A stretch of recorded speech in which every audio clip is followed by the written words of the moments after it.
Okay, good morning, everyone. The City of London is situated on the traditional lands of the Anishinaabeg, Haudenosaunee, Lenape, and Attawandaron. As representatives of the people of the City of London, we're grateful to have the opportunity to work and live in this territory and respect the history, language, and culture of the diverse Indigenous people who call this territory home. This is a continuation of the second budget meeting. This is day 4. And the City of London is committed to making every effort to provide alternate formats and communication supports for meetings upon request. To make a request specific to this meeting, please contact 519-661-2489, extension 2425, So I'm going to look to committee for disclosures of pecuniary interest. And I will note that we have Councillor Lehman, Hillier, and Van Merbergen joining us remotely. And they've all put their screens on so that we see they're here. And everyone else is with me in person in chambers, so we do have full committee. So looking to everyone for disclosures of pecuniary interest. Okay, still seeing none. So we're going to continue on with our potential amendments. Some have been provided in advance, so thank you for that. The first one I'm going to start with, I will turn to Councillor Frank and Councillor Hopkins, realizing we have a community partner in the gallery who's joined us if there's any questions from Center of Hope. So I will ask you to, it's just coming up in eScribe. Okay, so we're still putting the wording up, but if you would, it is a longer one, if you'll read out your motion and then it can go on the screen where everyone can see it. And just confirming that Councillor Frank is the mover and Councillor Hopkins is the seconder. Yep, so that's going properly into eScribe, and please proceed. Thank you. The motion is that the Mayor's 2024-2027 multi-year budget be amended to include business case P15, hoarding/extreme clean program, business case P16, housing stability bank expansion, business case P17, housing stability table, and business case P18, housing support programs case management enhancements, as set out in the Civic Administration Draft 2024-2027 multi-year budget, referred by the Strategic Priorities and Policy Committee in December 12, 2023, offset by an equal reduction to the police operating budget. 2024 operating expenditures, P15, 400,000, P16, 700,000, P17, 400,000, P18, 188,000, London Police Service, negative 1.688 million. 2024 tax levy, $0.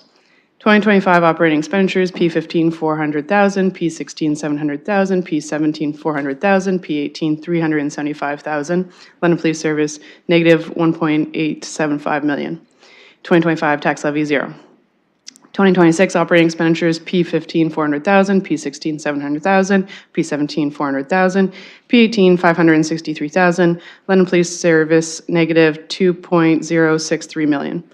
2026 tax levy, $0. 2027 operating expenditures, P15, 400,000, P16, 700,000, P17, 400,000, P18, 750,000. London Police Service, negative 2.25 million. 2027 tax levy, $0. Okay, thank you. If you want to be the first speaker, I'll start your speaking time then. And as a reminder, ideally it's 5 minutes, and you can speak multiple times as we're at committee. Just remind us as it's been a week. Councillor Frank, please proceed. Thank you. So I brought this motion forward given the feedback I've been receiving from the community. In my ward, there's a strong appetite for some movement within the London Police Services Board budget request, and given the small dollar amount relative to the overall ask, but the potential for huge community impact by being able to fund the 4 programs that we've selected, which these 4 programs help keep over 3,500 people housed every year, and they're currently not included in our budget.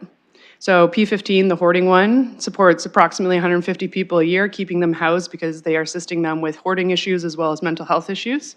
P16, the Housing Stability Bank, overall the program assists approximately 3,200 households per year with loans and grants. With the money, the additional money in this budget case, over 500 additional households next year for families that are struggling would be able to find support through the Housing Stability Bank. Again, namely with making assistance with rental arrears and first and last month payments. The P17 case, Housing Stability Table, supports approximately 2,000 that'd be a lot, 200 households per year. And P18, the case management one, supports 240 individuals a year, keeping them housed. So overall, when you add that all up, that's 3,790 people or households being supported through these programs every year. And so I think if we keep talking about the importance of public safety, personally, I think the number one thing we can do to keep people safe is to keep them housed. And I'm going to share what I've been hearing for the last few weeks from my residents. They don't necessarily want to pay for a new training center, electric vehicles, a lav, drones, tasers, and many other items that are included in the police budget. And I've heard over and over and over again that people want us to spend money solving things like homelessness. They want us to invest in transit. They want us to invest in our library system. And they don't want us to allocate the bulk of our budget, their taxpayer dollars, to the police budget. They believe, like I do, that the better bang for the buck would be to address root cause issues instead of costly emergency responses. And the main justification I've heard from the incredible financial ask from the police budget is that our city isn't safe. And I think that is a very compelling narrative. It's fear-based, and I think this rhetoric is that, trying to encourage people to contact their city councilors because they don't feel safe. I had a phone call this morning at 9 a.m. before this call from one of my residents who's an 85-year-old woman who lives on Rideout, and she said that she feels safe in the city. I know not everyone does, but I think that overwhelmingly, I've never heard that people don't feel safe. I hear it occasionally, maybe 1, 2 emails a month. The emails that I'm getting are that people want us to solve homelessness. So based on this fear-based justification, I don't think necessarily the bulk of this budget needs to be allocated to police services. My biggest worry is that we spend $672 million, and in 4 years, not much materially changes. The police will still be swamped with mental health calls and homelessness calls, and so they won't be able to be spending time putting officers on traffic enforcement, and their response rate will not materially improve because we're not addressing the issues. To summarize, I personally will always want to choose to spend money on preventative solutions, which I think are infinitely cheaper than reactive solutions and actually address the root cause of these issues. With this amendment, we have the potential to keep thousands of Londoners safe by keeping them housed. And I've heard over and over again from people in my ward, that's how they want me to spend their money. And I also believe, I know that there'll be some discussion about how if we touch the police budget, they can take us to OCPC. I don't think that they would take us to OCPC for $2 million, but that is also a gamble I suppose I'm willing to take. But $2 million out of $672 million, well, it's $8 million over 4 years. So $8 million out of $672 million to me is not a material change to their budget, but it is a material change to these programs. So I hope there are other councillors who would support seeing people housed and supporting keeping them safe with this motion. Thank you. Thank you. That used up 3 minutes and 40 seconds, just for your aware. And the wording is on the screen for our viewers, and it is an e-scribe. If you hit refresh and current item, everything's there for you. Okay, looking for further speakers on this item? I don't see any online. Looking in chambers. Councillor Ferreira. Thank you, and through you. So I'm happy that the councillor brought this forward, and most of everything that she said is kind of how I'm feeling. So I did have to cut out half of my remarks. But I will say that all these business cases are soundly within the Housing First model, and they consist of programs that play a vital role on the front line of being housed or not being housed. For me, just like as Councillor Frank alluded to, community safety and security has multiple channels that all have to be plugged in for the greatest level of effectiveness. The police consist of several plugs in this array when it comes to community safety and security, and their physical boundaries usually largely fall outside of the home. One of the other channels for community safety and security has all to do with housing. Our most basic needs, just beyond the physiological needs, include shelter and security of the person. The security of the person starts with shelter. No one can deny it's safer living inside than it is living outside on the street. And a big component to maintaining and increasing the level of community safety and security for me includes preventing those who are at risk of losing their housing. All of the business cases are within the Housing First, the first lines of defense. When ensuring that a community is safe and secure, I believe that this is also one of the plugs that we need to start looking at. So we have basically in the city, there's haves and there's have-nots, both in the city and on the budget. And because we have been unable to break through that upper limit that we keep on talking about for the property tax rate increase, we're left with no other choice to find that balance for what we see before us. So considering everything, I am currently, after hearing from my community, just with the tides and how they've been changing, I'd be in favor of moving these resources to the have-nots. I'll be voting for this amendment to find that balance.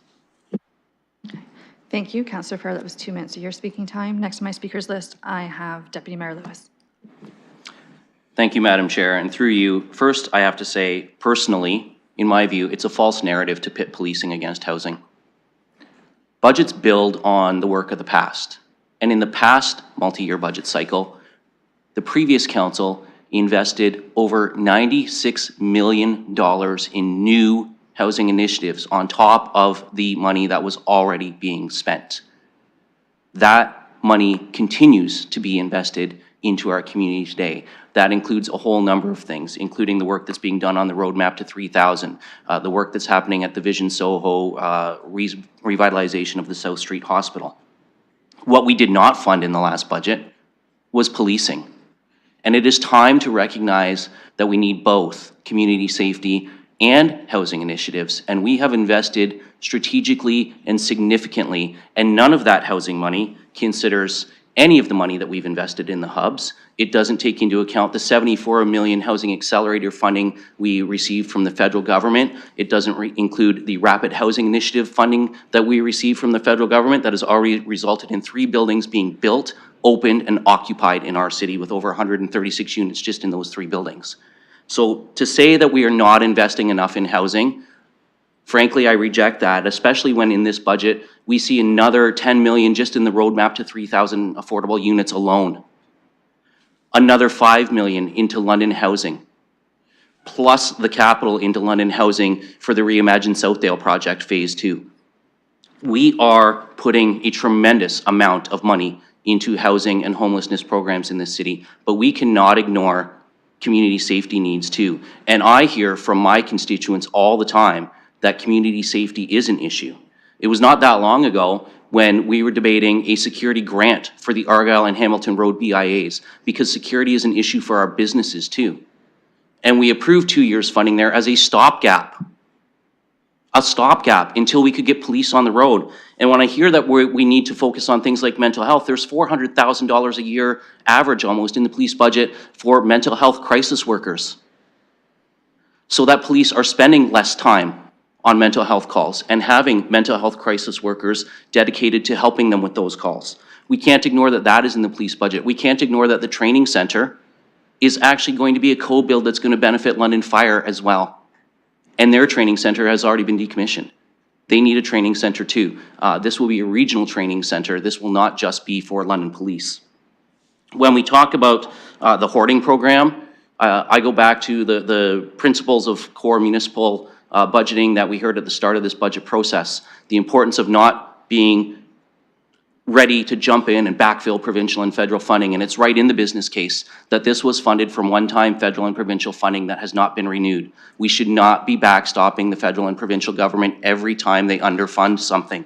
That's not our role, and it's not sustainable on property taxes. And as for the OCPC, in the City of Toronto, much bigger than us, the police budget was cut by $20 million, and 13 days later, the mayor had to restore it.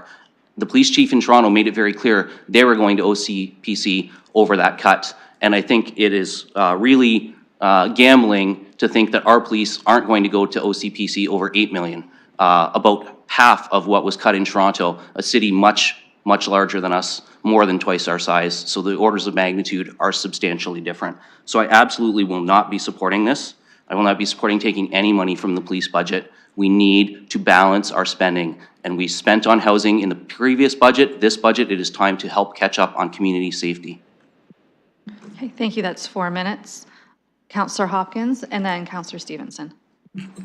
Yeah, thank you, Madam Chair. And I'd just like to make a few comments on just following up on what I've heard about the previous budget. It was a housing budget. I was really pleased to be part of that council. Homeless housing, that was what that budget was about. We needed to do that because we have not been investing for years in housing and homelessness. In fact, there was a time when we took money out of housing homelessness and to put it in other areas. So it takes us a long time to catch up, and we need to catch up.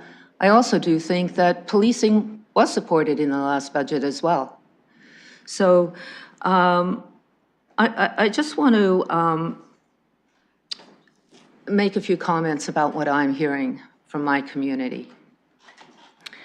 And what I'm hearing is that housing and homelessness is a priority. Sure, we need to provide a safe city, but that is not the priority that I hear. It is really, really important that we, as a government, as a city, support a vulnerable population.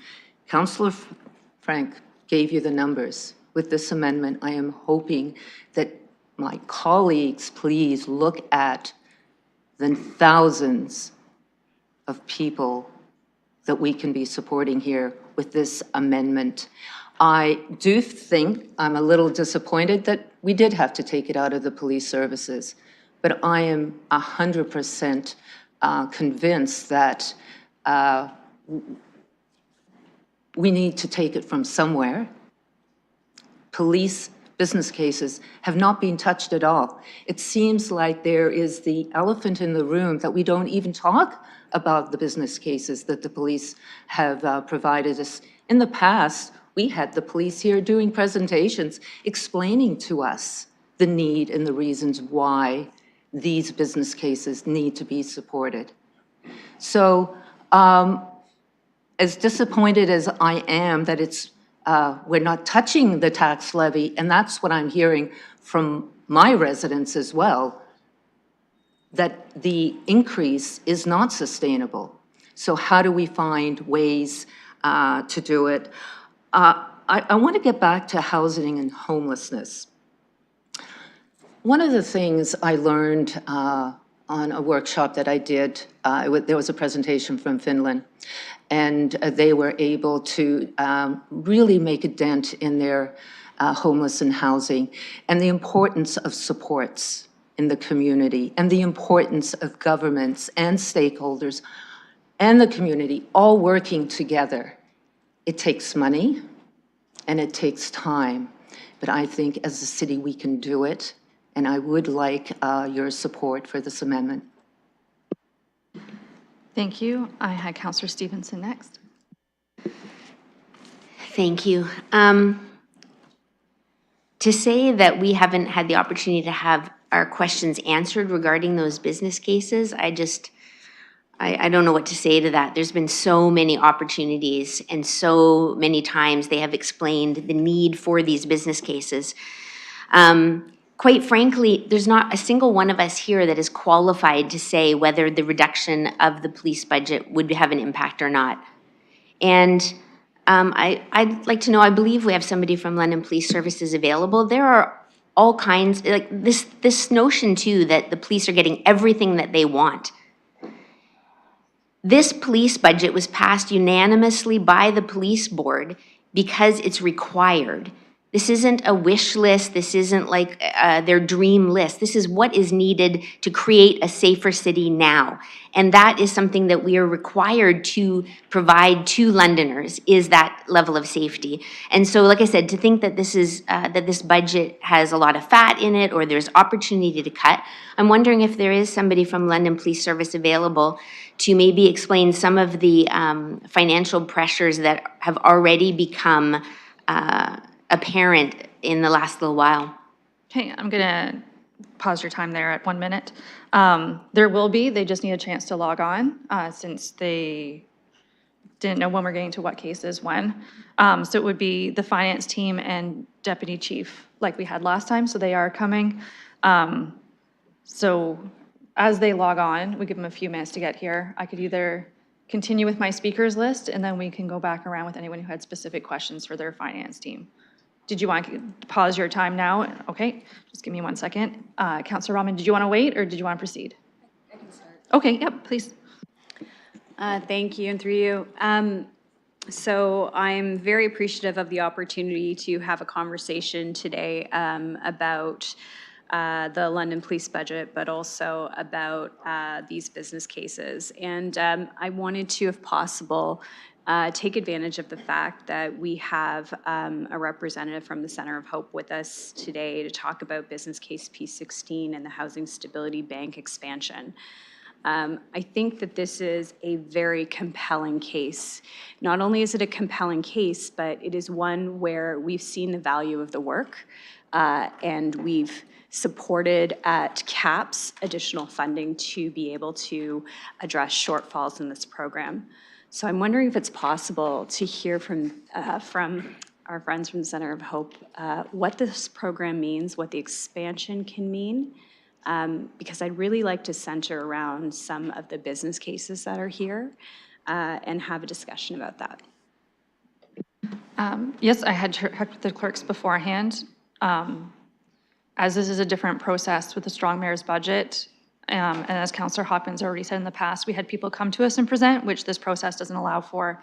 They're not an agency, board, or commission, nor official delegate, but they are here in a resource. So as chair, I would allow these questions today as we have that resource available and questions on the floor. So Mr. Diakis, welcome. I'm going to ask technology to allow the top microphone in the gallery to go live. Welcome. Whatever questions you get, I just ask that you keep your answers as concise as possible to the question at hand. Thank you. Councillor Rahman, please proceed. Thank you. I'm just wondering if you might be able to walk us through P16, the expansion of the funding, what that. Sorry, I'm going to call one time out, not because you did anything wrong, but London Police has logged on, so just so I can cue them up, that welcome. We're just hearing from another community partner from the floor. And can I have the motion sent to London Police to Ms. McIntyre for the Deputy Chief, just so they know what we're talking about? Essentially, it's looking to fund a variety of programs that focus around housing and care of the community with a potential decrease to the police operating budget. So there's questions from the floor coming about what those programs would entail for the community and members. And then there'd be questions that's on hold for you until you got here about what that impact would look like on the police operating budget. So just welcome, that's where you're starting from. We're just starting the conversation, you haven't missed anything. And Councillor Rahman's about to ask a question to a delegate in the gallery. Thank you. So just to go back to my question, I'm just wondering if you could walk us through business case P16 and specifically what that increase means and how it would support the work you're doing. Thank you. Thank Mr. you for the- Diakis? Yeah, thank you for the opportunity. So that, Sir, just 1 second. Can you just move the microphone up? Just want to make sure that we can catch your vocals. better? One more time. is that better? I can move closer. How's that? Is that better?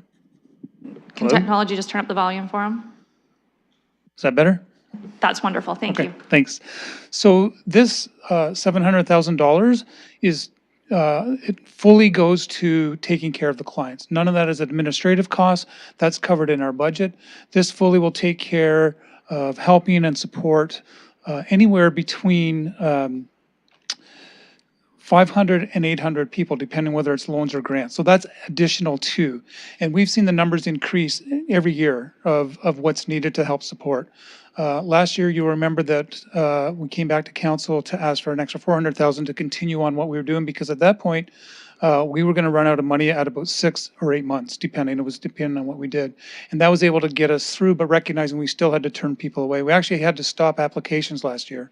So this funding just goes directly to supporting more clients, more folks that we anticipate we're going to have. And I anticipate those numbers will continue to go up. So this is really the prevention piece of the health and homelessness part that I'm hoping this prevents the need for more housing, because we can keep people who are already housed.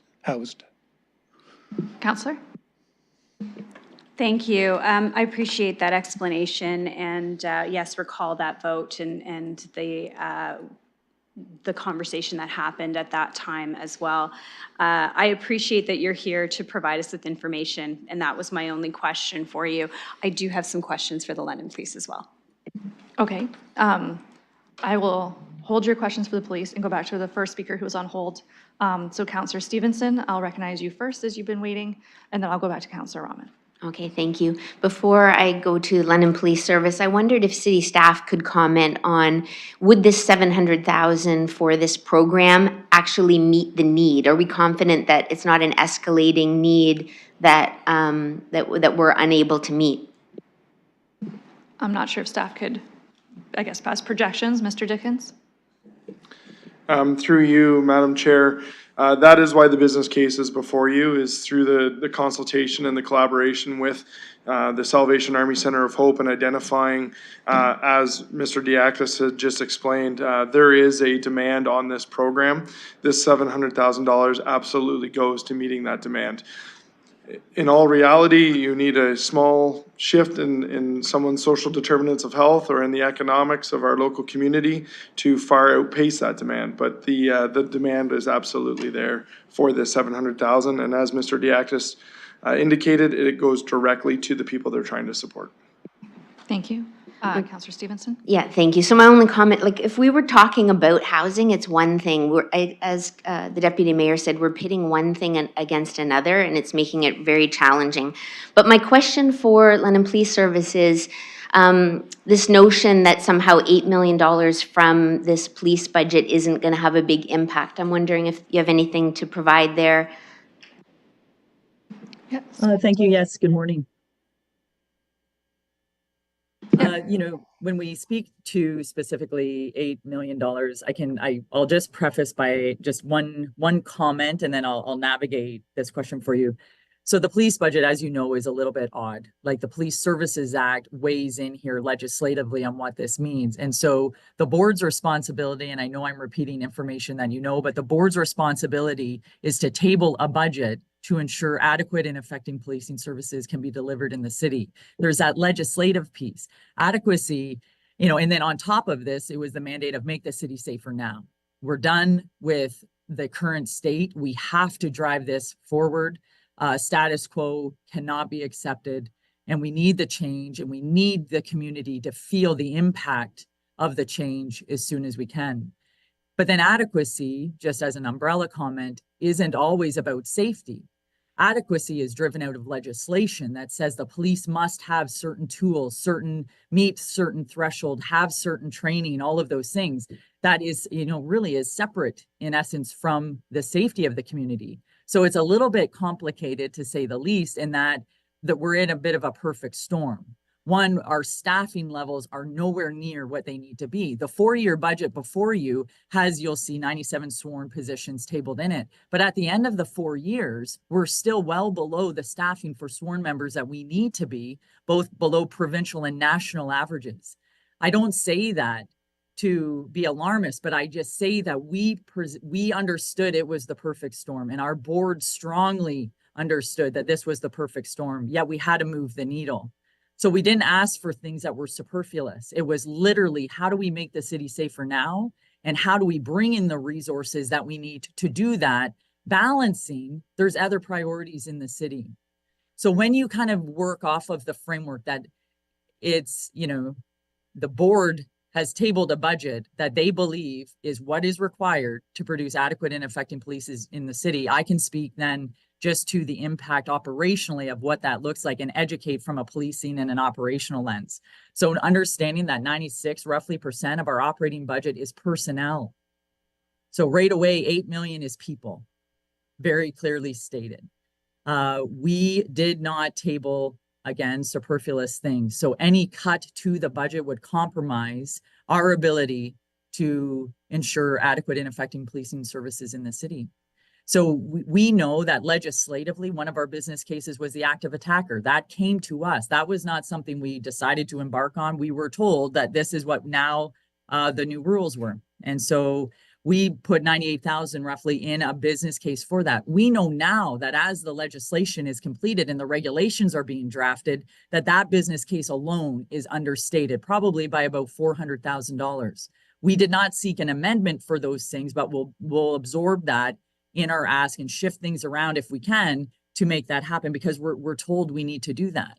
We know overtime costs in our service are skyrocketing. So our budget was based, understanding that one would assume, okay, a hypothesis would be that as you add people, you would hope to see your overtime costs go down. No problem. We budgeted that in, anticipating our overtime demand would drop over the 4 years. So when you speak to cushion, we struggle with trying to find that room. 8 million is significant, and there is no ability to absorb that in our budget. Councillor Stevenson. Thank you. Appreciate that context.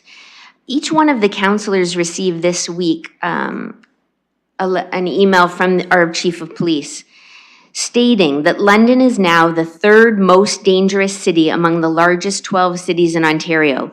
We have one of the lowest officer to resident ratios in the province, with only about 1 officer per 679 residents. At the same time, London has seen significant increases in 911 response times, shootings, fatal vehicle motor collisions, and property theft.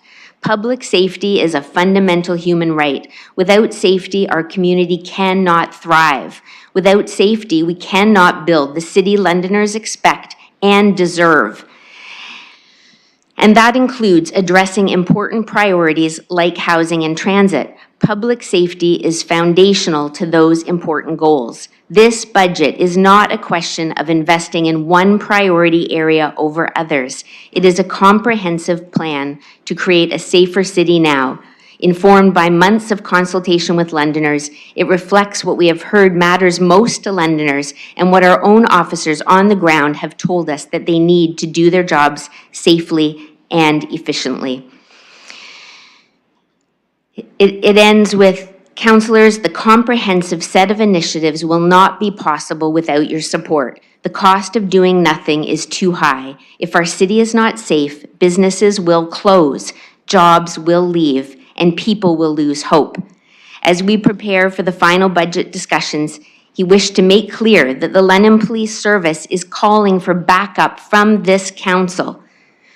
Our police service needs new talent, tools, and technologies to get the job done and keep Londoners safe. They hope that they can count on our support, and Londoners are counting on this council to do what it is required to do to make London a safer city now. I will not be supporting this motion. Thank you. That brought you to 3 minutes and 30 seconds of total time. I have Councillor Rahman next, and then Councillor Trousseau. And Councillor Rahman, you're currently at 1 minute and 40 seconds. Thank you, much appreciated. Thank you for being here, Deputy Chief McIntyre, as well as your finance team. I appreciate the ongoing dialogue. I really do appreciate the level of transparency that the LPS has undertaken in this process to ensure that councillors have the information and that the public have the information that is needed. However, I will say that one of the things I've been trying to understand better is where there are potentially some opportunities. And I think that there is a desire for us to have a conversation of any potential opportunities. Now, you did mention that there are some cushions that need to be in this budget, that anything that's there will be used. But, you know, I look at things like the EV strategy that's in the police budget. And I look at the fact that here at the City of London, where we have a climate emergency action plan, where we cannot fund these things right now because of where we're at with the numbers, we haven't included that as a priority as of right now. Yet we're going to fund EVs in the police budget.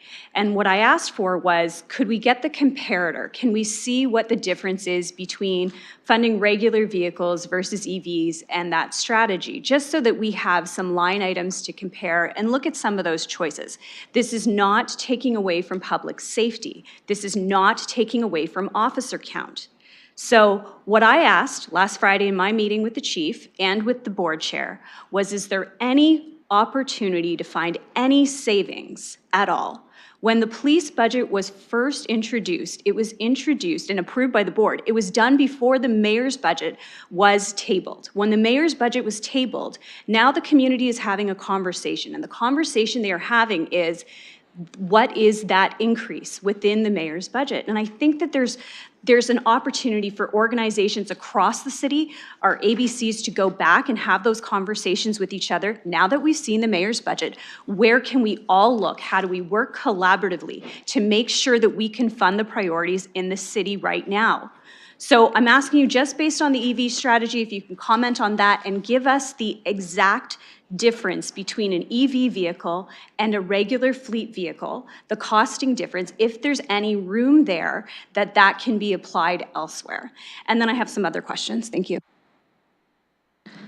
No, thank you for that. And it's a great question. You know, like the question being, you know, like how does electric vehicles, you know, understanding that the city didn't approve that in their own fleet, how does that make the city safer now? So thank you for the question. I'll try to provide some context. So your first question, an EV vehicle in our budget lines is roughly $77,000 in 2024. I'm just referring to my notes here, $85,000 in 2027 per vehicle. If I compare that to a patrol vehicle year over year, we're about $50,000 in 2024, $55,000 per vehicle in 2027. Our vehicles, we retrofit them into propane to, of course, try to lower our carbon footprint there. But I'll address your question in a couple ways. Police vehicles for the police are essential. They're an essential tool. If we don't have cars to respond and do what we need to do, we can't do our job. When I look at this budget item and try to defend kind of our position and our intention of putting this in the budget in this multi-year, it was really two-pronged. The first was, of course, the city's very strong approach and their strategic plan on climate action. So I don't have to educate council on that because I know you're passionate about that piece. I will say on that point, that we have an incredible carbon footprint that should just be understood by council, just as I touched down on that real quickly. So we put out roughly 50 cruisers in the morning, in the day shift, and we put out another 50 in the evening. So 100 cruisers drive around the city of London 24/7, 365 days a year.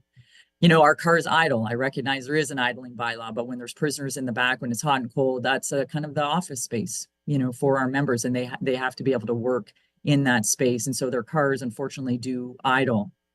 When you compare that and do the math on the carbon footprint, it is significant per vehicle. If I were to, you know, in our business case references, it's 17.5 tons per vehicle. If I even just reduce that to 60 vehicles, let's just drop it right down and give you, you know, to really be a conservative estimate, it's like, you know, over like 1,000 tons per year. You know, so I just highlight that for you because of the nature of our work, because the cars are driving or they're idling, which I know is not good. We will shut our cars off when the climate allows for that, but it's a significant footprint. So, okay. So I leave that climate action city strategic plan. That was the first prong. The second prong, it goes back to the need for equipment. This marketplace for vehicles is aggressively changing. We have to be in the marketplace to be able to understand the needs. Electric vehicles are unique. Will gas cars be around for a bit? Yes, they will. But there are efficiencies to be realized by moving in this direction and piloting and exploring what this looks like. Why it's tricky for policing vehicles is that there's so much ancillary draw on our batteries. With that light bar on the roof, with computers in the car, with radio systems in the car, it's not like a normal electric vehicle in normal use. So we have to be able to be in this space to understand the pros and the cons. Can we retrofit? Can we put a cage in the back? Are the cars big enough for our officers on the sworn side to be able to use them as a patrol vehicle? What is the charge? Can we turn around the charging of the vehicle? We have to be in this space. When the marketplace is changing aggressively, to sit on the sidelines and only learn from trade shows, et cetera, about what the technology is doing is a limiting factor. For us, that goes into our budget in this multi-year because of business continuity. It is about making sure we are up to speed, have information we need to do to inform a decision. It is fiscal responsibility on understanding that, you know, if we're not, you know, doing oil, lube, filters on cars, what is the savings there? We retrofit all of our police vehicles to propane. That takes an enormous amount of time to do that.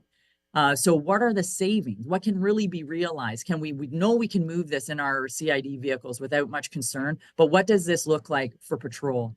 And so in summary, you know, you see that line items go in. I don't have my chart in front of me. I should. It's $867,000 roughly, something like that over 4 years, our EV strategy. You know, could you cut that? My answer to you is no. And it's the carbon footprint piece, but the second is we need to be in this space that's changing at like exponential rates to understand our needs and to be able to plan for the future. If we wait, we're going to be behind the 8 ball. Our service is famous. And I call it the parts car analogy, excuse my pun, of making 1 out of 2. We are always cobbling up things to try to limp us through and to get us by. We have to stop that. We have seen year over year how that has hurt the service. COVID happens, we have any major event happen, we have zero cushion. We are completely running at a compressed level with everything we do. So this goes in to be ahead, to be in the place, to understand the decision making, to try to realize efficiencies, and then realize what the limitations for us will be in that marketplace moving forward. So I hope that helps answer some of that. Okay, thank you. Counselor, you had 4 minutes and 10 seconds. Thank you. I appreciate the answer. I appreciate the thought that's been given to this. My concern is that there is NRC funding that is available for this. There is a funding mechanism federally. What I heard in Toronto's reversal on what they did in terms of the police budget was that they now are aware of federal and provincial money that they are going to have available to them to make up for some of those budget pressures that the police budget was putting on them.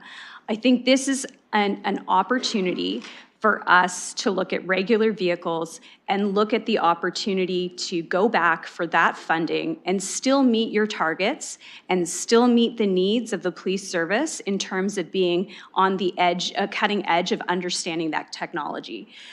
So that was one of the things that I brought forward. The other one is around... Sorry, it's just you're out your 5 minutes. I would need a request for an extension or, okay, and how long would you need? I'll say 5 just to be safe. Okay, and I'll also say I also have a speakers list, so we could always loop back to you. Do you want to loop back? Do you want to keep going now or loop back? I could ask one follow-up and then I'll... Okay, so there's a motion on the floor, moved and seconded for an extension of 5 minutes. Okay, it's just being loaded and e-scribed. It was moved by Councillor Rahman, seconded by Councillor Trousseau of an extension of up to 5 minutes.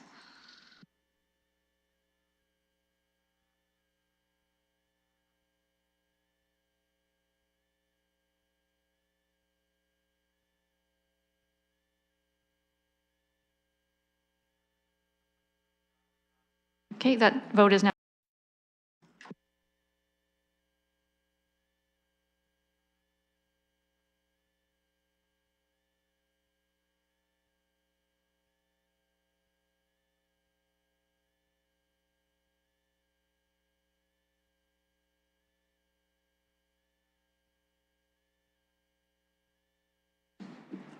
Councillor Hopkins?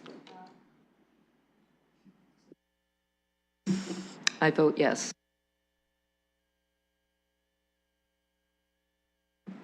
Closing the vote, motion carries 12-3. Okay, thank you. And as I said, you got your 5 minutes, so use it as you will. Thank you. Yes, appreciate the ongoing discussion. Again, I think that we're in a place where we have to make hard choices. And so where we can find opportunities to have some of those discussions collaboratively about how we move forward and funding that is available federally, I think is an opportunity to look at that. This would in no way take vehicles off the streets for officers. This is about using a different type of vehicle.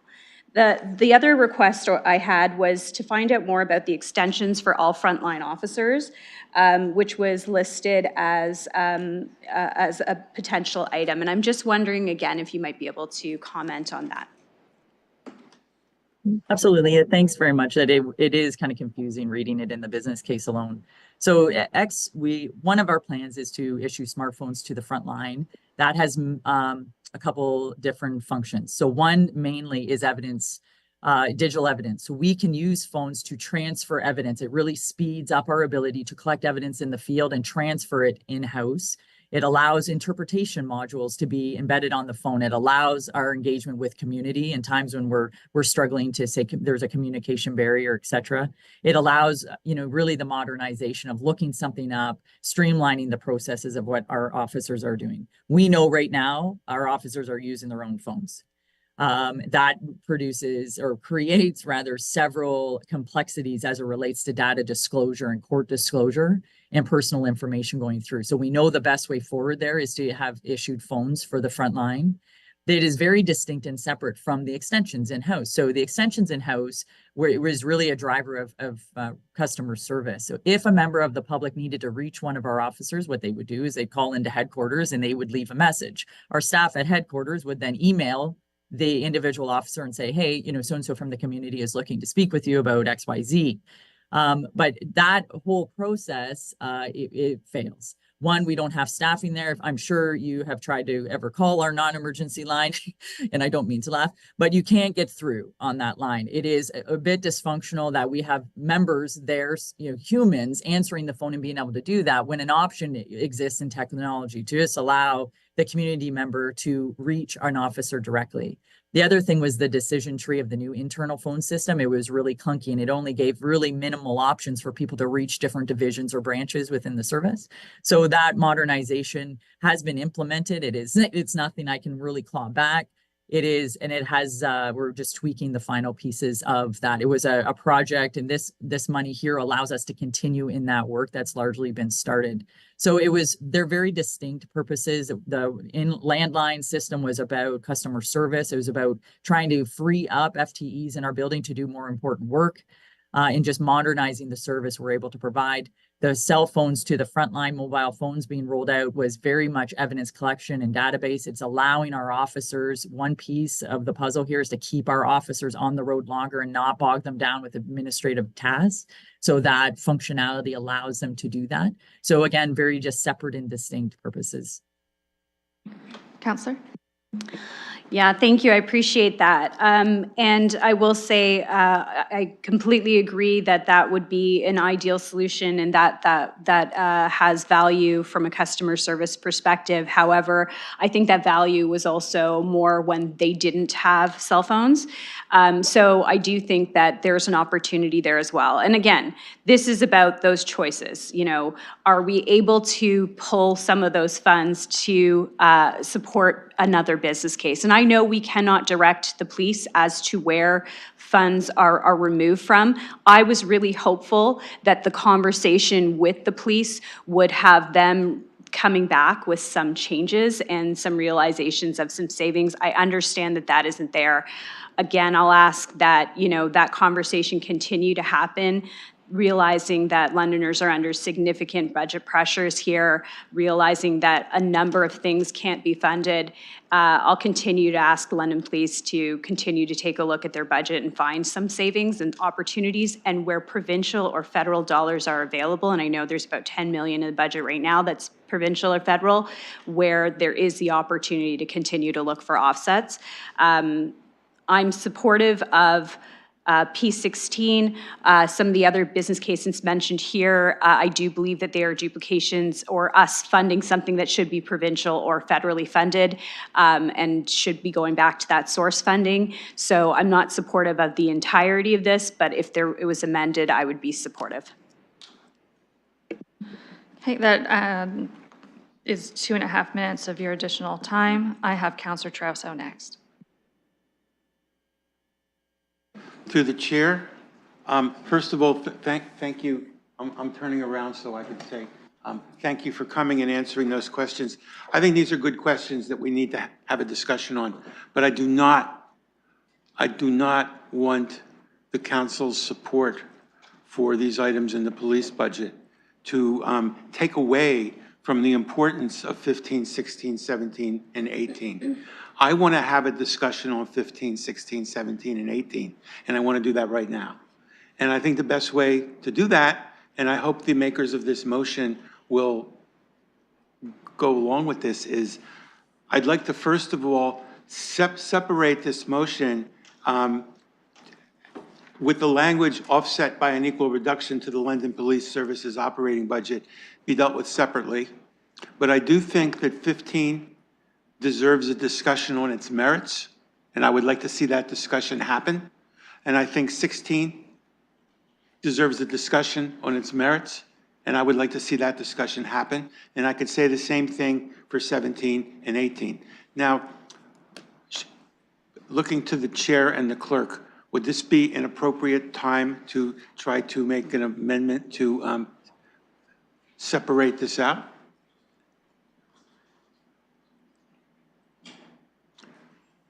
I'll note that the mover and seconder chose this method specifically to bunch these together when they brought it forward. They were asked ahead of time, this is their choice of funding source and the grouping.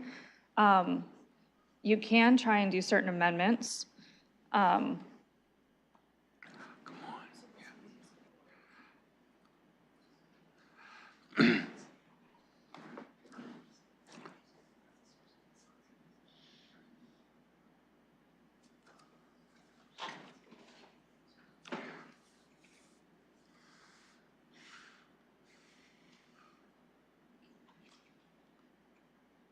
Okay, I'm gonna ask the clerk to speak to it because you did mention the budget cases, doing them each separate, and a different source of financing, which really is potentially a bunch of different motions in themselves. So I'll ask the clerk for their best advice of a way to move forward for your consideration. Thank you, through the chair. There are a few ways forward via amendments. One method would be, and I believe it was mentioned, to separate out the police operating budget part of the motion. The other approach would be to divide it by business case and then deal with each of those business cases on an individual basis via amendments. Again, that could be to identify a different amount. That could be to separate out the police operating budget component. So there are two general directions, and the mover or the suggester of this approach should clarify for the chair's benefit which direction would be preferred. My preference would be to do both, because I want a clean discussion. I want a clean discussion on business case 15, and I want a clean discussion on business case 16. And I think they both deserve to have that sort of separate discussion on their own merits. Now, we've already heard from somebody speak to P16. I'm going to ask somebody from staff if I have the time. Sorry, just 1 second. I'm still trying to figure out how to do your amendment thing before we move forward. The conversation has to pause till we know what we're discussing.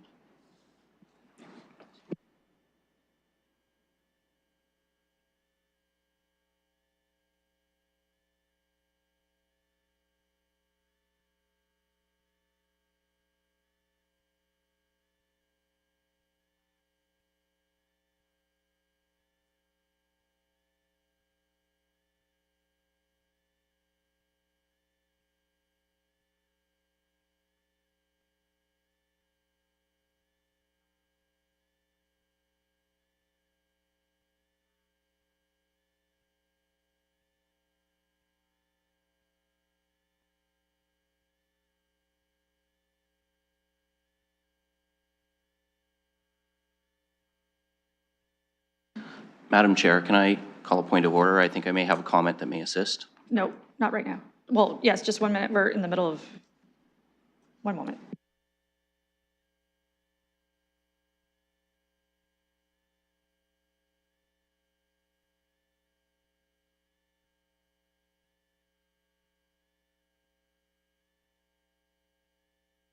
Okay, it was a point of order, Deputy Mayor Lewis, and then we'll make comments from.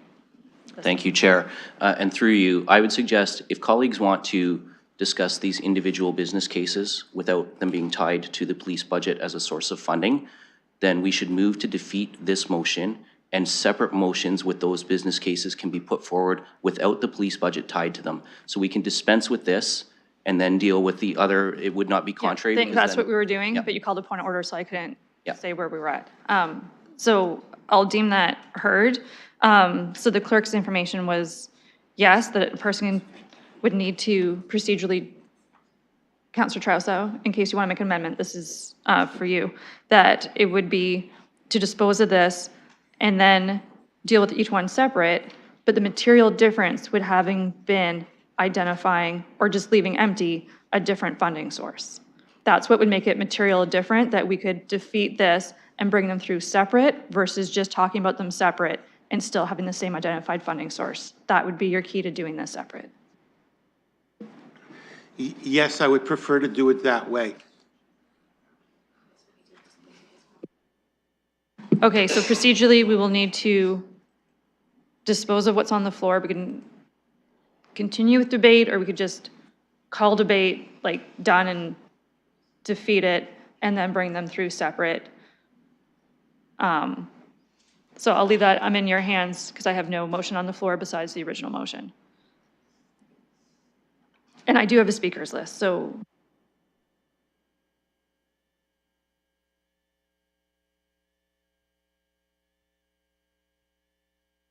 Okay, just, I see a seconder of this one indicating, so I do have a speakers list, I haven't forgotten. Counselor Hopkins, just on procedurally how you would prefer to go? And procedurally, question through you, Madam Chair, to the clerk. Could we just take each business case and speak to it individually as we proceed forward? We have to defeat this amendment, and then just want to know the procedure going forward and what options we have.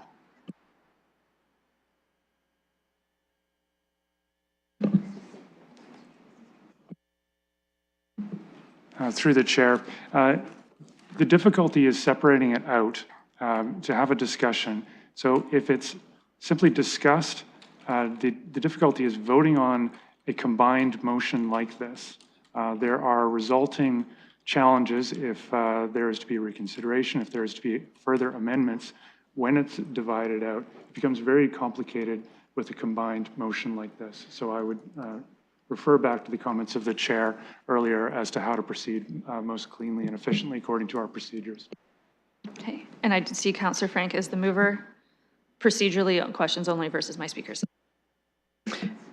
Yeah, oh, I was just going to say I agree with the Deputy Mayor. I'd like to vote on this, and then people can put whatever amendments they'd like on the floor.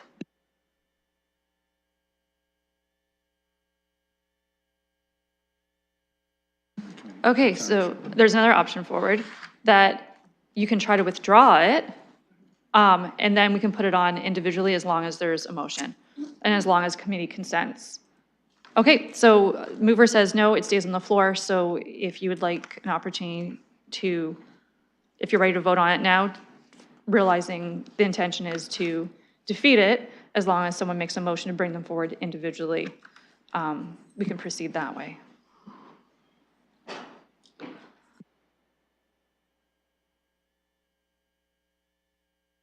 I do have a speakers list, Councilor Roman. Is this just a procedural question, realizing I do have a speakers list of normal?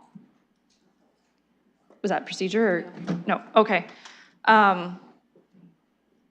So I do have, it seems to be a desire to continue with the speakers list. So I have nothing else in procedurally. So Councilor McAllister was next.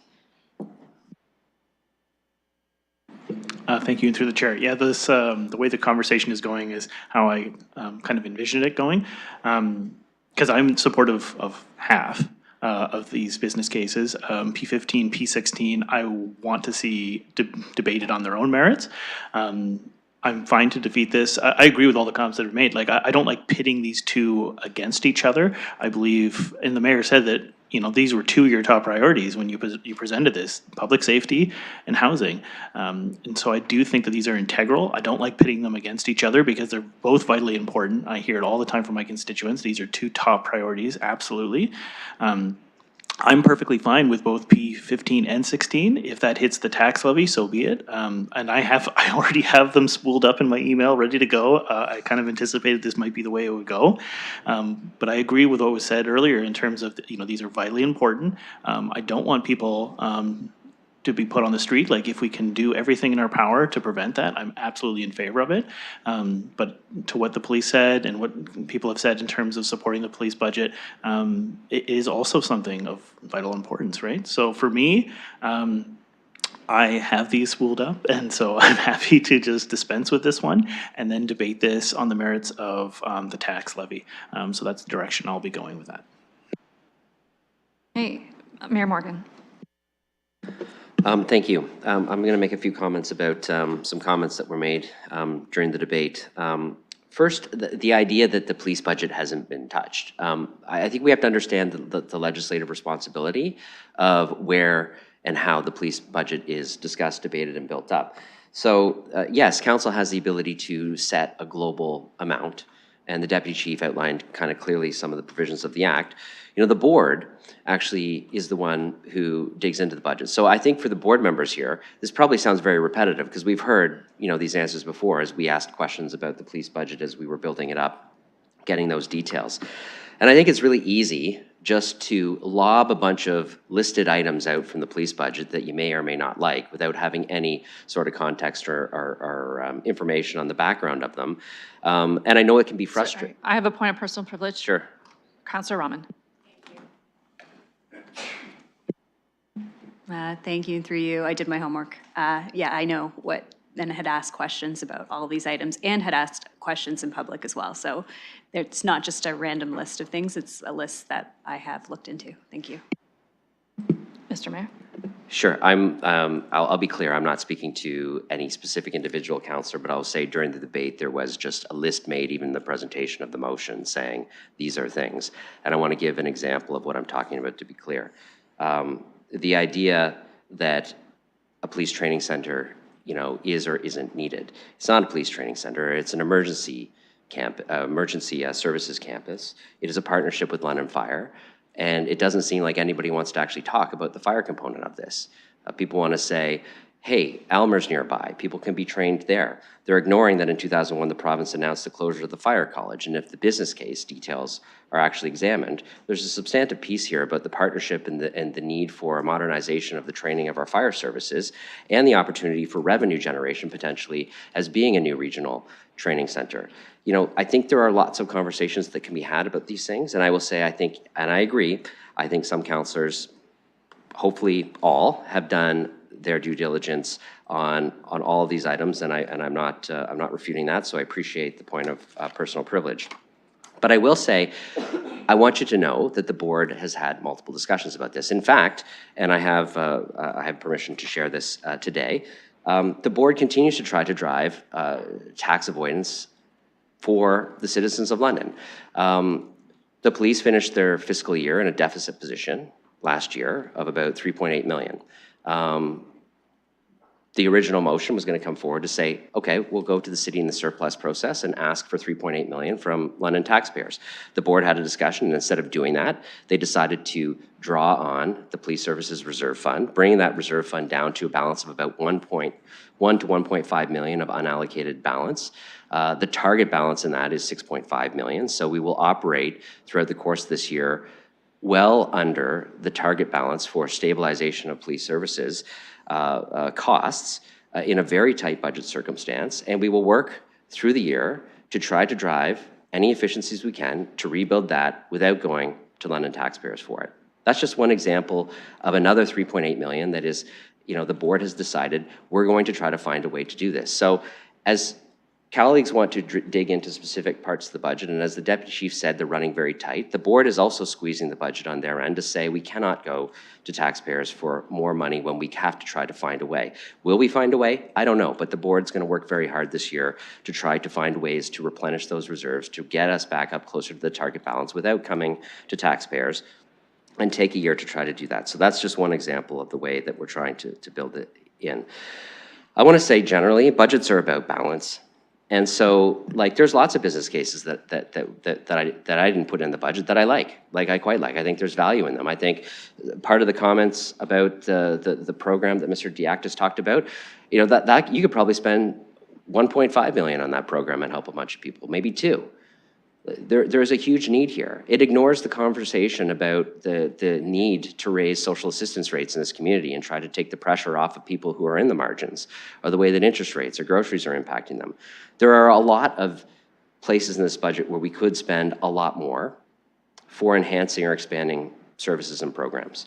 But it's about balance. And so, yes, there's money for public safety, but yes, there's also significant money for housing.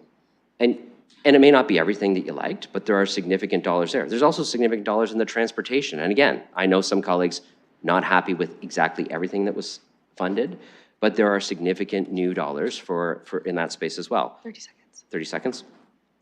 So what I want to say is, this is the point that we have to get to.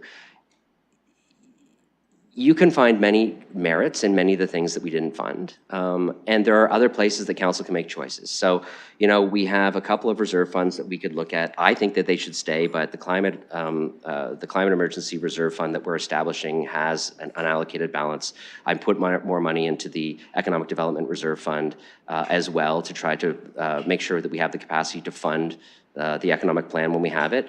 Colleagues can make shifts here, but let's do it with money we have. Let's not do it with a source of financing that we know there's a appeal mechanism that we may just create a hole in our budget for. So I am all for having discussions about these cases. I am not for the way that they're currently funded, because I think it's not the way that we should be trying to balance our finances with great risk to having to pay it anyways down the road through a different process. Thank you. Councillor Rahman, you're at 2.5 minutes of your additional 5 minutes. Thank you, and through you, I appreciate Mayor Morgan's comments and the work that the police board has done to continue to look at their budget. Based on what was discussed here, I would be very interested in amending what's on the floor. Well, actually, I'd be very interested in defeating this motion and then amending to be able to adjust the amount from the police service budget to take some of the items that are that I mentioned around the EV strategy, and also others from that as a reduction. I do think, again, it shows a willingness from us and a willingness, hopefully, from the Police Service Board by not trying to take us to OPC over such a small amount, to work collaboratively to find some savings where they could be found. I do believe that the messaging is important. I do believe that that continued collaborative effort between us is important. And so I'm hoping that the police board and our deputy chief that's on the phone can provide those figures, and then we can amend to back those figures out.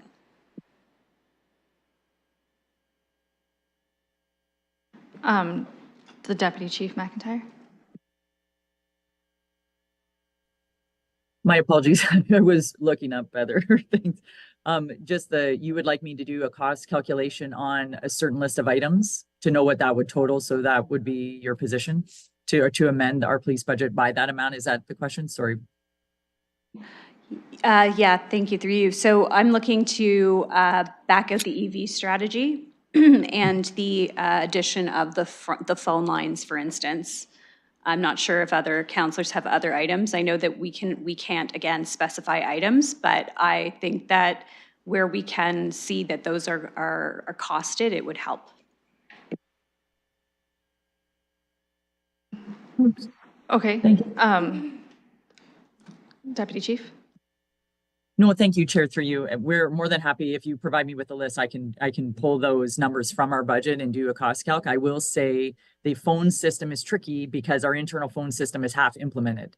So there's an inability to pull back from some of those moves. But anyways, the EV strategy, like I said, if we pulled that out, it would be $867,000. I can do that math fairly quickly for you. But if there's something else you want me just to be able to do a total, our finance team can run the numbers here. So that's no problem. Just let me know specifically what you're looking for. Thank you. Yeah, if it's just EV to regular vehicles right now, that would be great. Just that cost difference. Thanks. Okay, not sure if you have that number now or you needed to come back to us. No, just 30 seconds here. Absolutely.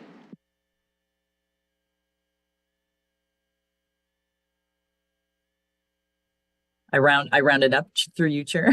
It's 867 would be the cost of that. Over 4 years.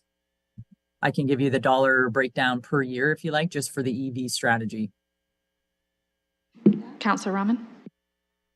Excuse me, thank you. Do you think that would be helpful? And I just want to confirm that this would be replaced by regular vehicles for you. So you would not be short any vehicles. This is just a difference in the strategy.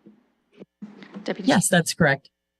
Through you, Chair. So in 2024, the amount is 158,000. I'm rounding here for you. In the second year, 307. In the third year, 203. And in the final year, 199. Roughly 867 over 4 years. Okay, thank you. Counselor, a follow-up to that? Thank you. Yes, appreciate that. As I heard from Mayor Morgan just now, the only opportunities for us to potentially find money are through the reserves, and that one climate reserve would be one of those places to find some savings. So I think that this is comparable if we're looking at that. I'll hold.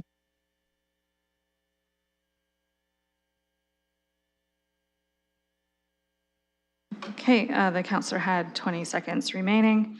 Counselor Lehman, you were next on my speakers list. Thank you. I just want to address a couple of things. One, comments were made that the council cannot direct where the police allocate their resources and their operations. It kind of sounds like we're doing that or want to do that. If the police budget is cut based on kind of these areas, there's no guarantee that the police will change their vehicle strategy or change their telecommunications strategy. It will just be a cut to their overall budget.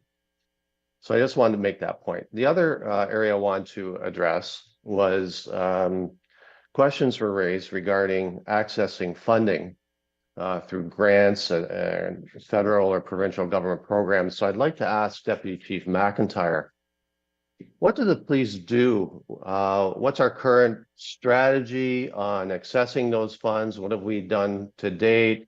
How much are we missing anything that we're not accessing currently? And what about the future? Deputy Chief. Thank you, Chair, through you.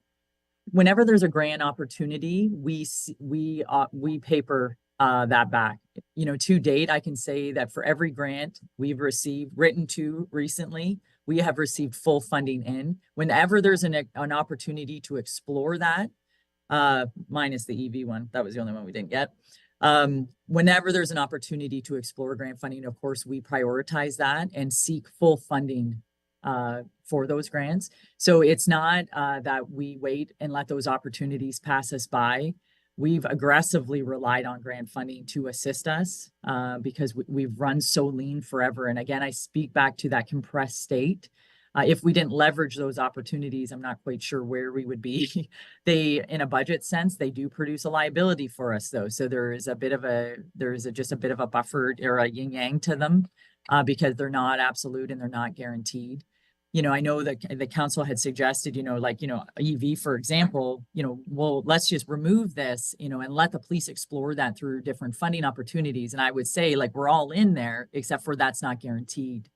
And we did apply for a grant specific to electric vehicles and were denied that application. So it puts us in a tricky spot to be able to maintain business continuity in that regard. Sorry, Councillor Lehman. Thank you.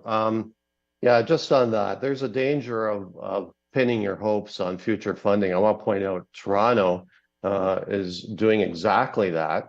Not only have they had to retrace their steps with police funding, but they're relying on the hope of considerable federal funding coming to them. And if they don't get it or they don't get what they're expecting, it will require another property tax relook further on in the year. So there's a very dangerous ground if you go, well, we're not going to provide suitable funding because of potential of grants and federal funding coming forward. I just wanted to make that clear. Thank you. Thank you. Sorry, I'm throwing pens. Looking for further speakers on this. I'll also note behind the scenes, there's some motions in the works that would separate this out, and some councilors are already working on that, just for Councillor Stevenson, you're at 3.5 minutes. Please proceed. Yeah, I just want to quickly say and re-emphasize that none of us here is qualified to make these decisions on what is needed by the London Police Service. And I know it keeps being said council can't make directions specifically, but it sounds very close to this here. It sounds like we're right in the weeds and micromanaging something that we are not qualified to do. So I just encourage colleagues, we heard the mayor say there's already a deficit to manage. We've heard the deputy chief say that some of the legislated business cases, now truly legislated, where they're mandatory, the costs are already coming in way, way, way higher than what we're seeing here. I'm asking colleagues to trust that the Police Service Board has done their due diligence and their work, and to answer the call of the board and the police service to provide Londoners with a safer city now and leave the police budget intact. Thank you. I have no further speakers online. Looking in chambers. Seeing none, calling the question.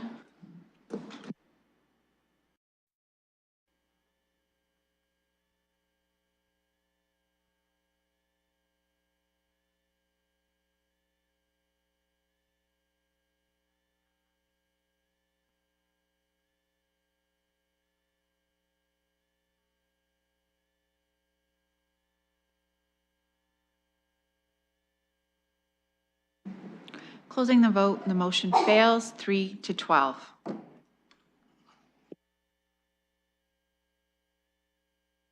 Okay, Councillor Trousseau? Yes, I would like to make a motion to put business case 15, and only business case 15, on the table for consideration to restore the money as otherwise stated, $400,000, and P15 Hoarding Extreme Clean Program. Okay, Councillor McAllister?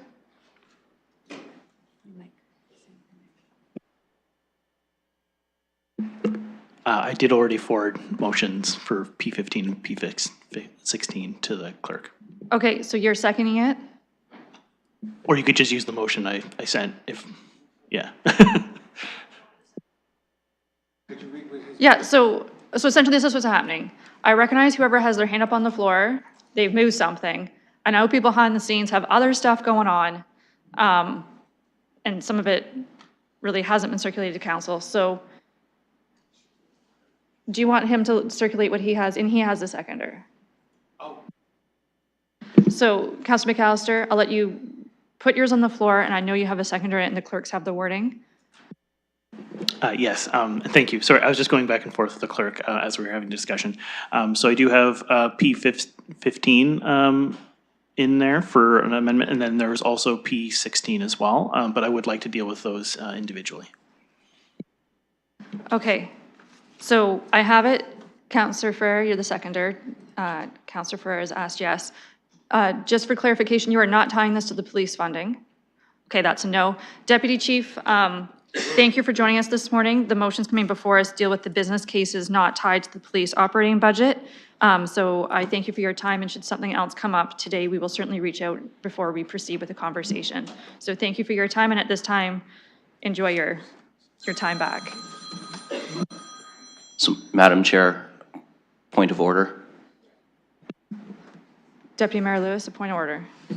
Thank you. So the motion that we started with was circulated in advance. A number of other motions have been circulated in advance.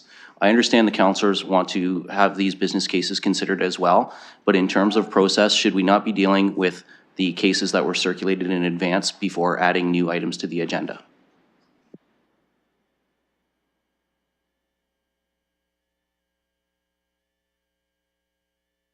Okay, I appreciate that.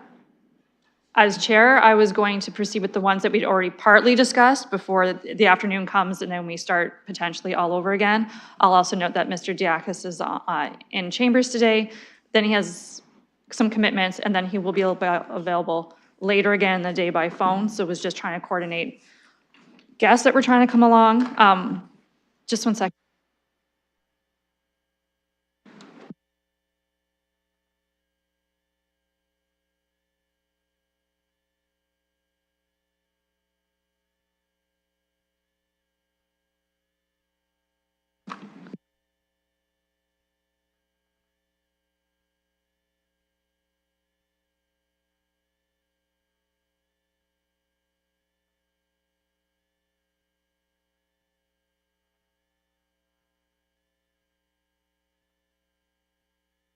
Okay, so I'll note two things. During this morning's conversation, a master list of budget committee votes that had already happened has been circulated to councilors. For that, you know, wording of prior ones, as eScribe does not tell you the current vote split of who voted for what. Should anyone want reconsideration later, it's a procedural issue.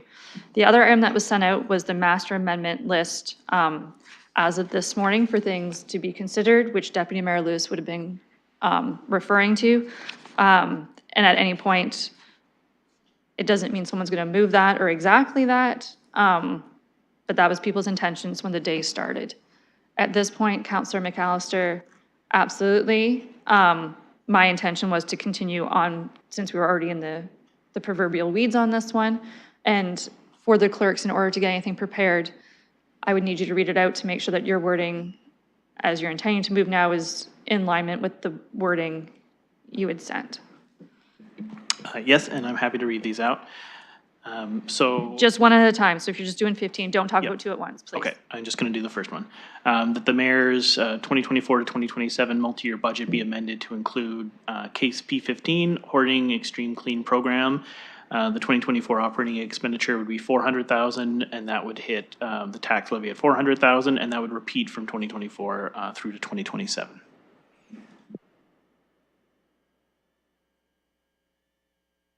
Councillor Ferrer, verifying that you're the seconder, a thumbs up from the councillor. And I will pause for a moment as this gets into eScribe before I commence a speakers list, which I will commence with the mover if he has a chance to speak on it. And then I'll start my speakers list. Thank you, and through the chair. I appreciate the opportunity to speak on this one, noting with the previous ones in terms of there were the four, but these were the two actually that I had originally supported. This one in particular, I have heard from a number of residents in my ward in terms of the value they see in this program. I'm sure the deputy mayor is going to speak to the fact that it is previously a program that was funded through other sources, but I am just recognizing in terms of the impact that my residents have expressed to me. So this is a program I do see value in, and I would like to continue. Thank you, and I always appreciate precise comments. I have Deputy Mayor Lewis and then Councillor Trousseau. Thank you, Madam Chair, and through you, and I'll preface this by saying to staff, get ready to do this every time, because every time somebody adds something to the budget today, I'm going to be asking for the modeling to be put up on the screen, because this will impact our tax rate, every dollar of it. So I'd like to start by asking staff to put up the modeling to show the impact of this for the next 4 years on our tax rates. Mr. Murray, how long would your team need for that? Okay, so you're welcome to recap where we started with. And then, as you've heard, each decision going forward, someone's going to be requesting that. So thank you. Thank you, through the chair. So our starting point for today was tax levy increases of 8.6% in 2024, 8.7% in 2025, 5.6% in 2026, 6.5% in 2027, for a 4-year average annual increase of 7.4%. This amendment specifically does not have enough of an impact to change the rounded figures for any of the year's tax levy increases. So for 2024, we would remain at 8.6% rounded, and the same case for the subsequent years and the 4-year average as well. Thank you. Deputy Mayor Lewis. Thank you, Madam Chair. While this shows no impact on the rounding at the moment, there are a number of other cases people are attempting to add, and eventually this is going to start changing the number, folks. This is a very clear backfill of a program that was funded by senior levels of government that have chosen not to continue to fund this program. And so I will absolutely not be supporting it, and I will be consistent on that with all of the provincial or federal program funding eliminations. I will not be backfilling them on property tax dollars. That is not sustainable. Thank you. I had Councillor Trousseau next, and then Councillor Stevenson. Thank you very much. I'm thrilled to be at the point in the meeting where we can talk about the merits of this program. And I do have some questions for staff. Could you help me understand a little bit about how you arrived at the figure of 400 per year and what will we be losing if we don't have this program funded? Mr. Dickens? Thank you, and through you, Chair. The current operating costs for this program are roughly $370,000. So we are using that figure to look at the cost of operating the program, including working with the service provider on that number. So that is where the $400,000 comes from. We anticipate with this program receiving ongoing permanent funding, it is anticipated they would support up to about 150 people per year. What this program does is it works with individuals that are currently housed, but when notified of significant hoarding or squalor issues, the experts as part of this service go in and work with those tenants on a number of issues, including safety, cleanliness, but also some of the mental health impacts that come with the hoarding tendencies. Hoarding and squalor can often lead to issues with pest management throughout a building. It also leads to some significant safety concerns as our first responders to the London Fire Department often encounter. And where our involvement comes in is that it most often leads to evictions if not remedied and corrected. And that's where this is a preventative upstream program. Counselor? Thank you. And for me, this really speaks to a very important part of our housing strategy. And that is not just helping people who are homeless find housing, but to keep lower income tenants, many of whom are living in precarious situations, who might be at risk of becoming evicted or having to leave because the conditions are so bad, or having to, I'm really worried about the eviction prevention aspect here. The other problem with taking away this program is it is going to have somewhat of a downside effect on neighbors who would not be getting the benefits of the services that this provides.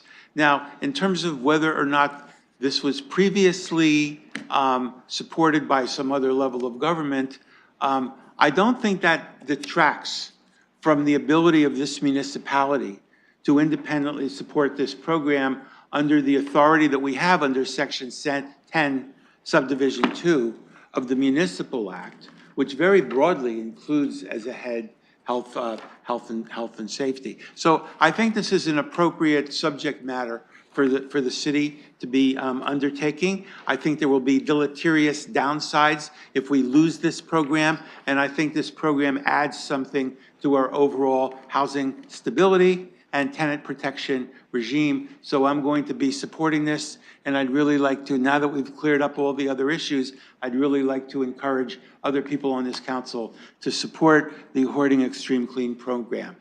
Thank you very much. Thank you, Counselor. Counselor Stevenson. Thank you. I just want to say that, again, it is not the merits of these business cases. There are so many incredible and needed business cases here. My issue is the funding needs to come from another source. We are asking all taxpayers to pay for things that some cannot afford. We hear from some Londoners who are saying, I have no problem giving money for these great causes. And we have others that are saying, please, I am barely hanging on to my house right now. Don't make me homeless trying to help others. And that is why we need organizations to find other sources of funding to tap into those generous Londoners who want to help and who are able to help. And so I will be consistently saying no to amazing business cases here to respect those Londoners who cannot afford this. And we're asking them to bear a cost that is not theirs to bear. Thank you. Counselor Ferreira. Thank you. So I'm quite happy to be seconding this motion. As originally, I guess, spoken to, it's part of the Housing First initiative, and it is literally helping people on the front line who are at risk of evictions. And I would also say the business case goes into the details pretty well. Like the London Fire reports, over 700 people are at risk due to hoarding in the city, and that's a fire risk. So there's the safety and security part, which is why we saw it tied into the other part, the other motion. You know, our sources of funding are very limited, so this is why you see us trying to look and navigate to find new ways to fund these initiatives, these very important initiatives. So, you know, it's either one way or the other, breaking through. I did hear that Mr. Murray said that there would be no impact on the tax levy with this particular business case, but with the other ones, I'm sure that will change.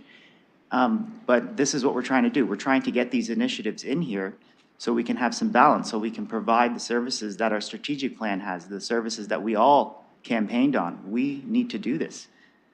So I'm totally in support of this. I'm in support of this for all those reasons. I'm in support of this because the business case says that the current program frequently is the last lifeline for people about to lose their housing.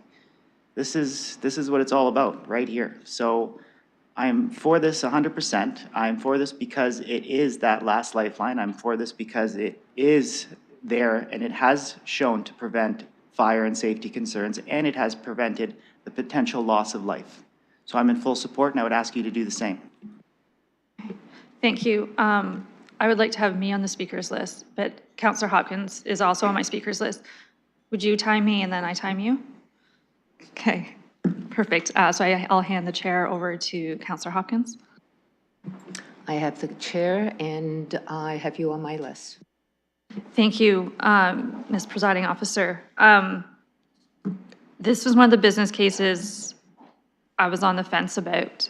I don't like backfilling, and I don't like the thought of raising taxes for those who are in need.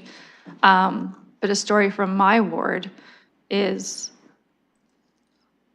an elderly woman, alone, hoarding, neighbors complaining. Because it's an eyesore, and it wasn't just their home, it was their vehicle, obviously mental health issues, and a wonderful resident. And then as we deal with bylaw and property standard issues and potential fines for someone who really can't afford it, and some mental health issue, and then staff trying to be compassionate in how they deal with these situations, and then talking to our fire department and the crew saying what a danger it is to them when they know there's homes like this, and treasures are stacked to the walls, that when they go in as officers, should something, or as firefighters, when something occurs, that those piles can fall on them, residents can't get out. That's where I'm coming from, of those people who are potentially already on the margin themselves who need this program. I spoke to Mr. Dickens ahead of time, and realizing that I obviously recognize it should be somebody else's bill to pay, but on this one, if we don't feel it, there's no one else in the community doing this work, and there's nobody else in this region doing this work.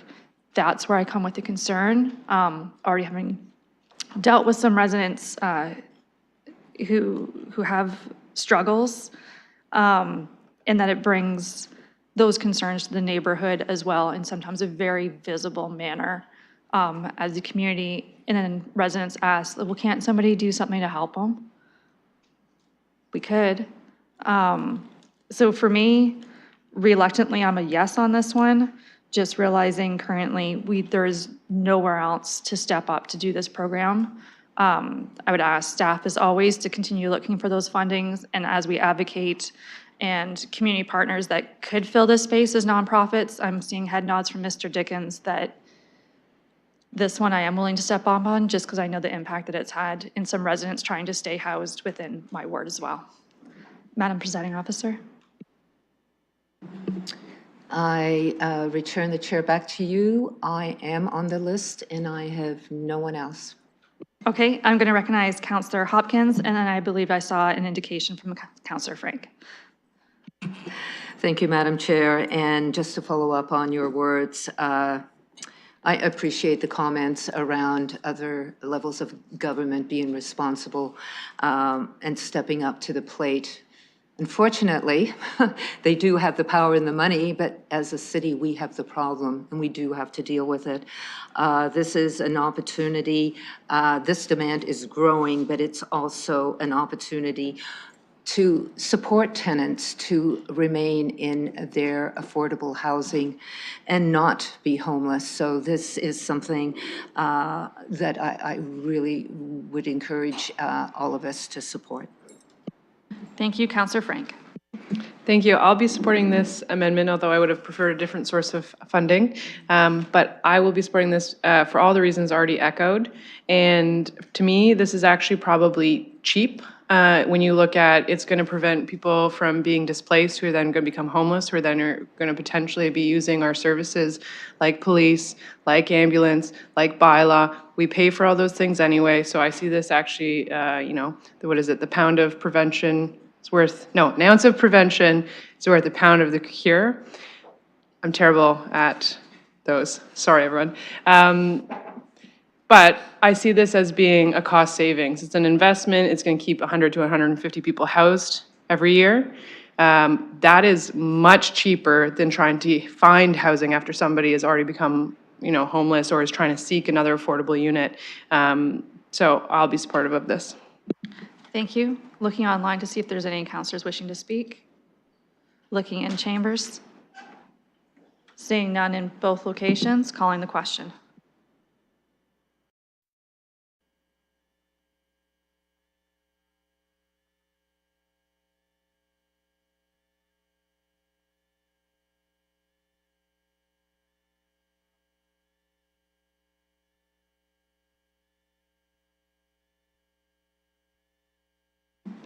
Closing the vote, motion fails 7-8.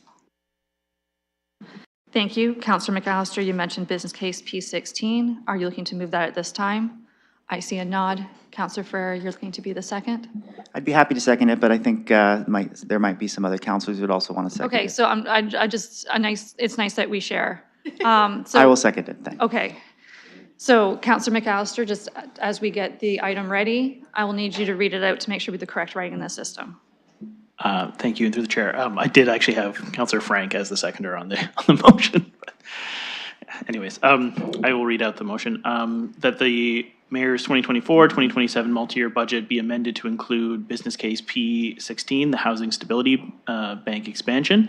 For 2024 operating expenditures, $700,000. That would also have the tax levy impact of $700,000, and that would go for the full 4 years with those numbers repeating. So that's still being updated in the system. Mr. Murray, is your team ready to model that financially on the chart as requested by Deputy Mayor Lewis? I see a nod, so we will do that. And then I'll let you know when eScribe's updated. Thank you, and through the chair. The impact of this proposed amendment is in fact enough to increase the 2024 tax levy from 8.6 to 8.7%. The remaining years remain unchanged, and the 4-year average on a rounded basis remains at 7.4%. Thank you. Thank you. If you update eScribe, it is available as it is on the screen. I'll note that Mr. Diakis is still with us. Councillor McAllister, I will let you introduce your motion, and I will commence my speakers list after that. Thank you, and through the chair. Again, appreciate the opportunity to put this forward separately from before. This is another program where I've seen great success, and as been indicated with our previous amendment with P15, and Councillor Ferrer said this very eloquently, this is another one of those things which really is the last line of defense for a lot of people. It's something that keeps people housed, and honestly, like, we need these programs in place. It really is a last resort for a lot of people. Without programs like this, we are just adding to the homelessness, and we're trying desperately to do everything in our power to prevent more people on the street. So I would really encourage my colleagues to support this one. The previous one didn't make it through. I know this does have an impact in terms of the tax levy, but I would say, again, this is another one. This is of vital importance that we need to fund and keep in our budget. So thank you. Thank you. I believe I saw Deputy Mayor Lewis as my next speaker, and then run my speakers list from there. Thank you, Madam Chair. So again, I think it's worth pointing out, this program isn't going away. This is an expansion request. And I think Councillor Stevenson spoke to this on the last item, but I'm going to reiterate it, particularly on this one. Each time, and in this case, we do push the rate up. Each time we push that property tax rate up, we are actually pushing some Londoners to go and get in line for the Housing Stability Bank. We are creating an infinite feedback loop here where every dollar we're increasing is putting someone else in a precarious housing situation. And we can't avoid not investing in things. It's always a balance at council, and nobody has the magic formula as to where the tipping point is for an individual resident. But as we continue to see this budget number sitting at over 8%, each time we push it up, we are pushing another London resident to get in line for the Housing Stability Bank. We will never be able to provide enough funding for this program to completely subscribe for all the needs, because as the mayor said, what this really is a symptom of lack of appropriate social assistance rates from the Government of Ontario. It is a lack of proper shelter allowance from ODSP. It is a lack of proper shelter allowance from Ontario Works. And we cannot, in our wildest dreams, backfill social assistance rates on the property taxes. If folks really believe that this program is of incredible value, then where I would really love to see colleagues focus their efforts is lobbying our provincial representatives to increase social assistance rates. It's been something I've been doing for 4 years, and it's falling on deaf ears, I'll admit that. It's something Councillor Cuddy and I included in a letter that we sent to the province around the renovations on Webster Street. Increase these social assistance rates. That is where the responsibility lays for this. If people had a higher shelter allowance, they would not need to rely as heavily on the Housing Stability Bank. So again, we're just creating a feedback loop here. Each time we increase the funding to this program, we are putting someone else in line to receive benefits from it. So I cannot support this. Thank you. Further speakers to this item? I see none online. Okay, I have Councillor Ferreira, then Councillor Hopkins. Thank you. So in addition and in light of everything that's been said, I would want to make reference that the business case does point out that 70% of the beneficiaries of the Housing Stability Bank are on a fixed income. And it also notes that the program has seen an increase of the cost of housing, as we all know. And it has also seen a reduction in loan repayments. And I think both of those speak to the fact that costs are rising, people on fixed incomes aren't able to afford that. So I understand that there is a source of revenue that this program did have that is no longer there. But again, and I've said this before, I would not be willing to gamble because of that statement, that fact, with people's housing. So this is why I'd 100% be supporting this. And I hope that the colleagues here will do the same. Thank you, Councillor Hopkins. Yeah, thank you, and I will encourage my colleagues here to support this program. We heard from Deputy Police Chief McIntyre about the skyrocketing costs that the police services are experiencing. I think all our agencies, boards, commissions, Londoners in particular, we're all experiencing the costs of inflation. And we know this program has increased. And yes, we do need, it is an expansion request because of the needs that are great in the community. I really think it's really important to understand that the working poor even rely on this program. It's just not the homeless. And we're starting to see more and more of the need for these programs. I'm really pleased to hear that my colleagues are advocating other levels of government. That's what we need to do for sure. But again, we do have the problem in the city, and we do have to set up. Sorry, I sat at the dentist, and I am having a problem talking. But I really do think we as a municipality have to set up and assist residents in London. Thank you. Councillor Rahman. Thank you. I agree with a lot of the points that have been made already, so I won't reiterate those, but I just want to speak to the piece around funding on this. I absolutely agree that, you know, we need to do everything we can to support Londoners right now, to find savings, to find efficiencies where we need them. And I have to commend the Centre of Hope as well, because I know that's what they do all the time. And this business case is purely money that will go out to support the community. There's no overhead here that they're covering within this business case. It is extremely lean. What I'm willing to do is I'm willing to support this and look for more savings to be able to offset this. So I think that we can dig deep and do both in an effort to provide Londoners that are struggling. One of the other things I wanted to note is that we received communication from Mr. Pollock about the funding that he believes will be necessary to assist seniors with a very challenging budget and these additional costs. And there's no program right now to do that in our city. And this is the only program that I can point residents to be able to find some dollars to help them stay in their homes and be able to cover those additional expenses. So I'm supportive, and I will work to try to find other savings elsewhere so that we can offset this increase. Thank you. Thank you. Looking to see if there's any further speakers. Mayor Morgan. Yes, so this is this is probably one of the more difficult ones when I put the budget together to assess.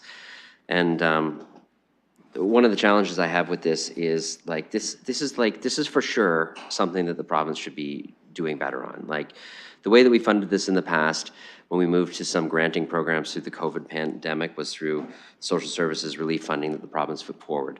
And this to me seems like our path to actually subsidizing what should be better social assistance rates in the province. And it's really easy for this program to expand and expand and expand if costs continue to climb, if social assistance rates stay the same and people continue to struggle.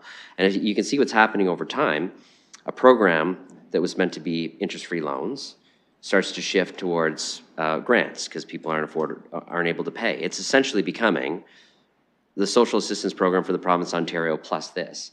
And for me, this is like a tricky one. Like, should we be advocating on this sort of stuff? Like, absolutely.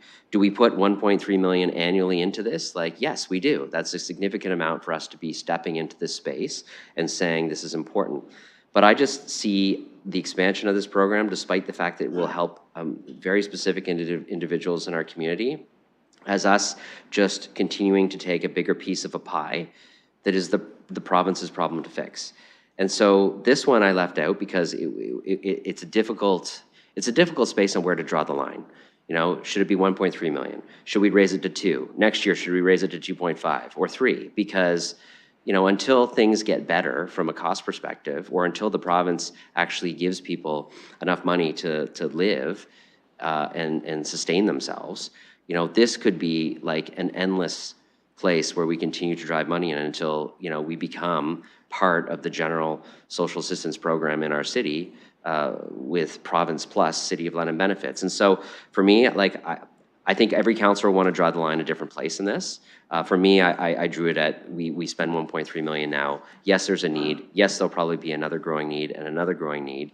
And so for me, I drew the line here. So I don't think I'm going to support the amendment, but I certainly understand why councillors would bring this one forward and say, we need to step in and we need to step in and we need to step in, because this is definitely a clear need. But I think the clear need here is that continued advocacy piece, and to demonstrate that like programs like this show that absolutely people are on the margins, and absolutely the rates that are provided to get people by for basic housing and sustenance is insufficient in the province.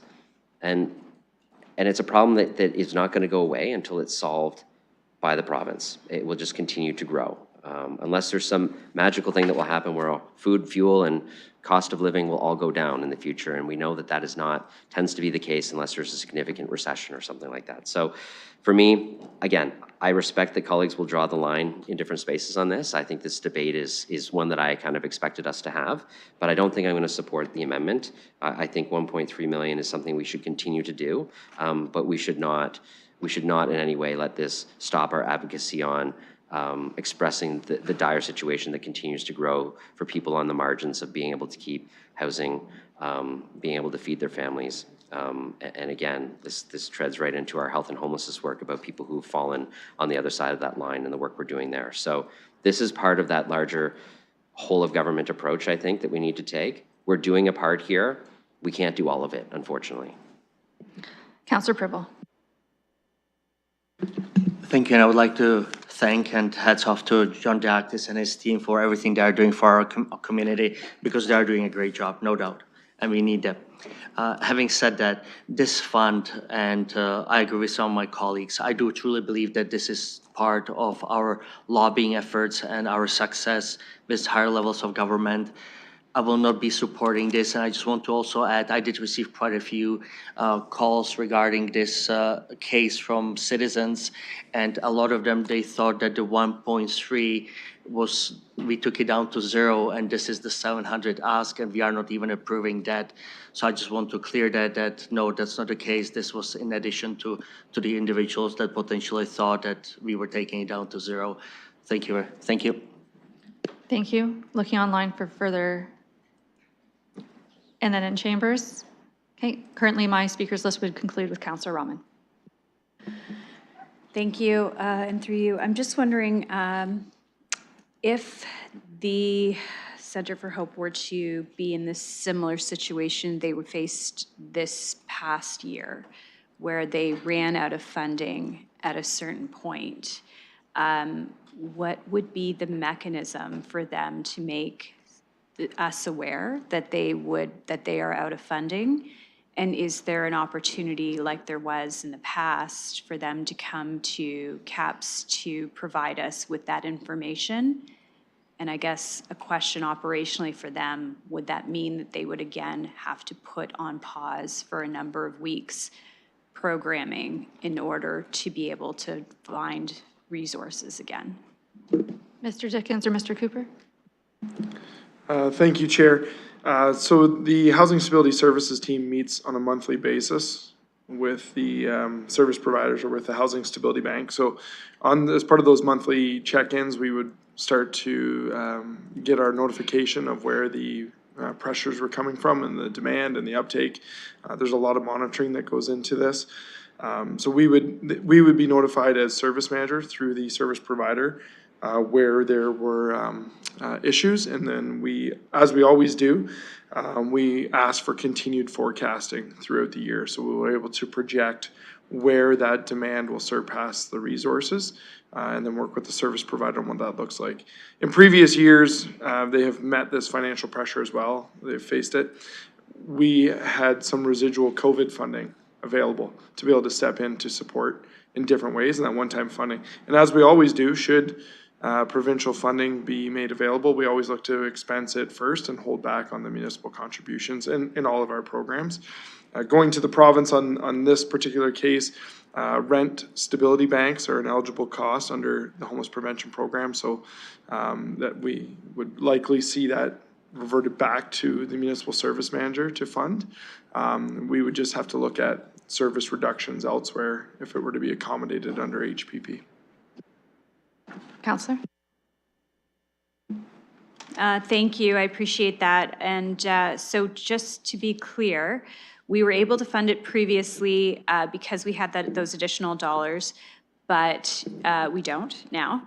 And if that shortfall did come about and we were made aware and forecasting showed that would be ongoing,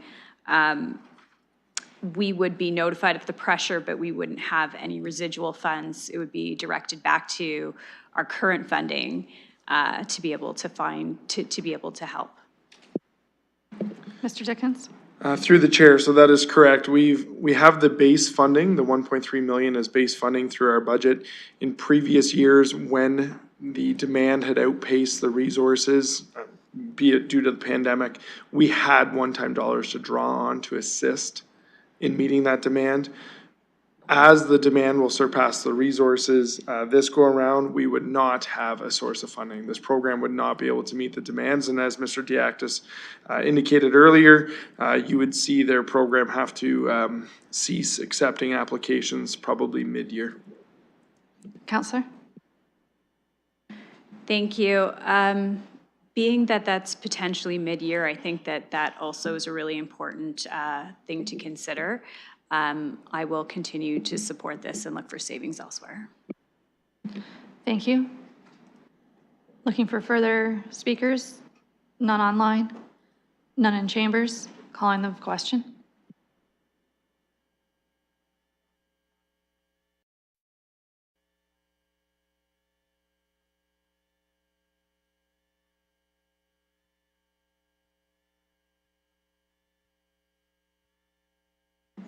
Closing the vote, the motion fails, 6-9.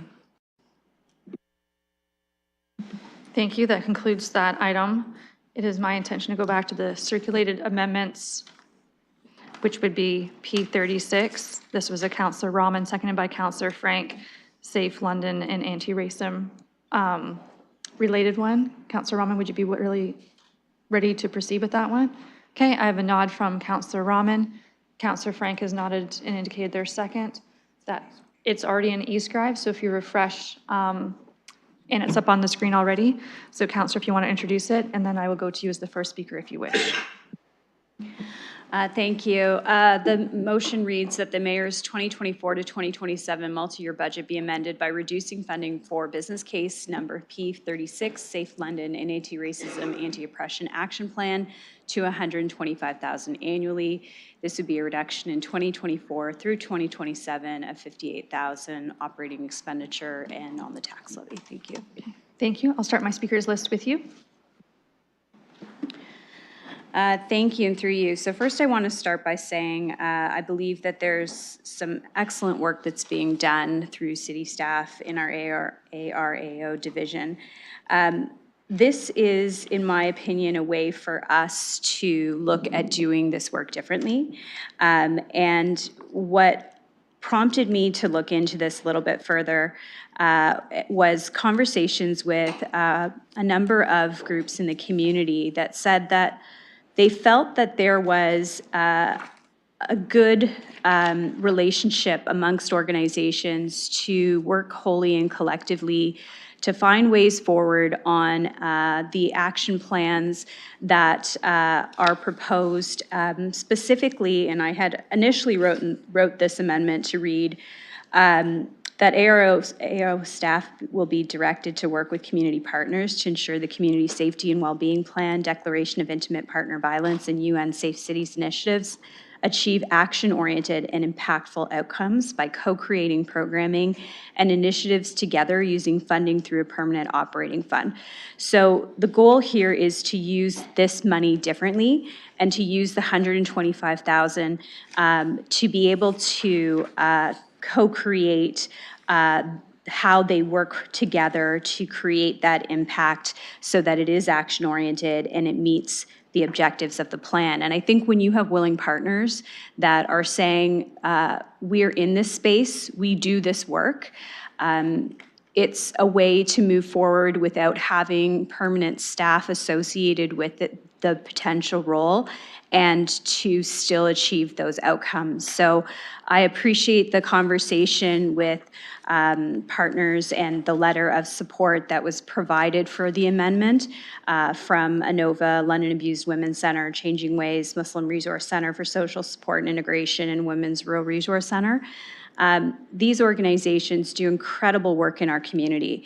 And I thought about it from the perspective of who would be doing this work. If this was internal to the city and it was staff and it was somebody hired, we may be taking somebody from one of these organizations that's committed to this work and having them as a staff person here in-house that's overseeing the plan. And here we have a committee that's already doing this fantastic work, is very embedded in this plan, and they're willing to move forward with it with some additional opportunities to co-create what that looks like. So that's what's in front of us to consider, and I hope my colleagues will support it. Okay, building my speakers list for this one.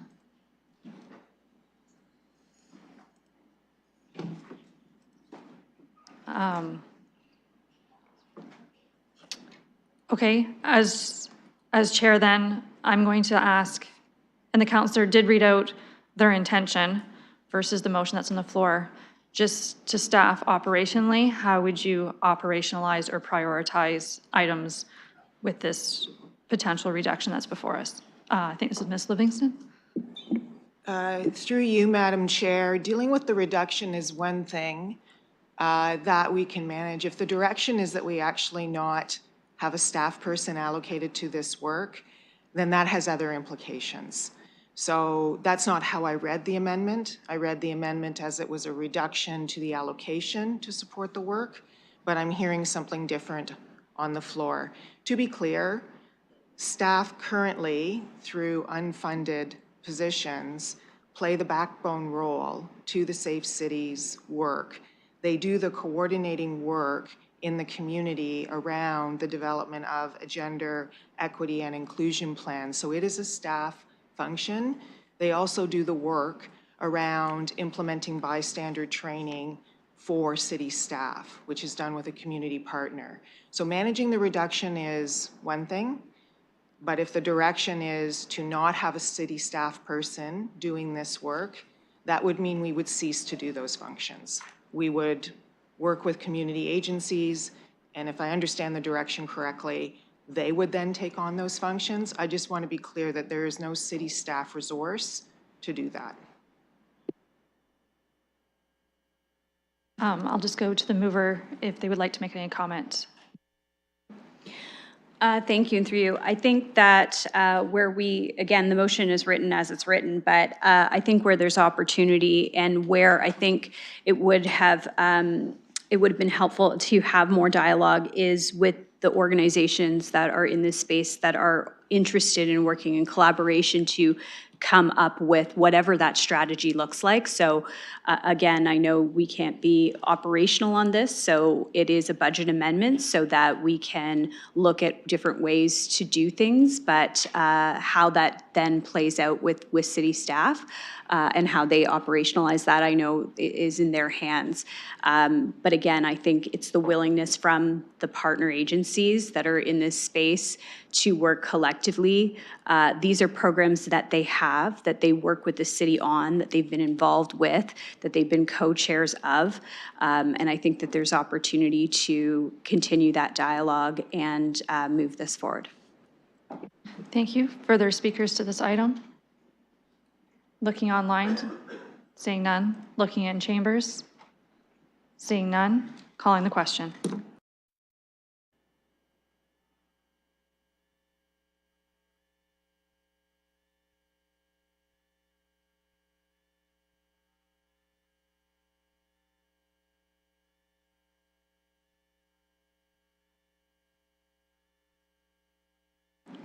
Closing the vote, the motion carries 11-4.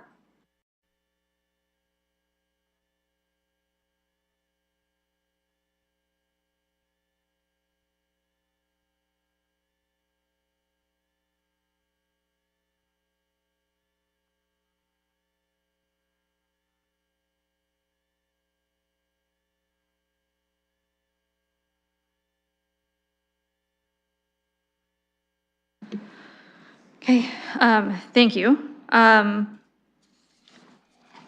intention is to go to business case P51. It was pre-circulated. This is a Councillor Pribble, Councillor Frank one dealing with transit service conventional growth hours.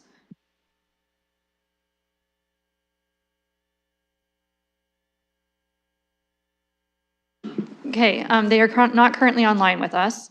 Would people intend to have questions of Ms. Polensky just for she could be here to start the conversation, or someone from her team?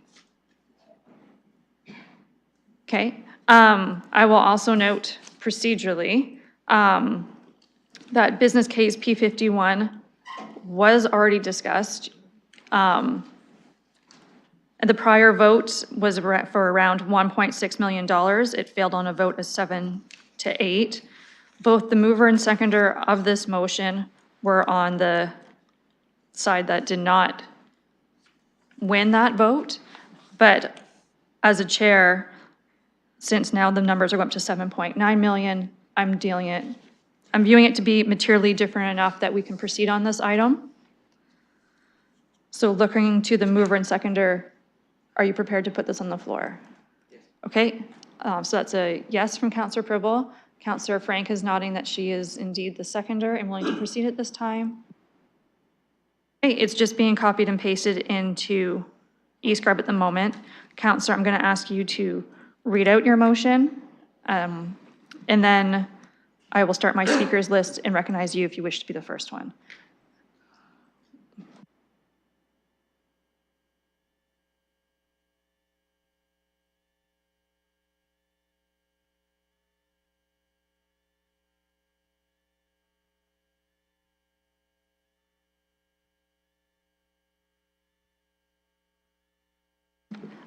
So Counselor, whenever you're ready, you can read it out. I will also let committee know that after this item, it is my intention to break for lunch once we're done this one.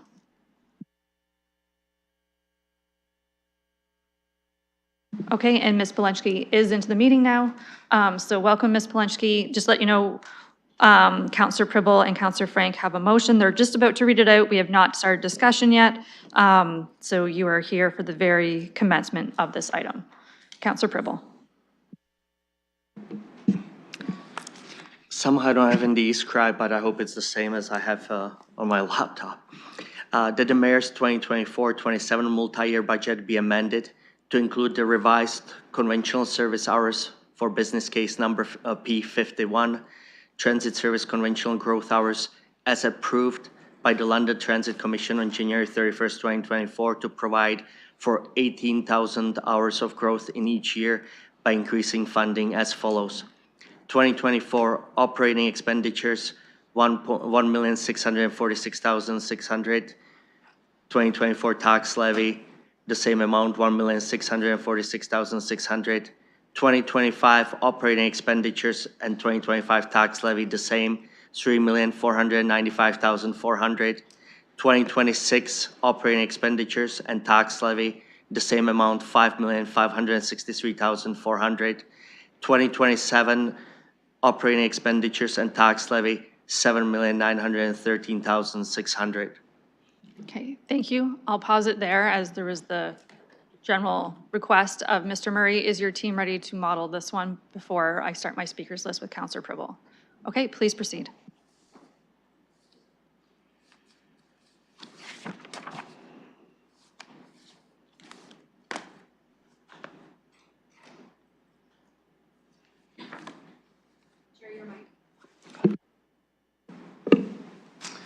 Thank you, and through the chair. So what you're seeing on screen here is the impact if this amendment is approved. So it would increase our 2024 tax levy increase from 8.6% to 8.8%. It would increase 2025 from 8.7% rounded to 8.9% rounded. It would increase 2026 from 5.6% to 5.9%. And increase 2027 from 6.5% to 6.8%. And we can show you by reverting back to what it looks like without this, we can show you what that looks like just to kind of give you a sense of how each year moves. So in terms of the 4-year average, it would increase the 4-year average annual increase from 7.4% to 7.6% on a rounded basis. Thank you for that. Everyone saw it. Okay, we're good. Counselor Pribble, you're welcome to introduce this item. Thank you. So thank you, colleagues. As the amendment states, this was agreed at the commission, which I'm a member of. If I look at the whole picture where we are situated, our situation in London, where we keep saying and stating we are one of the fastest growing cities in Ontario, in Canada, and we are going with status quo. And just so you know, the commission felt that the proposed first increase 25,000 hours, with again 25,000 hours compared to other municipalities similar to our size is ours was much smaller to 25,000. When we went back and revisited the situation that in terms of the tax rates, etc., we brought it back down to 18,000, and this is the result. The 18,000, which I mentioned last week, it's not that it will get us to the buses flying up and down all over London, no, but it's the right direction. And I think that we are dealing right now with police service budget that was neglected for many years, and now we are hit with such a large amount. And if you look at our growth, and I do understand that our infills, our planning applications, that not all these buildings will be built within the next 12 months. I do understand it, but on the other hand, we are telling Londoners we are approving these infills. We are approving them with 0.5, 0.6 parking spots per apartment, per condo. The reason why, because they're on the bus line, and we are going to deliver better public transit. And I think this is the way, and I don't want to take more time because I would like to potentially come back to it and save my time for later after I hear the other comments. Thank you. Thank you. That's 2 minutes, just for you know. I have Deputy Mayor Lewis next, and then collecting my speakers list with Councillor. Okay, Deputy Mayor Lewis. Thank you, Madam Chair. I'm going to try not to be repetitive to what I said on the previous vote on this.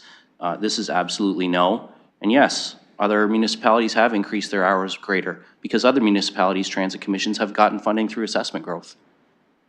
I'm not putting this on the tax base. You've seen what the impact is. There are options for LTC to put together a business case for assessment growth for new hours in next year's assessment growth cycle. LTC is getting a significant, in fact, I'd call it a historic investment in paratransit service to improve service for the most vulnerable and most hard pressed to find mobility option members of our community. And they're getting over a 49% base increase. The mayor had to correct my number last time, and I didn't make notes as to which one he corrected, but over a 49% increase to their base budget. Fares have increased 18% for regular riders, but only 5% for post-secondary students. There are other better ways to be looking to fund our transit, and I am simply not going to continue to dig into the wallets of homeowners, of renters, because make no mistake, renters pay property taxes too. I think it's really important. That hasn't come up in this budget. Renters pay property taxes too. And when property taxes increase on buildings, that impacts people's rental rates too. So when we think about property taxes in terms of housing and homelessness, we got to think about how that impacts renters as well. So I will not be supporting this.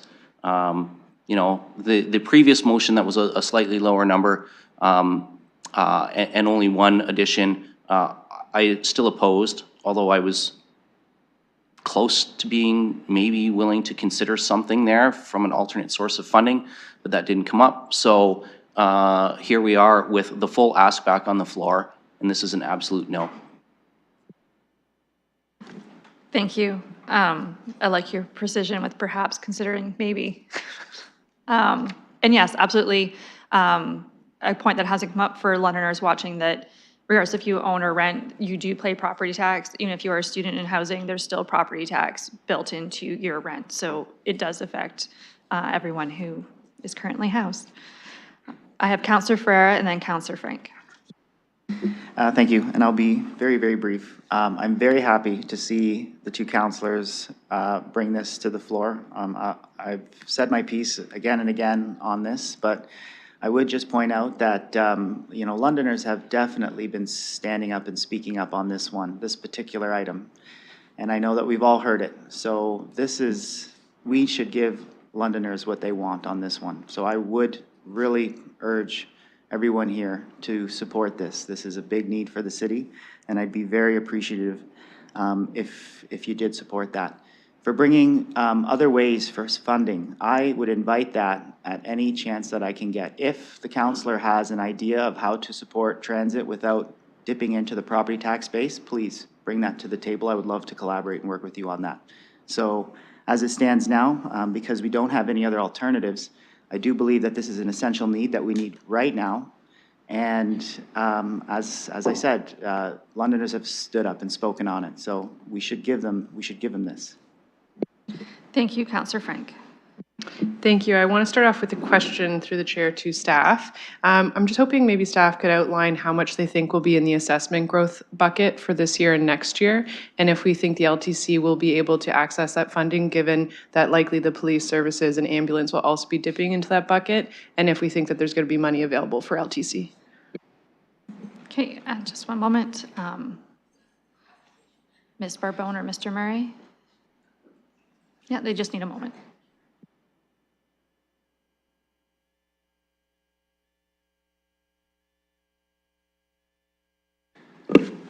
Thank you, through the chair. So in terms of this year's assessment growth number, we have approximately 12 or so million dollars of new assessment growth revenues for this year, plus a little bit of carry forward that was not utilized on a permanent basis last year. So I believe the total amount is in the neighborhood of $15 million or so. In terms of next year, I can't really speculate on what next year is going to look like. There's obviously been a lot of changes in the economy in recent months that, it still remains to be seen what impact that translates into on next year's assessment growth. In terms of LTC's ability to access that, as I had indicated last week, the challenge that LTC has had historically is that a lot of their growth asks have read and sounded more like general service improvements or service enhancements rather than being specifically tied to growth. And that has been discussed at length with staff at LTC, and they recognize and appreciate that. We have, over the course of the last week, had further conversations and email exchanges with LTC, outlining how perhaps going forward they could look at accessing assessment growth funding in terms of being more specific and direct on how their growth pressures relate specifically to growth and qualify under the parameters of the assessment growth policy. So I know that LTC staff are actively looking at how they could potentially put forward future assessment growth requests within the parameters of the policy, but I can't speculate on how much that would be or when that would come forward at this point. Councillor Frank. Thank you. I really appreciate that explanation. Could I will actually just follow up with a quick question. Are staff able to guarantee that for the next 4 years, the LTC will be able to get their assessment growth case funded? I think that's all contingent upon them filing one. Could staff respond? Thank you, through the chair. So in short, there are no guarantees with assessment growth. There are no guarantees in terms of the amount of assessment growth funding that will be available in any given year. There are no guarantees in terms of who will be submitting cases and in what amount for any given year. And there are no guarantees in terms of prioritization of the cases that are submitted. So in short, no, there are no guarantees at all as it relates to assessment growth. Councillor Frank. Thank you. So I will be supporting this motion as I've seconded it. Part of the motion that did not make it onto the written motion on the screen is in it being noted that if LTC is able to access assessment growth, they will rescind whatever increase that they are wanting for that year if they're able to get the assessment growth. So I think that's a good backstop, and I trust that the LTC would do that. So I think that despite there being some discussion that we should not be funding this because they can just go and get the money from assessment growth, we literally just heard that there are absolutely no guarantees that they will be able to access that funding. So I think that we need a healthy transit system for residents of London to be able to get to work, to be able to get to school. And right now, with no service growth hours, I don't think that that necessarily is going to meet the demand and meet the need of Londoners. We've heard time and time again that right now people are being left at the side of the road because the bus is too full and it passes by them. There are bus delays. We need to be investing in transit now if we want people to actually use it as a prioritized service. So I will be supporting this ask and recognizing that if LTC is able to access assessment growth money, then through an update every year that we do, we can tweak some of these numbers. Thanks. Thank you. I have Councillor Trousseau, then Councillor Hopkins. Thank you. Very briefly, through the chair, I'm going to be supporting this amendment. And if the makers of the amendment want to put that it being noted amendment on there, I think that... Sorry, Councillor, we can't do it being noted. It's more procedural stuff. It's only the numbers we can do. But I appreciate the sentiment. Okay. In any event, this has a massive impact in my ward. And it's one of the main things that I've been hearing over and over again from so many people in my ward. And I said this at the last meeting, so I'm going to sort of just play the short version for you. There are too many people who the bus is going by. Even if the bus stops and lets people on, the service level is not adequate. in terms of people being able to get to where they're going on time, given the gaps in service. And if you go out and look at places like Warncliffe or Wonderland, and particularly Oxford, you can see that it's just not difficult to understand how the capacity of the roads is inadequate. And we're supposed to recognize that we're in a climate emergency. And if we cannot allow this, in my view, very reasonable service upgrade, we are turning our backs once again on everything that we purport to be saying about our desire as a city to get people out of their cars. Now, I know that we are not done with the mobility master plan. However, given the options that are still on the table for the mobility master plan, there is going to be a need for increased and enhanced transit service under any one of them. So while we're waiting for that process to be done, this is something we're going to need. Now, if we do not do this at this point, we're going to be falling further behind.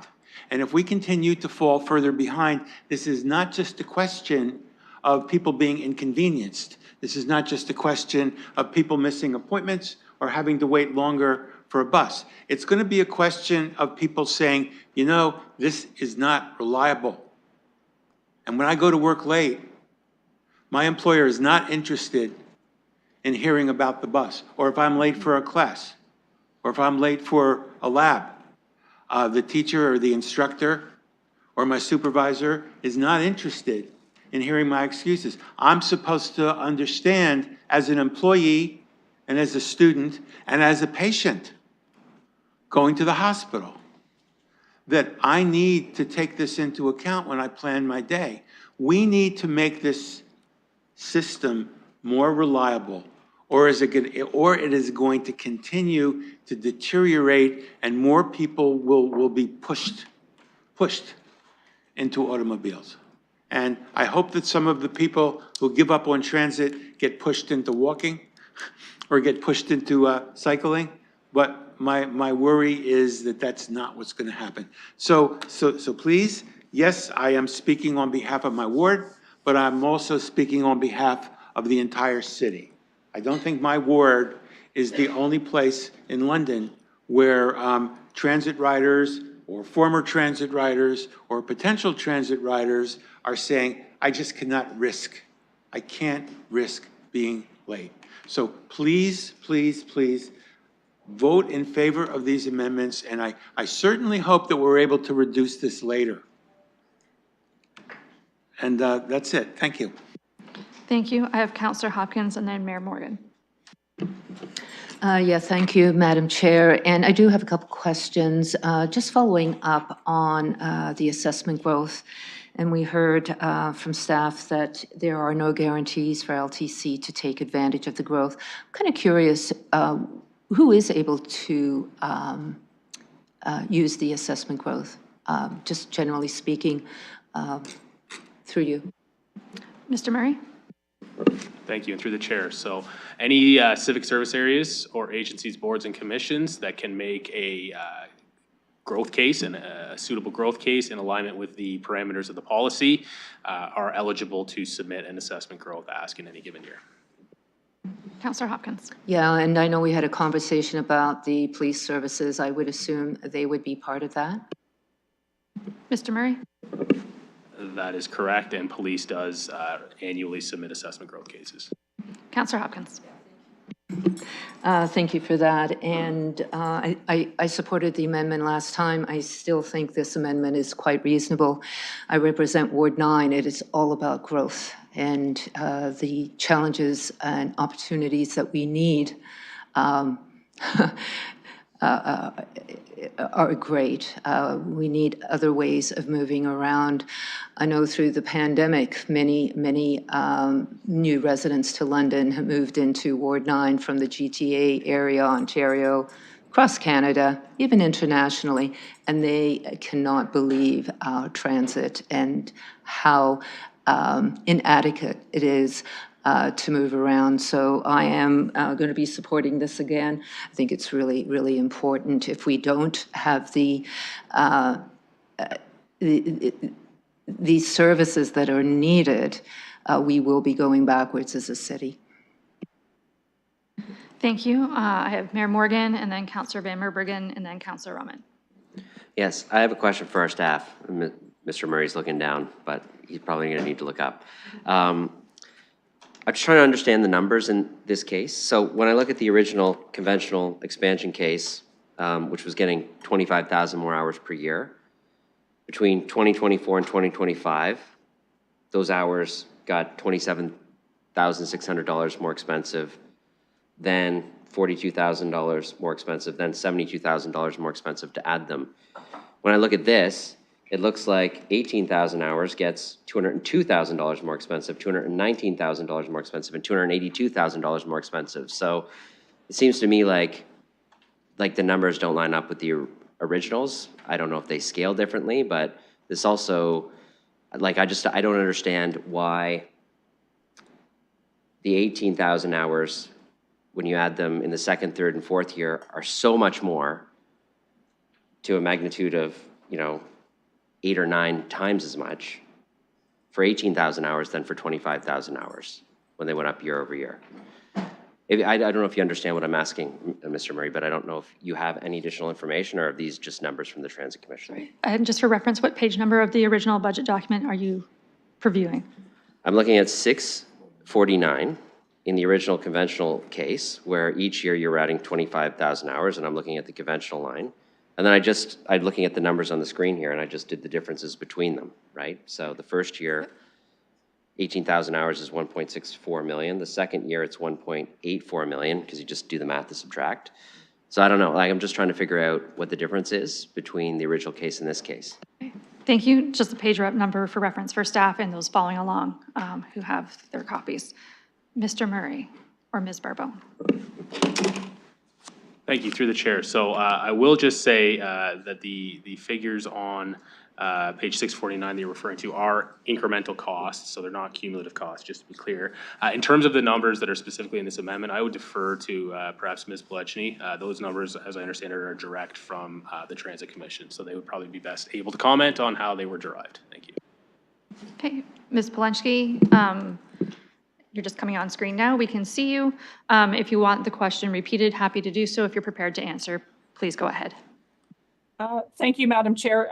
It's the 18,000 hours that, like, the costs that we've provided in the amended motion are representative of what those incremental hours would be in each year run through our model, consistent with the manner in which the 25,000 were. So there are things within that model that include some complement changes that would have been consistent in the 25 and the 18. So that may be some explanation as to why there's disparity, but that's essentially those numbers are provided in the same manner as the 25 were. It's just at a reduced rate. Mayor Morgan. Yeah, so let me say, I appreciate the answer. I think that the piece on the complement piece, you kind of, once you get to a certain point, you bump up to the next kind of complement level. I think that explains the difference for me. I just was trying to reconcile the original numbers with these new numbers and the way that they escalated over time. So that's the only questions I have for now. I might weigh into the debate later. So I appreciate the answer. Thank you. And you've used a minute of your time. I have Councillor Van Merbergen next on screen. We can see you if you want to proceed. Thank you, Chair. I voted against this last time. I'll be voting against this again. I mean, we just have to stand back and look at the big picture here. The transit service in London, Ontario is a secondary transportation service. It will always be that. It will never, ever be the primary service. We are now, and still have it be a secondary service. I mean, that's just the fact of the matter. Why? Because people want their individuality with their own vehicles, the vast majority. So here we are trying to cater to 7, perhaps 8% of transportation users to get around our city. And we're going to significantly raise their property tax in a city which cannot afford it. I love the notion that some people say that, oh, we're one of the lower taxed from a property tax perspective in Ontario or Canada. Well, the fact of the matter is we have to be. Why?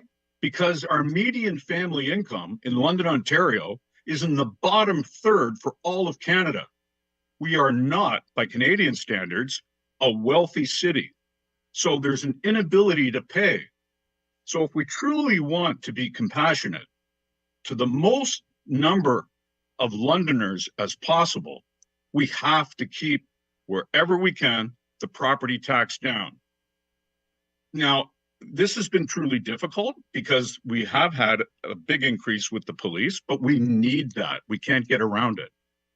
What we're talking about here is a needless expenditure. Yes, you know, it might help a few, but from the broad perspective of all of us, it won't. It will hurt the majority of us because of the significant impact on the property tax that comes out of all of our wallets. And again, we're in the bottom third of median family income, a fact that was released in a paper by the Fraser Institute not that long ago. It's not a stat that we should be especially proud of, but it's a stat and a reality nonetheless. So thank you, Chair. Appreciate it. Thank you, Councillor. Thank you, and through you. That's difficult to follow, especially when we get into talking about the Fraser Institute. Okay, so I would like to ask Ms. Pleshny a question about the business case that's in front of us, and some commentary I heard recently that Thames Valley District School Board is going to be coming forward with their request for funding related to the pilot for Clark Road Secondary School. And I'm just wondering whether or not LTC has contemplated whether or not any of this additional growth money could be used towards that pilot.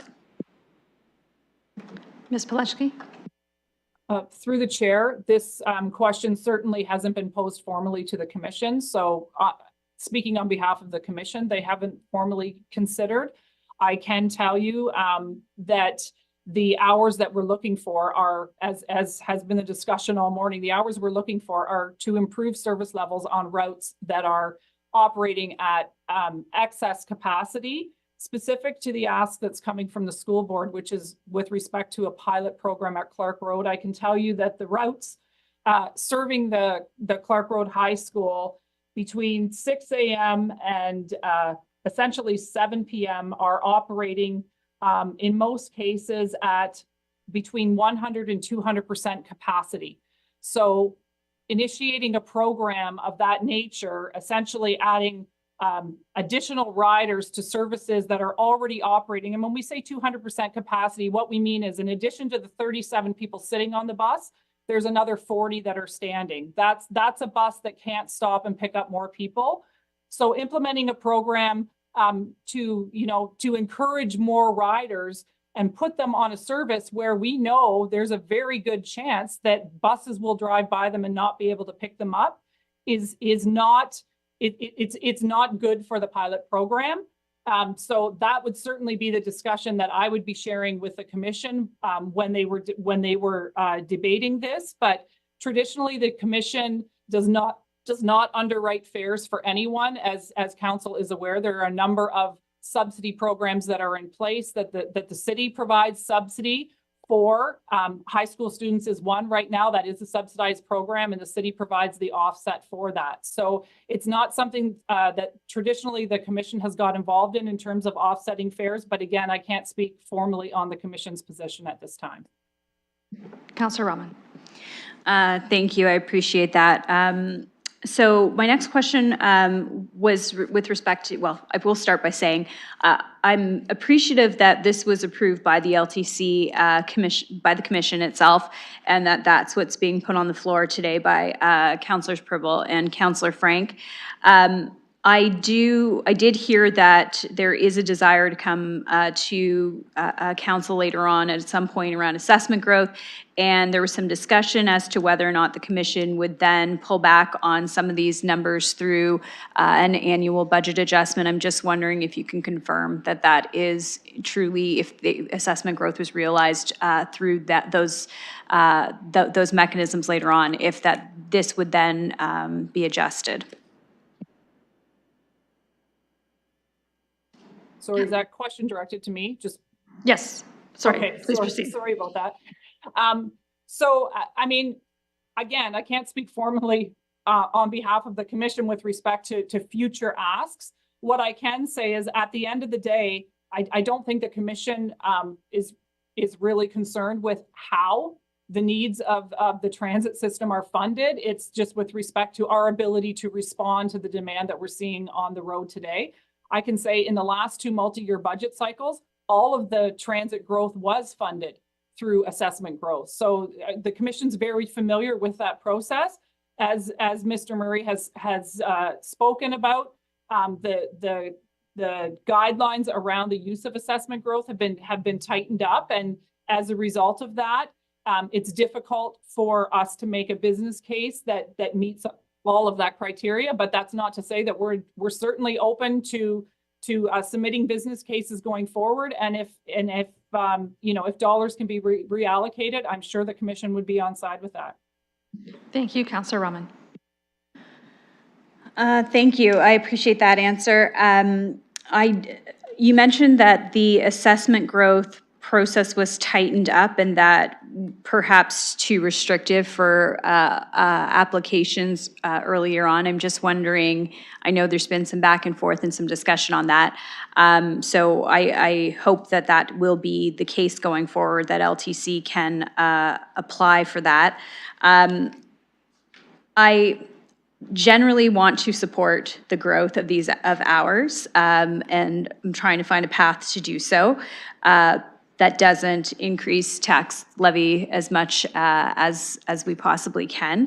In the last amendment that we looked at on LTC hours, the amendment reflected 18,000 hours that then rolled into 25, 26, 27, but the amount stayed flat. And I would be interested to know, and I know I've had these conversations with you through email offline, about whether or not that was supported by LTC, by the commission itself, or was this the only business case amendment that they were interested in? Thank you. I'll caution as chair what's on the floor versus past conversations to keep things clear. But as it's a procedural question to the board, I'll allow it. Ms. Belensky. So if I understand the question correctly, there's some concern about the fact that when we go forward with growth dollars, there's no inflationary factors built into future years. I can say again, as I spoke earlier, in the past, our growth has been funded through assessment growth, and in that process, we would submit the 1-year annualized cost. That cost gets allocated to our base, and that remains in the base without inflation for the remainder of the multi-year budget cycle. That's the way we've operated for the last 2 multi-year budget cycles.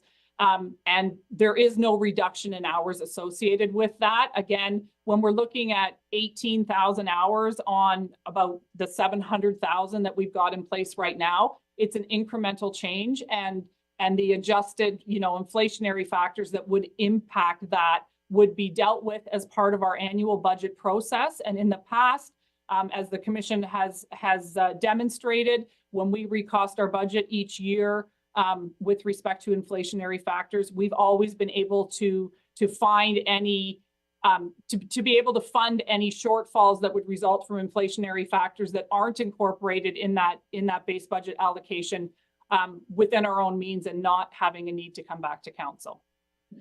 Councillor. Thank you. I appreciate the answer. Okay, the final speaker I currently have on my list is Deputy Mayor Lewis.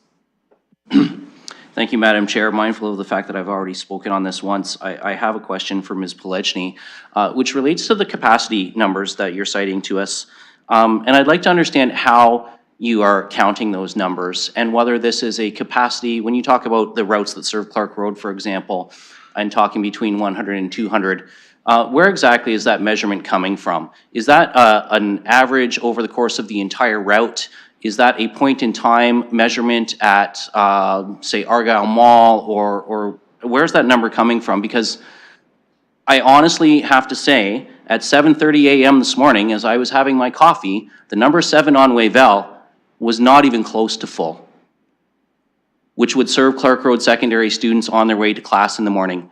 There were seats available, there were not passengers standing, and one person was boarding the bus at 7:30 a.m. at the stop in front of my house, across from East Lyons Community Center. So I'd like to know where these capacity measurements are coming from. If you could explain that a little better to me, please. Thank you. I'll also note that Deputy Mayor Luce is at 3 of his 5 minutes. Ms. Polinsky.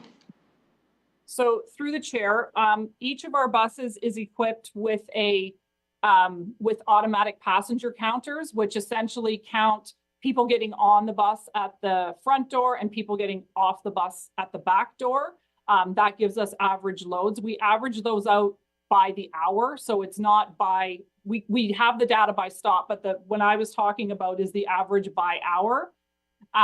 The other issue that we have, and when I talked about those numbers, is we at this time don't know where all the students attending Clark Road would go. So what we looked at is all of the routes going by. Certainly there are some that aren't at capacity. I was trying to provide an overall reference of the capacity numbers that we're looking at. And as I said, the majority of routes serving that school are in excess of capacity. Okay. Deputy Mayor, follow-up. Thank you. So obviously on the school project, and I know we're not debating that today, more work has to be done and more conversations have to be had before any direction is had there. But certainly I do have some concerns about average load versus point in time, actual specific stops and data, because there are capacity availabilities on some of these routes at certain points of the day, and I think we need to look when that comes forward at catchment areas and you know, dismissal and arrival times. So for me, that's not going to be a factor. I'm going to continue to be opposed to this growth case. So thank you. Thank you. Councillor Pribble, you've used 2 minutes, so you have 3 remaining. Please proceed. Thank you. I just want to make some comments on statements that were made. One thing is, which I also mentioned last year, when we are looking, and there was a statement made to the increase in the base budget for LTC for next 4 years. There's a one big number that's kind of changing the kind of outlook, or if we are comparing apples to apples, and that's the reserves of $9.7 million that LTC dipped into in last year. So we really have to, if we want to really see the increase in their budget, we have to reflect that. Previous years, the LTC increased their capacity by 18,000 hours, and we did not have projection growth of the city as we do now. So why the previous councils, they agreed to it, and now we would be cutting it to 0. The increase, just so you know, and these amounts are increases, and they're not cumulative. So yes, if you want to cumulative, you would have to add them all up. But I just want to let you know that this increase in 2024 represents on average for London household $7. 2025, $9, 2026, $9, 2027, $10. Yes, it is an increase, and we are in a very tough situation.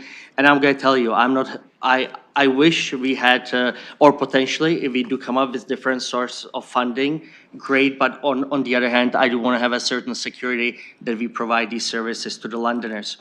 One thing is, and I know it's not going to happen for the first year, but I already shared this with some of my colleagues. These 2 books, they represent 4 to 5% of our budget, and we are spending on it weeks. And there is additional 95% that we are not looking into more detail whatsoever. And I think that this is a thing that right after this is done, we should start working on the 95%.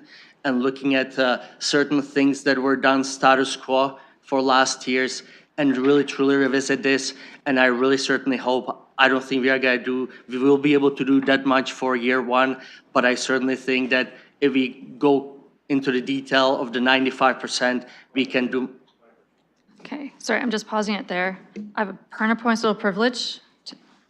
Yes, and this is on behalf of staff. The suggestion that the 95% of the rest of the budget is not looked into, it is very clear that staff are executing a very specific service review campaign directed by council, going through department by department by department. Those savings have been articulated very clearly in Mr. Murray's presentation. So, like, I'm just, on behalf of staff, under the procedure bylaw, saying you cannot make the accusation that we are not, and have not directed, nor is staff, not digging into the budget each and every day. We have a multi-year budget, and they spend the rest of the time while we are working on the capacity that the multi-year budget frees up to dig into each of those base budgets with the service review program, which includes a multitude of factors. So I just think the councillor can say, could we take a look at that again? For sure. But saying that it has not happened is simply not true and is not respectful of the incredible work that our staff have done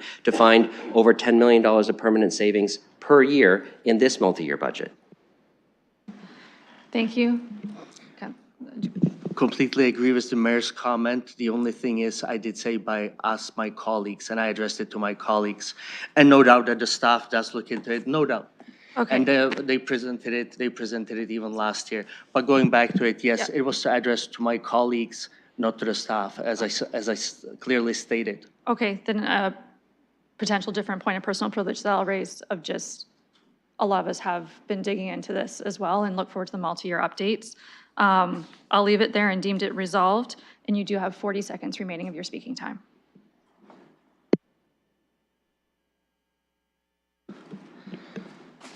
So just in the conclusion, I hope, dear colleagues, we can support this. As I said, previous council supported these numbers with no projection of growth, and I don't want to be in 3-4 years in the same situation that we are playing a catch-up game, and then instead of $7,999, $10, it's going to be much higher, which we are experiencing now with police budget. Why? Because it was neglected previous years. The reason why, and I'll tell you, I did support, and I will be supporting if anything else comes with the police, and the reason for it is because they were neglected, and we cannot let this happen again with LTC, because these amounts will be skyrocketing year on year if we don't address it sooner rather than later. Thank you. Thank you. That was 5 minutes on the dot. I have no further speakers online looking in chambers. Okay. Yeah, I do see Councillor Stevenson, and I do not have a note of you having spoken to this yet. So you have your full 5 minutes. Please proceed. Okay, thank you. I just want to say and echo some of what my fellow councillor said here. I will be supporting this as much as it is challenging for me to increase the tax rate. I do believe that transit is an essential service that we do need to provide. I am going to be looking for reductions, other reductions to reduce the tax rate. I do want to echo Councillor Pribble's statement as well. I think with the tax rate as high as it is, I've already been thinking about how we can bring forward something where council can also be part of that service review, maybe on a monthly basis, take a look at something so that we can say to the public that we have done our part as well, not just put that responsibility on staff, but that we do that as well. So I'll be looking forward to some kind of service review between now and next year's budget. Thank you. Further speakers before calling the question? Councillor McAllister. Thank you. I don't have you having spoken yet, so no. Perfect. You have your full 5 minutes. Thank you, and I'll be very brief. I do support this. I view the transit as an essential service. I know in terms of expenditure, this is going to hit the tax base, but it is another one of those things that I hear a lot from my residents in terms of having the service and growing those hours. For a lot of folks, they don't have an option. I know I heard earlier that this is a secondary option for folks. It really isn't. I think there's a lot of Londoners is their primary mode of transit, and we have to recognize that, and we have to also plan for that. Over the 4 years, the city is going to see a lot of growth. We've already seen substantial growth, and I think our transit has to keep pace with that. So I will be supporting this. Thank you. Last call for speakers. Seeing none, call on the question.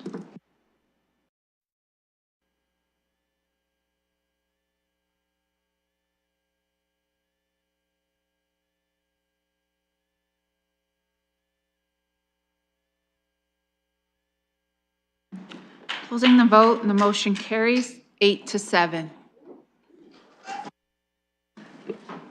Madam Chair, point of personal Yeah, privilege, it's absolutely. inappropriate for councilors to be applauding votes. Yeah, thank you. You know the decorum that we hold council chambers to. I hold the same as chair. This is warning one. That concludes that item. Ms. Polinsky, if you're still here, thank you for joining us. It's the only item I've been given motion to or notice of for today. If something else occurs, we will certainly get you back with us. To colleagues, there is other ones, and I was asked to do it as a group to recognize other staff that would need to come for this from external agencies. After lunch, my anticipation and direction would be to do the library cases. Councilor Strauss, are you ready to do those after lunch? Councilor Rahman, you're the seconder, you're willing to keep second those. As advised by the finance team, it would be prudent to do the base one first, just for clerks can get in the system and ready for us when we come back, and then head into business case P30 and P69.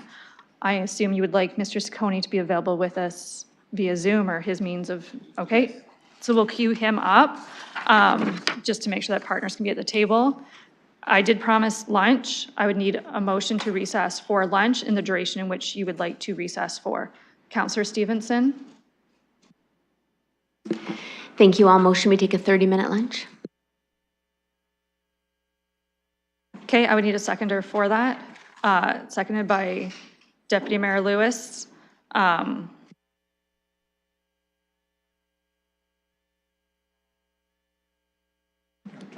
Okay, so let's just call it 1 o'clock because we're right on the cusp of numbers and stuff. So 1 o'clock, a hand vote of all in favor of.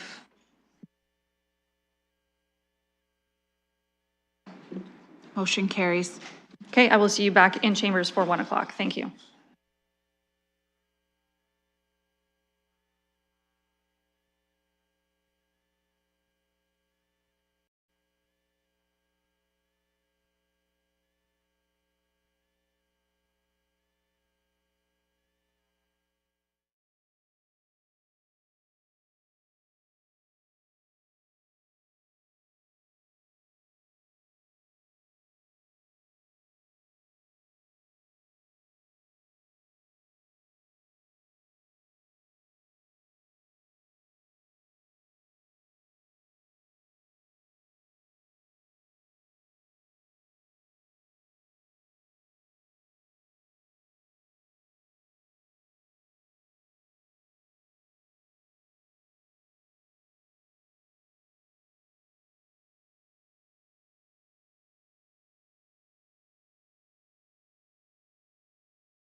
Okay, good afternoon.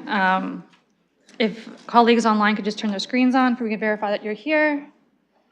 Councillor Van Meerbergen, are you with us as I see my Steves? Okay, I don't see Councillor Van Meerbergen at this time. We do have Mr. Ciccone from the London Public Library with us online, so he is here at the start of the conversation. As discussed before break, if you refresh, the wording is in eScribe. It'll be put up on the screen in a moment.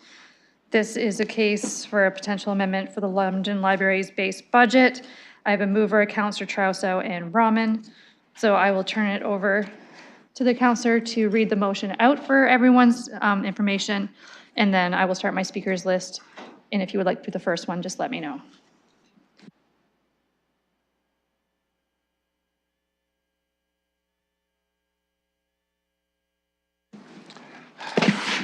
Amendment to the London Public Library base budget. I would like to put this on the floor, that the mayor's 2024 to 2027 multi-year budget be amended to increase London Public Library's base budget to the following annual percentage increases in support of maintaining the essential infrastructure the library offers Londoners. 2024, 7%, up from the mayor's budget of 5.4%. 2025, 8%, up from the mayor's budget of 6%. 2026, 9%, up from the mayor's budget of 5.1%. And 2027, 9%, up from the mayor's budget of 5.2%. With the 2024 operating expenditures all on the tax levy being $331,931. 2025, 833,824, 2026, 1,876,707, and 2027, 3,039,325. I'm moving that. Councilor Rahman has indicated she would second that, and I'd like to put this on the floor. And if it would be okay, I'd like to recognize. Yeah, just one moment. The 2027 number, as you spoke, you said 3,000. Just for correction, it's 3,039,325. Yes, that's correct. Yep. And rather than start with my arguments, I'd like to ask our CEO, Michael Ciccone, who is here, to talk a little bit about how we arrived at these numbers. These numbers are in between what we had submitted for our base request and what was in the mayor's budget, and I'd like for him to first explain how we arrived at those numbers, and number two, what the implications would be for us for not getting those. Keeping in mind that there were also a number of business plans, two of which will come up as separate items after this item is completed. Okay. Thank you. I'll note that Councillor Van Meerbergen has now joined us virtually, so that's our full complement of the Budget Committee present. And Mr. Ciccone, welcome. Ideally, I don't time our guests, I ask that you keep your answers succinct to allow for ample time for dialogue and questions from committee. Thank you, and through the chair, I think what we tried to do in presenting the amendment is to take some pressure off the front end of the tax levy and push it towards the back and push our operating budget, or the increase in our operating budget that we'd like to see in preparation for the 28-31 budget cycle. I think that we can, with this budget, we can try to avoid some of the things that we've talked about in terms of branch closures, in terms of hours of reduction, in terms of the elimination of certain services, and put us in a relatively difficult situation those first few years. But as the cycle continues, that we would be in a pretty good position come the next 28-31 budget cycle. Thank you. Yep. Councillor Trousseau. Could you directly address the question of potential closures or cutbacks in branch hours, which is something that is on the minds of a lot of people? Yes, through the chair. Obviously, there's been some talk about some of the smaller branches, Lambeth, Carson, and Glamworth, they've been described to some extent as underperforming. I would disagree with that. I do think that there are some issues in terms of location and others, but if we want to put it in terms of service to the Londoners in those areas, it's still a very important service to have in place, and we believe it would be very difficult to keep those branches open if we receive the mayor's budget as is. In terms of hours, we would definitely have to really look at almost every branch in lowering hours. Some of that is just impossible for us to cover those hours within the current budget. That would mean if we were to eliminate hours, there's a lot of ramifications to that. It affects almost everything, including literacy programming, room rentals, computer and wireless access, cooling and heating during extreme weather. And you know, another thing is the distribution of City of London materials to Londoners, which we do on a regular basis. Sorry, Councillor? Yes, you've submitted these numbers to Mr. Murray in advance of today's meeting? Yes. Yes. Sorry, Councillor, your mic's not on? I'm wondering if Mr. Murray could provide us with the chart for this, because I know people want to see that. Thank you. Mr. Murray, to you and your team.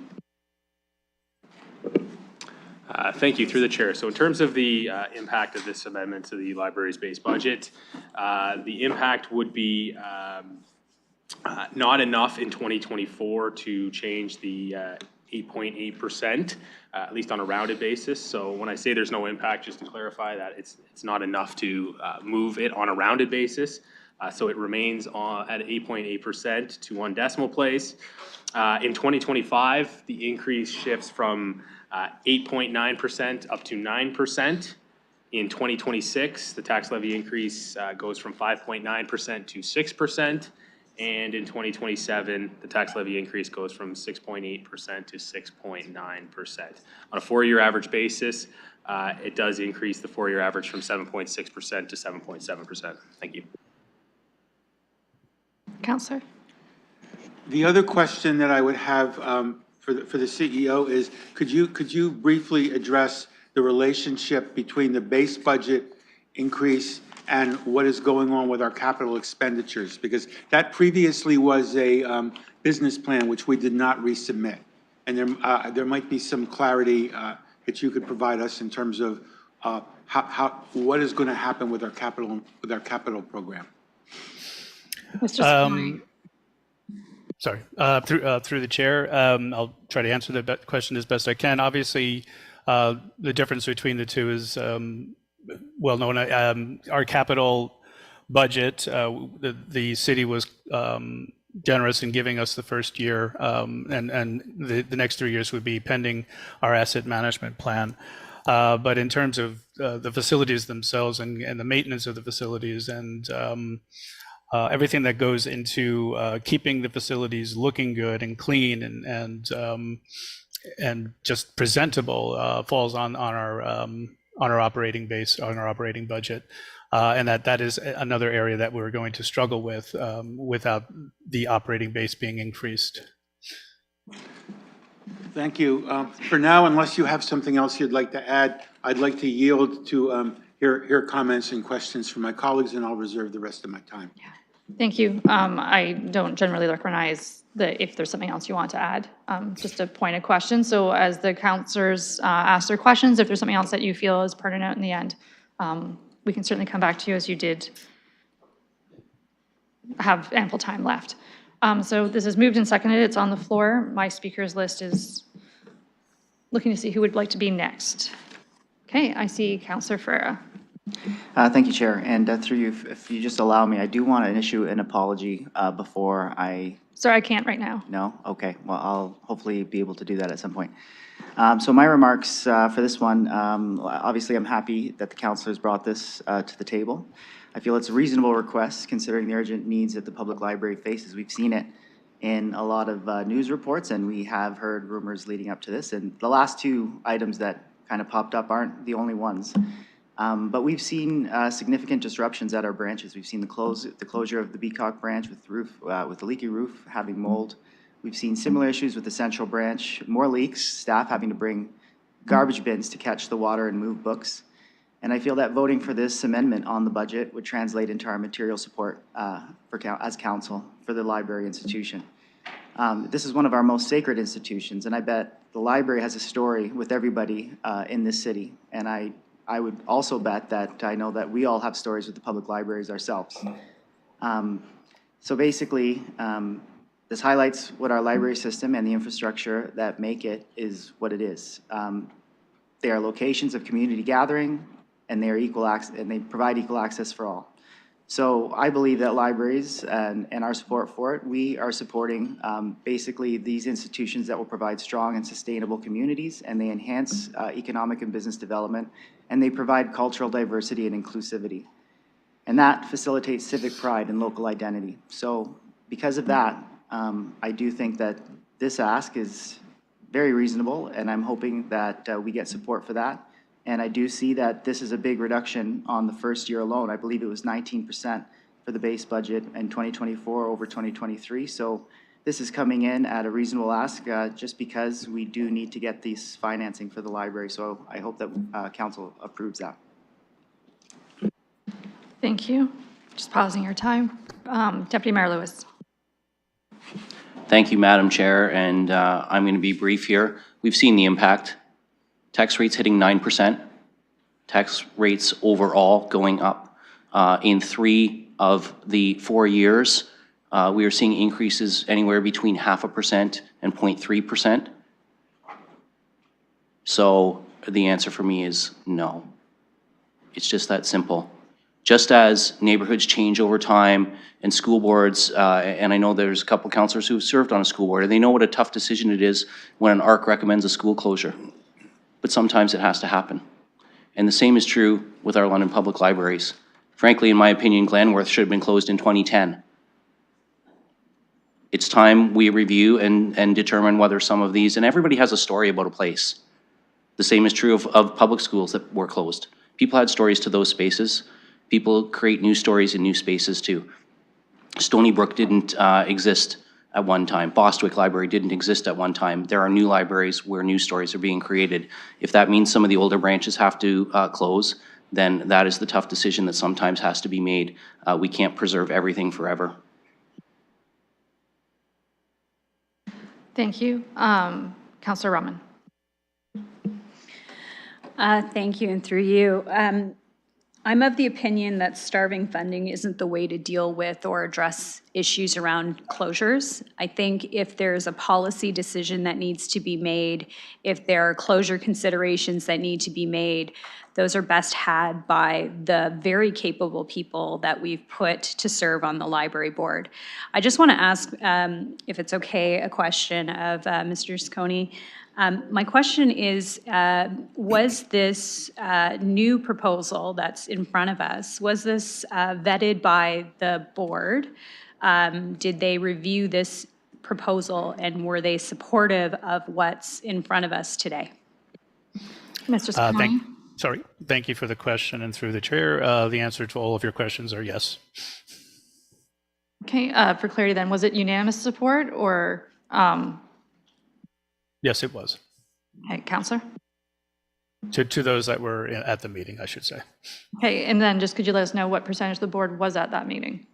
Or how many members? 8 of the board members were at that meeting. And how many board members do you have? 9. Thank you. I appreciate that. We've heard a little bit about the potential challenges that this budget might put you into, what decisions you may have to make around hours, around potential closures. And that to me is the most concerning part, because what we're doing is basically handing back to the library a decision that they have to make some very difficult choices. And I understand that, that the board has already taken a look at this. They've said, this is what we can do based on the pressures that you are facing as well with the budget that's in front of you. What I've heard consistently is that people find a safe place at the library. They feel valued. They are met with trusting library staff. Staff do incredible work in this community. I mean, they serve so many different roles in our community that with just losses of hour of services, we are going to see impacts. And they're going to be hidden impacts because they're not perhaps Londoners that we are able to capture enough data on to really understand that those hidden impacts. I know in my ward the impact around resettlement, and I'm wondering if you can just touch on that because, you know, in other meetings of council, we've talked about the fact that we're seeing increasing needs for supports for the new Canadians, supports for refugees and asylum seekers. Libraries are a place that people receive those services. We know the good work that's being done from case management to social service support to directing people to resources. That's work that our libraries do. I was in Sherwood the other day, just looking at the community boards, which are filled with just information about resources. People can go in and find information that is needed to navigate our community. And I feel like we're at a tipping point here where we're going to lose an essential service, and we need to really, truly understand what this means to our neighborhoods, what it means to our community, and I'm wondering if you can comment on that a little bit further. Thank you. Mr. Ciccone? Thank you, and through the chair, I think that's the most consistent story we hear is the library as a safe space, as a place for people to meet. I think some of the videos that we were posting recently for a mother to bring their child to play with other children. We have library settlement partnerships in 7 of our branches that welcomes newcomers to the City of London. We serve as an extreme weather heating and cooling center during those events, and certainly at the Central Library, it's taken advantage of considerably. The library is one of the last free and open spaces available to Londoners or to any citizen of any city in Canada. And I don't think that can be underestimated, and how much people enjoy that. Some people come for the books, some people come for the computers, but a lot of people come because they feel safe, they feel like they're not judged.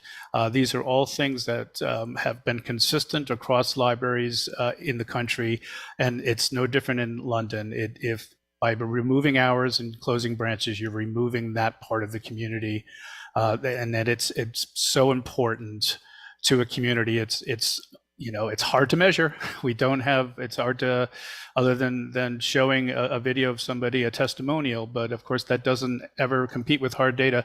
But this is really, really so important. Certainly the Canadian Urban Institute's report called Overdue touches on this considerably. So I think that I urge council to take into consideration this aspect of library service while making their decision. Thank you. Councillor Rahman, you have 2 minutes remaining, but I do have a speakers list if you want me to come back. Thank you. Yes, they're a safe place. They're now a place that provides food in our communities as well. For my ward, this is a place where students can go to get snacks after school. This is a place where they can go and know that they have support, that they have after-school programs waiting for them, that they're met with a smiling face. I can't stress how much this funding is needed at this time. Thank you. Thank you. Councillor Cuddy. Thank you, Madam Chair, and through you. Just to be clear, just to reference what Mr. Ciccone said, there were 8 members at the meeting that voted in favor of the motion. I was the 9th member. I wasn't at the meeting, and I would not have voted in favor, and I'm going to oppose the motion. And I'll be brief, Madam Chair. You know, Mr. Ciccone referenced assets that aren't performing, and this is something that I have mentioned to the board on numerous occasions, that we have three branches that need to be examined and whether or not they should continue on. And these aren't branches, Madam Chair, that are open for days, every day. They're open for hours, 1 day a week. And they're also branches, as Deputy Mayor Lewis mentioned when he referenced Glanworth, that probably should have been closed 14 years ago, but hasn't. And I think now, you know, I can separate myself as a board member of the library board and speak to you as a counselor who's concerned about our tax rate, our base tax rate right now, which is ballooning. And I agree with everything that Councillor Rahman has just said. It is a safe place. All of our libraries are safe spaces. But we have to take a hard and fast look at the branches that are not performing for us. Because like any business model, the entire business will fail if we concentrate on those small ones that aren't doing their job, and that's what we have in the library system today. Beacock Library, which is shared by Councillor Stevenson and myself, it's a great library. It's a great safe space. I enjoy going there. I know Councillor Stevenson goes. At any time, you can see lots of students and seniors there, and they're mingling, and they do find it to be a great place for engagement. And we have made preparations through our capital budgets. The mayor's made this preparation for us to recapitalize on that property and to make it a better property. And we have others that need renovations, and they will get the renovations. But for our purposes today, Madam Chair, we need to focus on our base budget right now. And right now, we can't afford this. And I do apologize as a board member. It's really important for me I chose to be on the library board. It's important for me. But at the same time, as a counselor, I have to think what's best for our entire community. Thank you, and I just pausing your time, and it is that balance of board work and counselor work.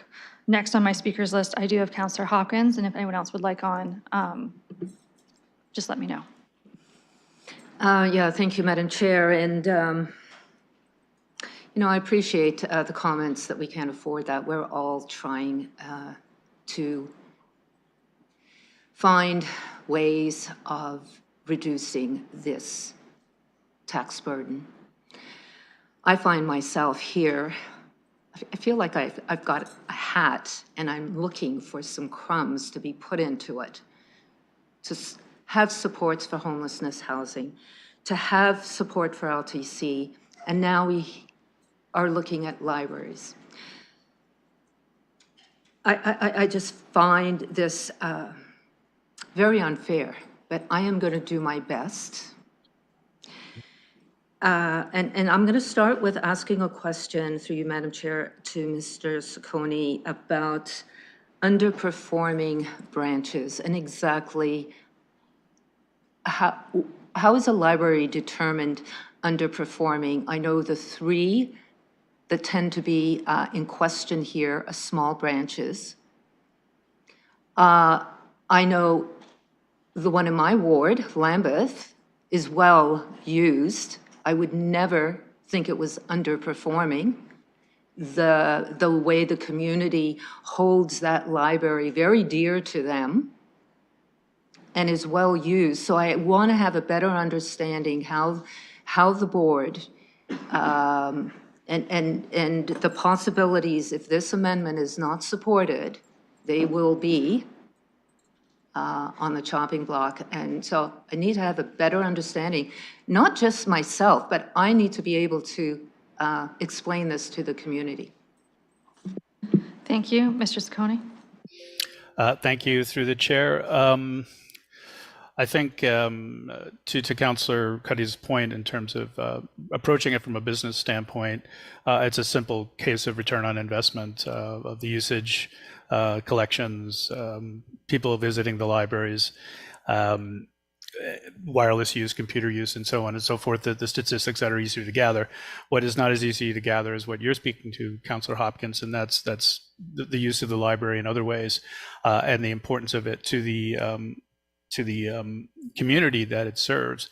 I would venture to guess or say that sometimes it's not a question of underperformance in an area due to the lack of use per se, but the location in some cases of the library that hurts it. So there's a difference between closing a branch and removing service. And in these particular cases, I believe we'd be removing service, and that's without really any alternatives given the budget that we have. The budget on the floor would allow us to examine and seek alternatives.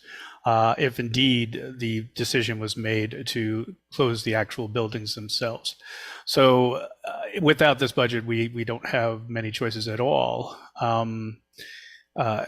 We're in a position where all we're looking at are reductions. Most of our budget goes towards fixed costs, and we don't have a lot of space outside of that. So when we start looking at our budget and the budget that is currently in the mayor's budget, I think 85% of that is fixed costs, and everything else we have to look at in terms of cutting costs. And that means, as I stated before, collections, that means hours, that means branches, that means programs, and everything that we do that Londoners have come to love. So in terms of your original question, what would make us decide that? We would not like to decide that, I think is the answer to that question. We would like to not be put in that position. But in terms of cold, hard facts, we would have to look at things like that. Thank you. Councillor Hopkins. Yeah, thank you for that explanation. I think it's really important that we understand when we say certain things exactly what are we talking about. And I know as our city grows and our population increases, and we're going to see that in the southwest end of the city in the future, we need to maintain what we've got. And this is just a reasonable ask. It's not a huge amount of an increase to the taxes. I want to step back a little bit and just want to say, because I know when I travel around and visit other cities, you know, the way the libraries are treated in those cities really tells me a lot about what the priorities in that city are. And I really want us to understand. I'm finding it very difficult here to see how we as a city can just automatically go, okay, it's about time, let's close these branches as we grow. I'm not really entirely sure how we are going to make these decisions right here, right now, and not take a look at the investments and the meaning of these libraries. I know libraries are spaces for all of us. There are many, many Londoners that have a library card. It'd be really interesting to know how many Londoners use our libraries and the importance. They are important spaces, and I'm just going to speak from my own personal view about being an immigrant and moving to Toronto when I was a preteen, and finding a library, to me, was not only a safe space, it was also a welcoming space. And I just feel so sad to think that future generations, or even my grandkids, as we contemplate and compare what is important over here and what is not important over there, that they will not have the opportunities that I had. And I just have to take a moment and pause and try not to get emotional about it. Because yes, we've got to find tax savings, but this is not the place to find it. So 30 seconds. Yeah, I was just going to be wrapping up and hoping that my colleagues will support this very, very important amendment to our city. Thank you. You had 15 seconds left. I always try and give that 30-second comment because there's sometimes I think you're wrapping up and you start over. So I always give you that cue just for you can wrap up on your own terms. I had Councillor Stevenson next, and then I'll continue my speakers list from there. Thank you. The libraries are near and dear to my heart, and certainly, you know, invaluable to their communities and to the people who rely on them. I have to say, for me, and I'm a business person and return on investment, I want to see that, not here. libraries are a community service to the neighborhoods, and I don't think that we should be looking at it from a return on investment.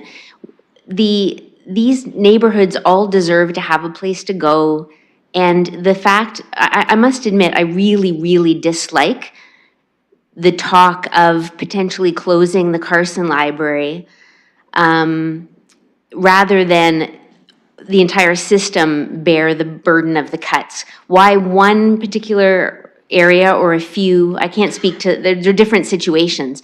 But the Carson Library is open for a full day, every day, 5 days a week. It is not a few hours a week.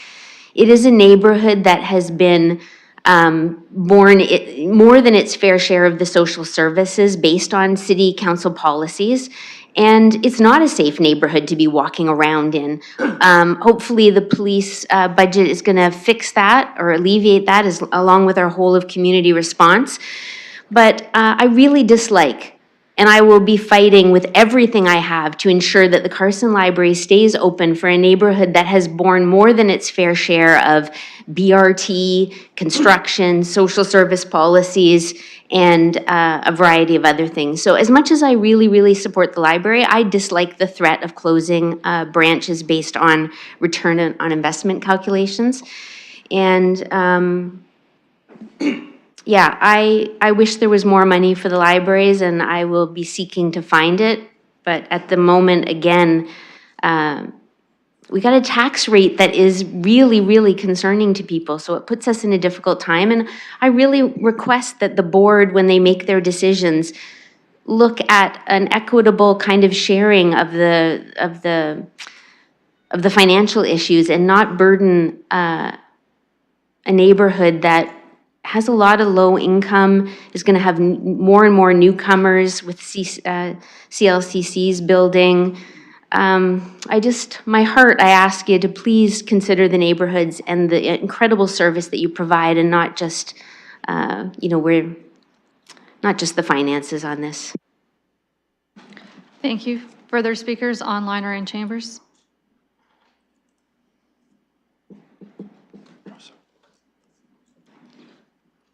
Okay, Councillor Trousseau. Reserve my main comments first, just to sort of get myself composed a little bit. This is probably the most important thing that I'm going to do on this council during my term. I think the speaker, Councillor Stevenson, I think you've hit it on the head in terms of why we should be supporting this increase very articulately and very well. We don't want to close branches. Now, what I wanted to say, and a lot of this is taken from my colleague, Jeremy McCall, who wrote a wonderful piece on his blog, but the London Public Library scores first in user satisfaction, and there's a reason for that.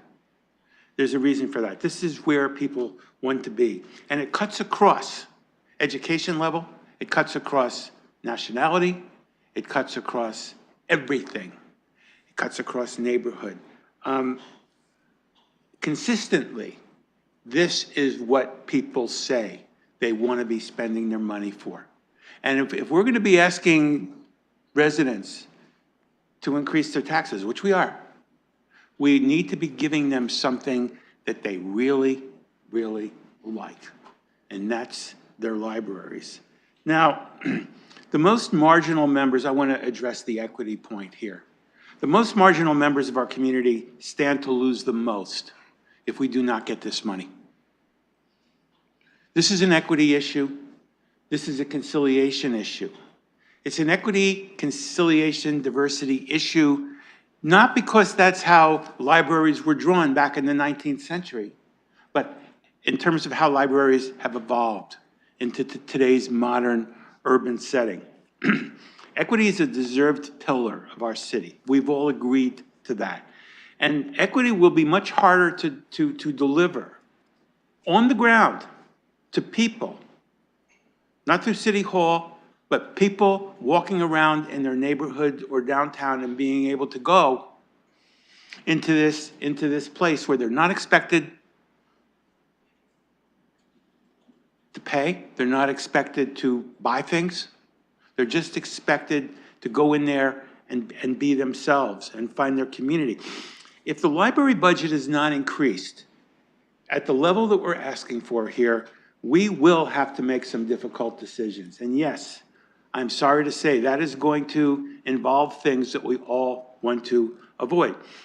At risk, at first, will be smaller branches. These branches offer computers, printing, Wi-Fi, tech help, story time, programs, study space, meeting space, literacy programs, materials. I'll talk more about materials under the next item. Referrals, cooling and warming space, bathrooms, volunteer operator. I mean, I can go on and on and on. And the role of the public library has changed so much from when I first took my Master's of Library Science degree at San Jose in the mid-90s. It's changed so much. 30 seconds. I will ask for an extension. We could just do that now. Let me just pause the time. What extension are you asking for? I'd like to, I could do this in 2 hours, but I'll take 5 minutes. Thank you for your honesty on that one. So a request for extension of time for up to 5 minutes moved by Councillor Trousseau. I would need a seconder for that. Seconded by Councillor Hopkins. This will need to be a vote in eScribe, so it's just loading in. I'll let you know when it's ready. Okay, it's ready. Cast your vote.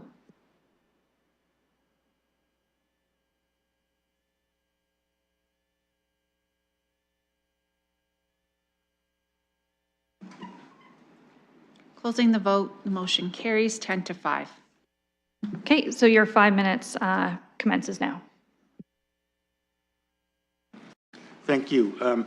So we're not sitting on a lot of reserve funds. We're not sitting on alternative mechanisms in terms of our base budget. I'll talk about one exception to that later.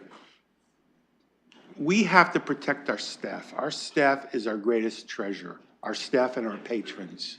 And the relationship that our staff makes with patrons. And people, you've seen some of our testimonials online. People come into the library and they really appreciate being recognized, especially in the branches. They really appreciate being recognized and known by the staff. And that is just such an important part of people's connection to the civic life in London. We are going to see an increase in people who are coming to London that need to take advantage and use this broad service. And for a while within the library community, there was a tendency not to want to say we're social workers, but we are. We're doing so much more than checking out books, and the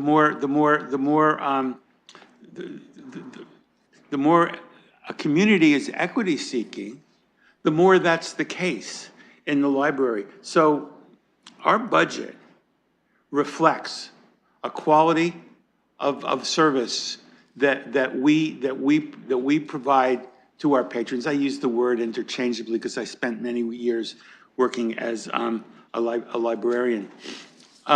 So I think that when you look at the notion of closing down, either closing down entirely or curtailing the hours in particular branches, that is going to have a detrimental and very deleterious effect on the community.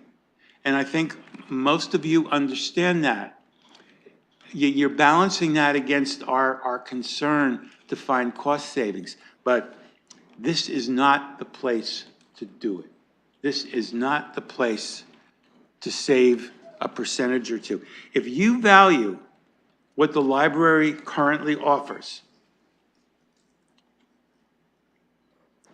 I ask you, Mayor and councilors, and so many of you have served on the library board in the past, so you know, you have a good sense of where I'm coming from on this. I'm asking you to approve the amendments that are on the floor. If that does not happen, I really worry about the future of our library system and the welfare of the people who rely on us. So thank you very much. Thank you, and just let you know that you used up 3.5 minutes of your additional 5 minutes. Next on my speakers list, I have Mayor Morgan. So thank you. I will make a few comments here. I kind of reflect back to my time as chair of the library board, and I happened to have the good fortune of being chair when Joe Fontana was mayor, and he decided to hand us a bunch of zeros. And I think, there was an approach we took at the time, and that was, we would try to make some tough decisions as a library board, and one of the things we put on the table was to potentially close the Glanworth branch. We made that decision. It was a tough decision as a board, and the community kind of rallied around it and said, like, at the time, it needed significant capital improvements to bring the facility up to an accessibility standard. And so there was a bunch of fundraising that was done by the community, and as a library, we tried to innovate and find a way. And we really minimized the impacts of the challenges that we faced during that time. So when I put this budget together, the 19.9% ask was pretty high. And it has been a bit of a frustrating experience for me because despite the fact that, I may have lowered that to 5.5 and, the percentages of all the other years went up a little bit, giving the library more money in each of those years than they've ever had as increases before, for everybody to say we're cutting the library services. No, we're giving them more. We're not giving them as much as they would have wanted. And in my conversation, with the chair and some others, the capital needs were really important to them. And so I said, here's what we could do. The capital plan's pretty important. I'll put the capital plan in. We'll give you some emergency money. The capital asset management plan's pretty important. Our staff will work with you. We'll determine future capital asks from that.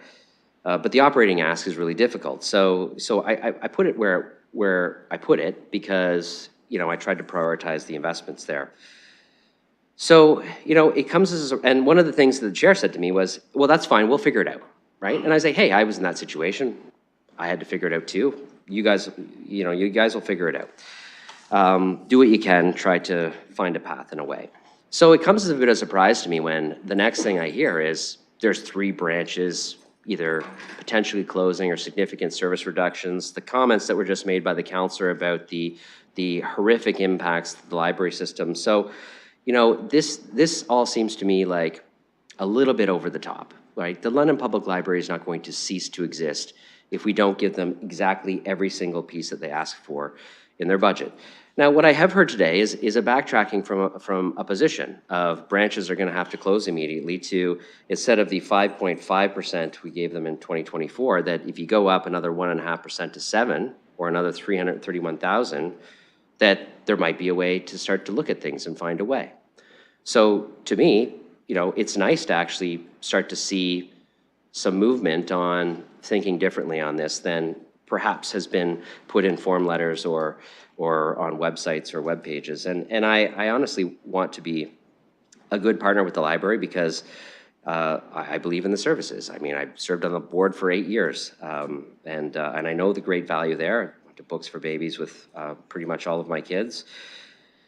So here's where I am. I think the board does have to make some tough decisions. I think this all can't come back on city council, and you can't project that we're making each and every one of these decisions because the board has to decide how they're going to best allocate the different money that they have in a way that is effective. So here's where I think my compromise is in this discussion. I am not interested in raising the library's budget to the level it was before, and I think even Councillor Trossow's suggestion here is a bit aggressive. But if they want some runway to try to have the conversations on how to figure it out, and if they're looking to come back with a discussion with City Council, then I could get to approving the 2024 ask of an additional amount. But I'm not interested in going beyond what I put in the tabled mayor's budget.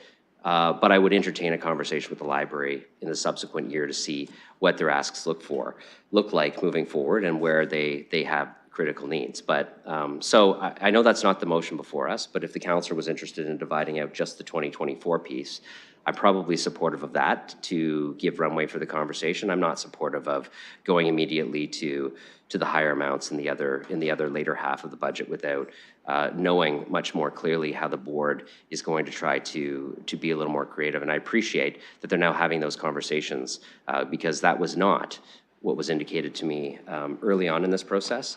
So I just wanted to just carve out my position on this and say, as it currently stands, if it's all together, I'm a no. If you want to just look at 2024, I could get there, but I'm not going to move to the rest until we have a meaningful dialogue with the London Public Library Board on what this looks like moving forward. Thank you, and that was your 5 minutes. Councillor Hillier. Yes, and thank you for recognizing me. I've been reviewing the emails I received from the community regarding Glanworth, and I'll be fair, it's a cute little branch. I love it. I've been there a few times now. But here's my issue. When I'm weighing over a 30% tax increase over 4 years cumulatively, I don't know which way to jump because I don't want to put people out of their houses either over this little branch for 1 day a week. I'm going to listen intently to what anyone else has to say about this, but I'm still on the fence on this one because I'm looking at the long-term tax implications, and every single thing we're looking at just keeps making it higher and higher over the 4 years. Thank you.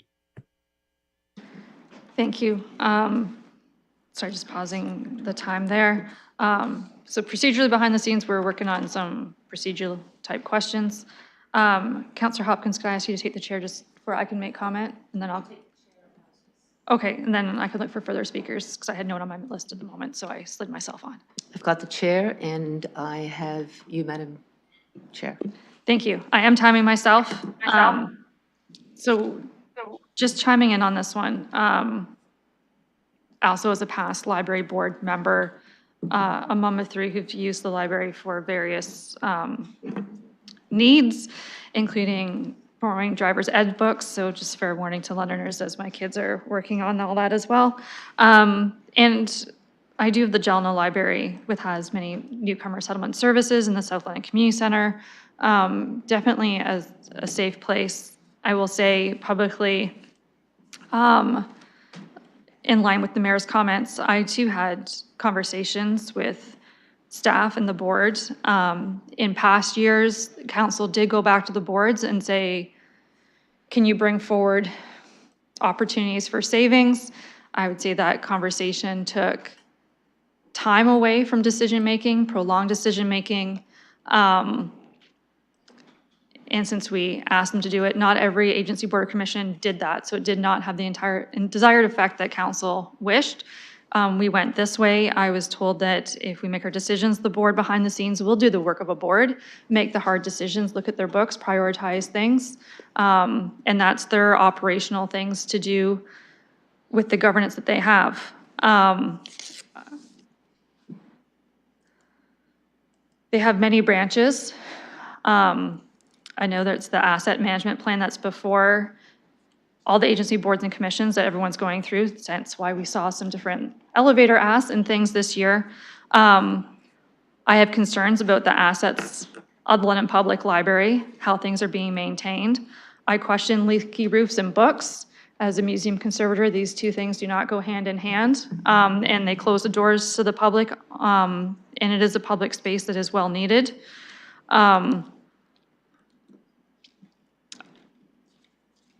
I don't enjoy social media.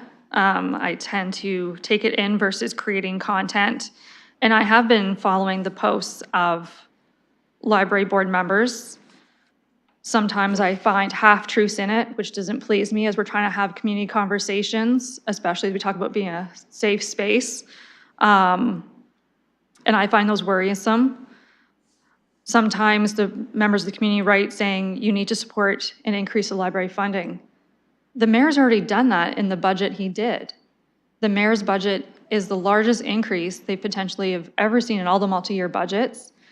Just their ask goes above and beyond that. So preferencing as a community conversation of you haven't done anything is a false place to start with and a false narrative.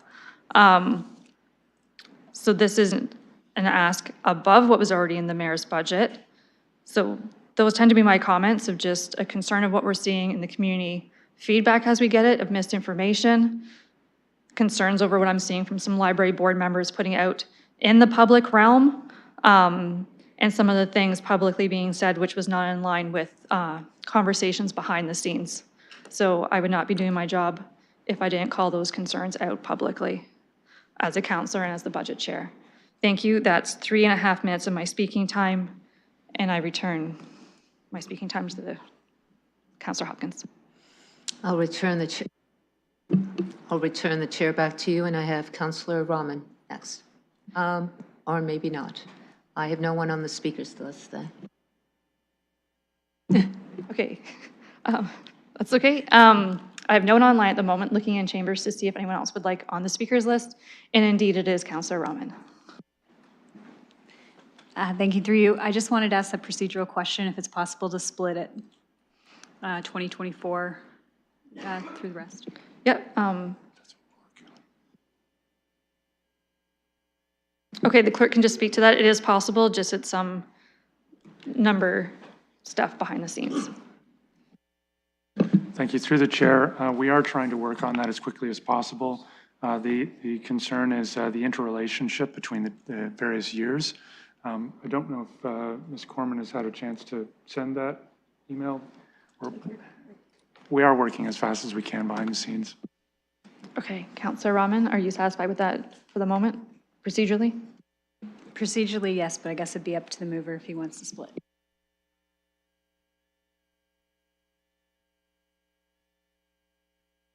Yeah, colleagues, as per procedure, we normally allow dividing of motions. It helps when it's an A, B, and C, but we're just seeing, as this is numerically different years, how we can do it and how it ties into things behind the scenes. So clerks are working on that. I do see Councillor Trousseau. Please proceed. Yeah, and I think it's always appropriate to split it, in my view. And I think anybody on this, at this table can do that. I would like to ask the CEO to explain why the numbers are so different, because my recollection was there was an intentional taking away from the first year. So if that's going to be done, I think in fairness, we should at least put some of that back, and that number might be increased a little bit. But I would like to ask Mr. Ciccone, if he's still here, if he could address that. Yeah, he is still here. Mr. Ciccone? Thank you, and through the chair, and I'm sorry, but I hate to ask this, my own board member, but could Councillor Trousseau clarify the question he's asking, please? Yeah, specifically Councillor Trousseau, I think, which numbers of the original numbers versus this number? It looks as if we're heading towards a motion to split off the 2024 number from the other 3 years, and I'm asking you to react to that, and also look at the issue of, since we purposely made that smaller in order to backload it, whether some of that could be put back. I guess that's the issue for whoever's making the motion. But what would the effect of having year one be okayed with the other three still up in the air? Would we 30 seconds. Would we have the opportunity to be able to come through a base budget change next year? I think we would want to reserve that ability, and we'd also be wanting to look at assessment growth. But I think what the mayor is suggesting is interesting, but it does leave some questions. So I would like a comment on that from the director. Okay, so I heard a question from Mrs. Ciccone about the numbers and how front loading versus back loading, and then I heard a question to our finance team about base budgets in the multi-year budget updates that come annually. So Mr. Ciccone first, please proceed. Yes, and thank you. And through the chair, I would say that getting that first year's amount, although it's not significant, I think would help. Anything would help. But I think the promise of being able to speak with council, with the mayor, with the city, in finding ways that we can move forward. That promise is very, very encouraging, and we certainly welcome any opportunity to discuss that going forward. I do think that with that boost and some other funding sources that we have at our disposal, we could probably manage this year and put a plan in place and really have some really I think solid information to share with the city in terms of justifying increases in the coming years. Okay, thank you. And to staff, there was a question about, as I heard it, base budget questions of how they would come up annually, if we know how that would work based on a strong mayor budget process, or how this would occur. Thank you, through the chair. So our annual update process is really intended to address, things such as newer changing legislation or unanticipated cost or revenue pressures that have come up, or additional or new council direction that has come up over the course of the year. So if these conversations and discussions were to continue between the library board and council, and there was a desire for the library to then come forward with a budget amendment in future years through the annual budget update, that would be something that would fit with the parameters and the intentions of the annual budget update process. Thank you. Thank you. Next on my speakers list, I had Councillor Pribble.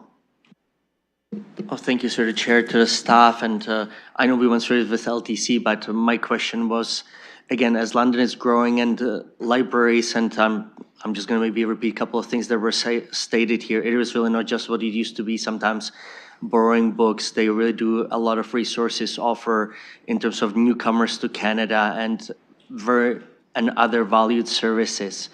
Have they applied before in the past? Have they been successful in any cases in terms of the growth assessment? And if they haven't, would there be a possibility that you think that potentially they could qualify if they make the case properly?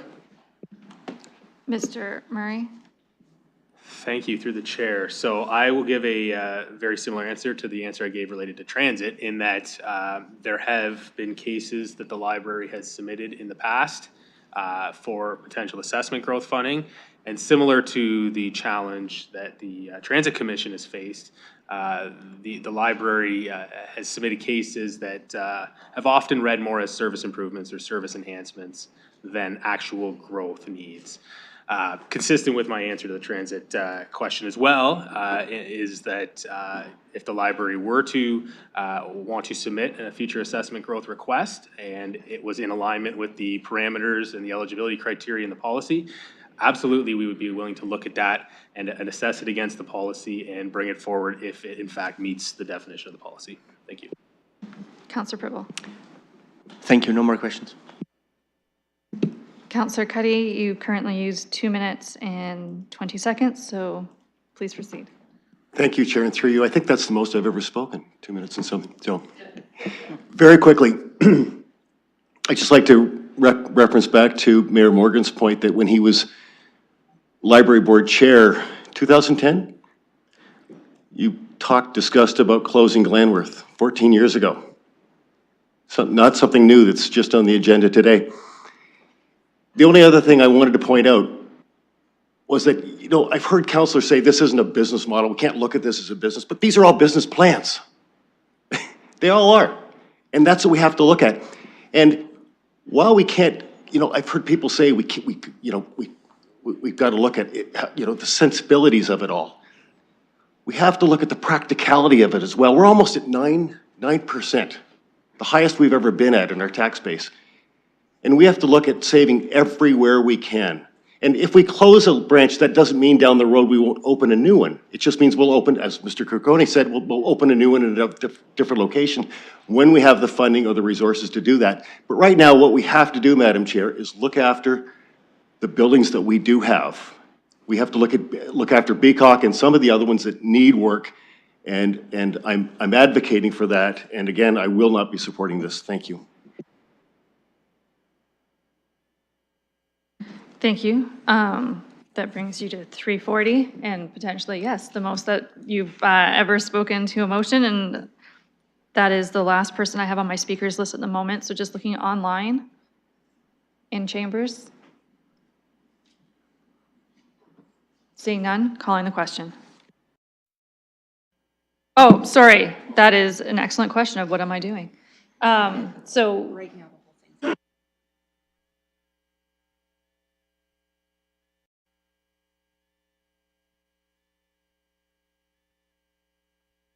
Okay, so it's a question of, right now it's still just one lump of all 4 years. Did someone actually want it separated? It is currently as moved. Councillor Rahman? Thank you. From what I've heard in the conversation, I want to separate it. I think that there's additional room for a conversation if we do separate it and allow the library to be able to gain what they need in the end through those ongoing discussions. Thank you. Okay, so you're looking to separate it 2024. Okay, sorry, Councillor Rahman, I need to know how you want it separated per year or just the 2024 as you heard in conversation and then the other 3 called as a package?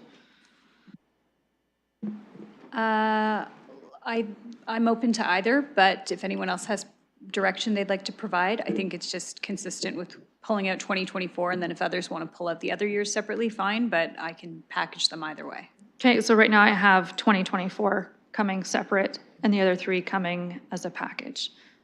Just going to get that into eScribe.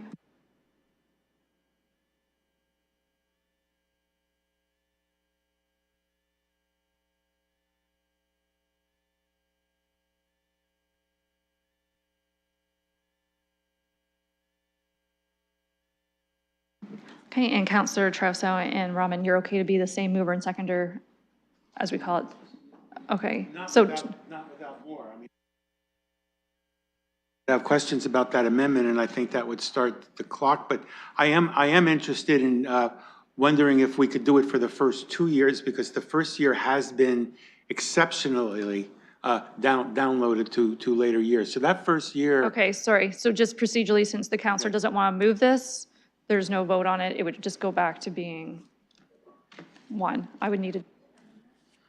I didn't say I was opposed to it. I said I would have questions about what that motion would look like. It's simply calling 2024 separate out of what you had tabled as the 2024 operating expenditure of $331,000 and $931. So my question would be, would the maker of that motion make that the first 2 years, and would the mayor be okay with that? Would you be okay with increasing the first year a little bit in light of the fact that we did backload it?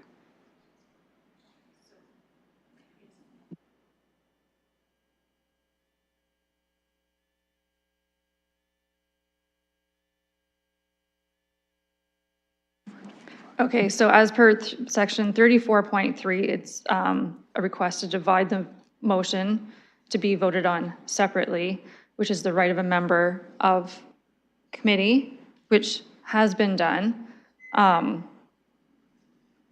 If the original mover is no longer okay with things being called separate, you could remove your support as a mover, but it's just strictly a call to be, call the question separate. Yeah, I will support separating this out. I'm still going to proceed with the rest of the motion afterwards and ask people to change it. Maybe somebody wants to separate it after we separate out 2024.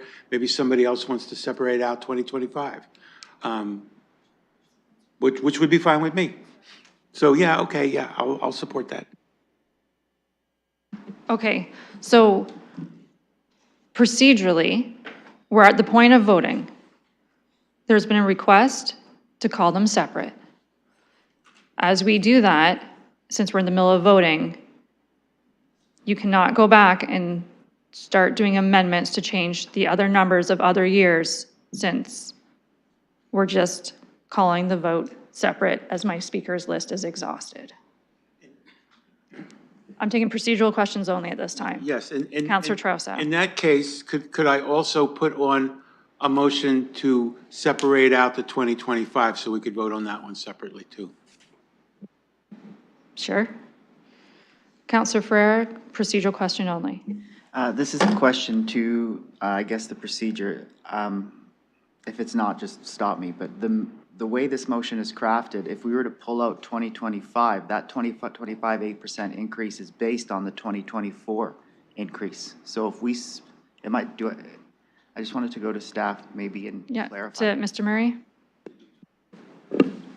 Thank you, through the chair. So the amounts that you see in the amendment for each respective year represent the incremental amount for that year above and beyond what's in the mayor's budget. So they can be voted on separately and independently.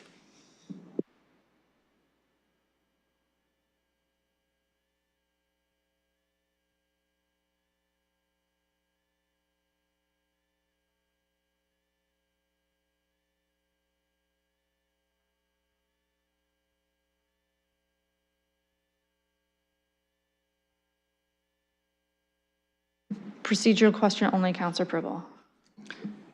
Is it part procedure, if I were to say, so we can get on with the voting to do all 4 years separately?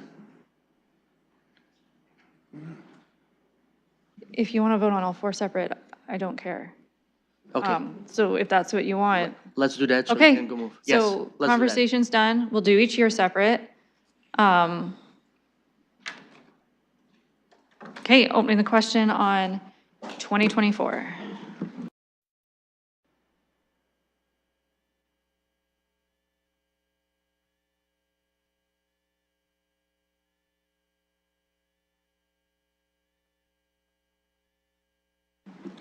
Closing the vote, and the motion carries 9-6.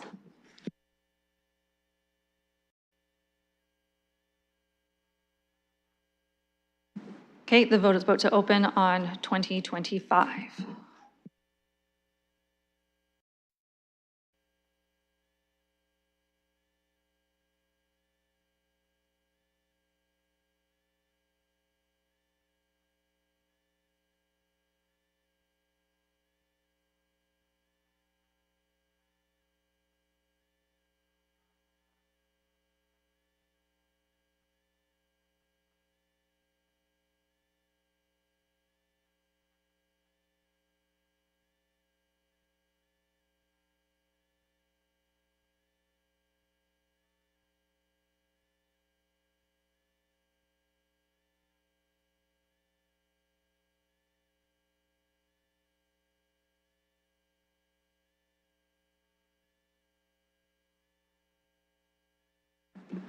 Closing the vote, and the motion fails 6-9. Just about to open the vote on 2026.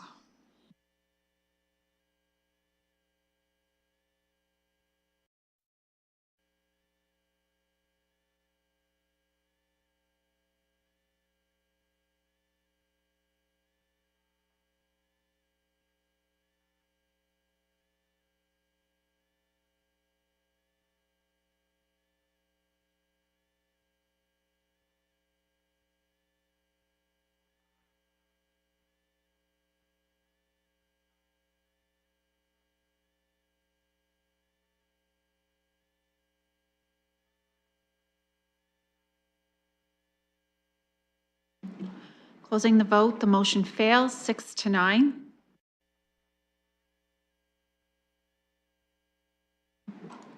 Okay, about to open the vote on 2027.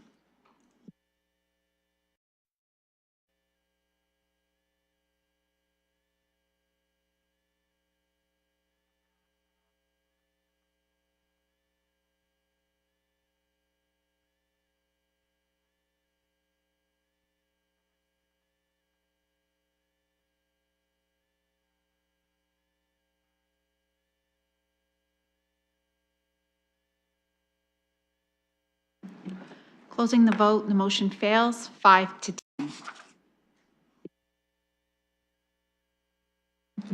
Thank you. That concludes the London Public Library's base budget.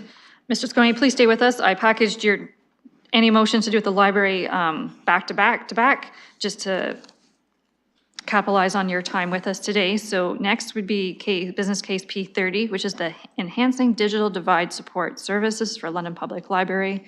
I have a mover of Counselor Trousseau and a seconder of Counselor Rahman, looking to see if this is accurate and you're ready to put this forward at this time.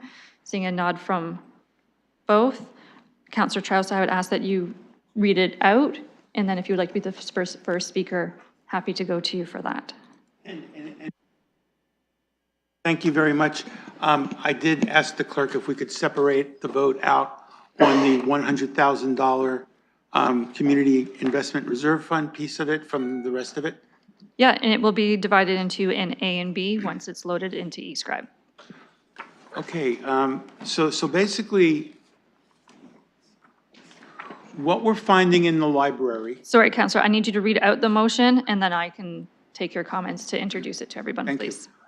That the mayor's 2024 multi-year budget be amended to include business case P30, enhancing digital divide support services in the revised amount of $131,000 to support investment of $31,000 for expansion of the services delivered by the Central Library Second Floor Creativity Lab. The second part, and investment of $100,000 to expand the suite of children's digital literacy discovery programs to be funded from the Community Investment Reserve Fund. And this is seconded by Councilor Rahman, and I should just explain what the differences between those two pieces are before I ask the director for questions. Yeah, I'm just going to start your time. Just 1 second. Okay, perfect. If you refresh eScribe, what the counselor just read out is in there, and it's also on our screen above us. Counselor? Thank you. This is a revised version of the original business case, P30, at a reduced level. We submitted a business case on enhancing digital divide support services because of the increase and the success that we're seeing, especially in the main branch, with certain types of electronic and technological services. We want to, first of all, expand the services of the existing Creativity Lab, which is on the second floor, to replicate that in the children's section. And that's the big part of that. The second part is the Children's Digital Literacy Discovery Program. And the reason why that's being funded from the Community Investment Reserve Fund is the first part is year by year, whereas the second part is a one-time request. And we understand that the one-time request is appropriate to take from that fund. So these will be voted on separately, but I think they're very much related. We would have liked to have been able to expand our digital divide support services even greater, but this is where we landed in terms of the absolute core that we really felt that we needed to protect. So I would ask the director if he could further elaborate on what these programs are in the library and what the usage of them is, and secondarily, why we think it's useful to expand it to the children's section. Mr. Ciccone. Thank you, and through the chair. Just for a point of clarification, I think that this particular business case did actually, all of it qualified for the Community Investment Fund, if I'm not mistaken. I think it was the collections the collections amendment that we're putting forward later that is split between community investment and tax levy. I think yeah, and I think that it's just this is the one area, the one strategic aspect of the city's strategic plan where the London Public Library is actually named by name within the plan itself. We have always bridged the digital divide, going back to photocopy machines, with Wi-Fi, with computers, with computer training, all of these things with the Wi-Fi hotspots that we purchased recently and continue to provide to the public. This is the next step. This is providing digital literacy opportunities. We have the labs. They're primarily used by adults. We want to expand this, particularly to the children's section, to create a STEM lab. And then the training that we provide at the branch level with the laptop sets that we'd like to purchase, we have done some of this already, and it's been highly successful. And I think this is where somewhere the library it's right within our wheelhouse in terms of providing this type of service. And it's been highly successful, not only at London Public Library, but other libraries. And again, as it being mentioned in the city's strategic plan itself, I think it's quite appropriate for us to be requesting these funds at this time. Thank you. Councillor Trousseau. I will reserve the rest of my time to hear my colleagues speak to this. I'm sorry for mixing that up, but in any event, I'll yield and maybe come back when others are done.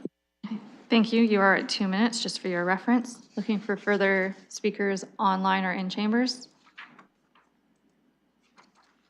I'm seeing none. Would be an indication that we're ready to vote on this one, and it will be called separate, A and B, as requested. So.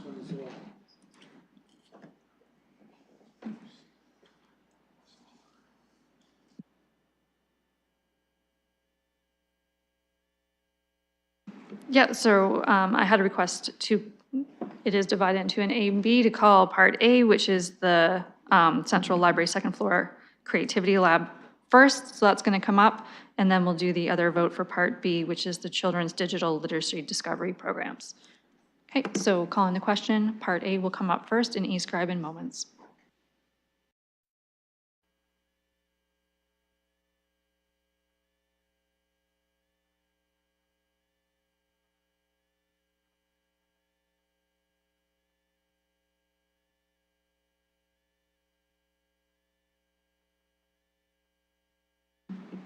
Closing the vote, motion carries 9-6.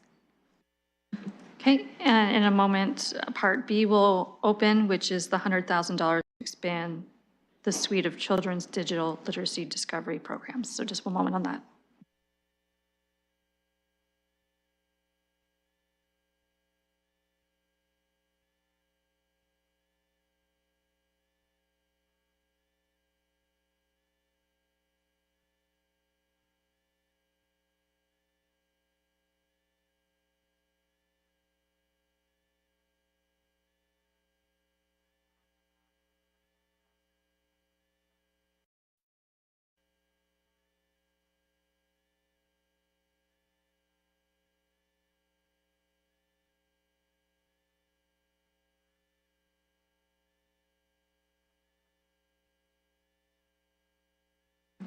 Councillor Hopkins.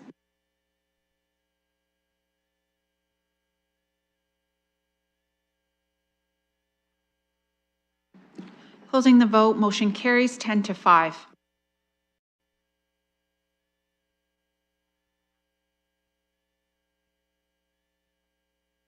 Okay, thank you for that. I do recognize that there's one more for the library first.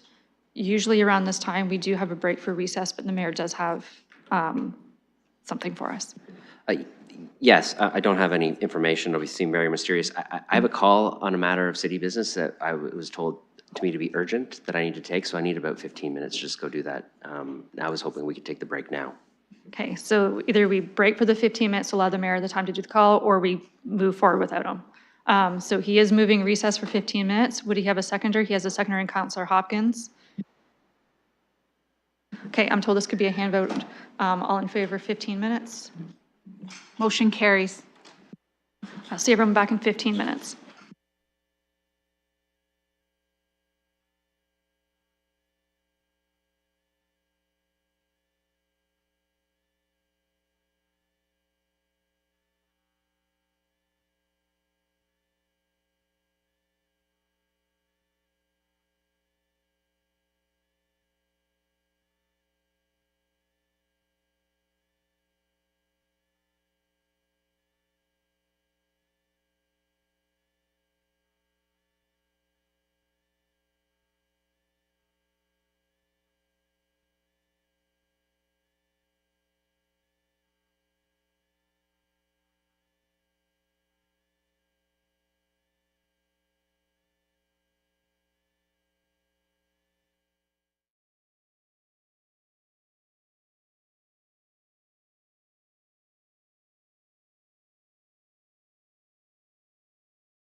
Okay, we're moving on to item P69. This is a mover of Counselor Trousseau and a seconder of Counselor Rahman. Looking to make sure that's still accurate. Okay, and we're ready to do that now. Mr. Saccone, you're still with us? Perfect. Mr. Saccone is still with us. I'll just highlight that this has, some goes on to the taxes, some come from the Community Investment Reserve Fund, have not been given notice or a request yet to call those items separate, so they are currently one. That's okay, Counselor, if you're okay to read out your motion, that's fine. Would you like to do it? Yes, I'm gonna let her do it. Yeah, Counselor Rahman, as the seconder, is going to read it out for us, please. Thank you. That the mayor's 2024 to 2027 multi-year budget be amended to include business case P69, expanded support for library collections in the revised total 2024 to 2027 amount of $234,000. Annual funding totaling $134,000, 2024 $30,000, I'll go back down to the operating expenditure and tax levy. So 2024 $130,000. 2024 tax levy is $30,000. 2025 operating expenditures $32,000. 2026 operating expenditure $35,000, and 2027 operating expenditure $37,000. So that's one-time funding of $100,000 in 2024 to be funded from the Community Investment Reserve Fund to ensure that the London Public Library can replace high-demand children's and teen print material to keep pace with increasing use of these collections post-COVID. Okay, thank you. Looking to see if the mover and seconder would like to start off the speakers list. I'll just take a moment of my time. Collections is a very difficult area for public libraries and academic libraries because of the very special relationship we have with our vendors and licensors and publishers. And we're constantly being faced with new restrictions from the publishing industry. And I would say that as bad as inflation is, we're generally dealing with inflation plus in terms of the demands that the publishing industry is making with libraries. And this is an ongoing tension in the whole field of librarianship. Basically, this is broken down to an annual funding total for the 4 years, along with a one-time funding. So the one-time funding is from the Community Investment Reserve Fund, and this is specifically to buy one time a group of high-demand children's and teens print materials. Now, the library found during COVID that there was a marked uptick in the amount of children's and teens materials that were used, that were taken out. And much to our we were very happy, but much to our surprise, we noticed that when people were coming back to the library, this increase in use continued. We were very pleased about that because getting good quality reading material into the hands of children and teens is very important. So what we would like to do is go out and replace, use this $100,000 to make a one-time purchase, so we can keep pace with the increasing use of these collections. And the other part of this is over the 4 years. I would like to ask the library CEO if he could expand a little bit, maybe a little bit more detail about the increase in use that we found with the children and teens, and also why these broader purchases are necessary. Mr. Saccone. Thank you, and through the chair, starting with the children's material, and as Councillor Trousseau suggested, as other physical materials started diminishing in use, specifically media, during the pandemic, we noticed quite an uptick in the use of children's and teen materials, print materials. And that's sustained beyond the pandemic and has actually increased much to our surprise in this digital world that we're living in. The issue is that there's with children's and teens in particular, there are books that remain relevant much longer than you'd have in an adult fiction or narrative nonfiction for adults and so on and so forth. So they wear out. I don't know if you have children who have taken board books home from the public library, but they tend to get abused a little bit. Children aren't as careful with the books. Very often they're available in trade paperback, which falls apart very easily.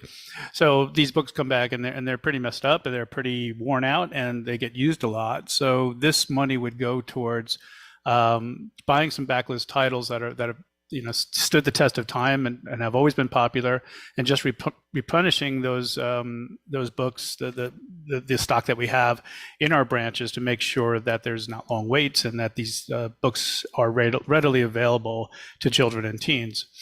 In terms of the other materials, we're noticing an increase in books in the market that reflect those in marginalized communities, those in burgeoning communities, in newcomers and so on and so forth in the market, and the demand for those are increasing, and that is not going to slow down. And so we're looking to get a boost in terms of the amount we have to spend specifically on those materials to make sure that those communities their needs are being addressed. Now, these books are important because they reflect the lives of those community members, and it's that's something that's always been an issue with a lot of the material that exists in the library, is that it reflects a sort of a certain culture, and these reflect a different culture. These reflect a newer culture, and so and it reflects their culture. So it's really, really important to make sure that we're addressing the needs of everybody in our community, and this money would really, really help with that.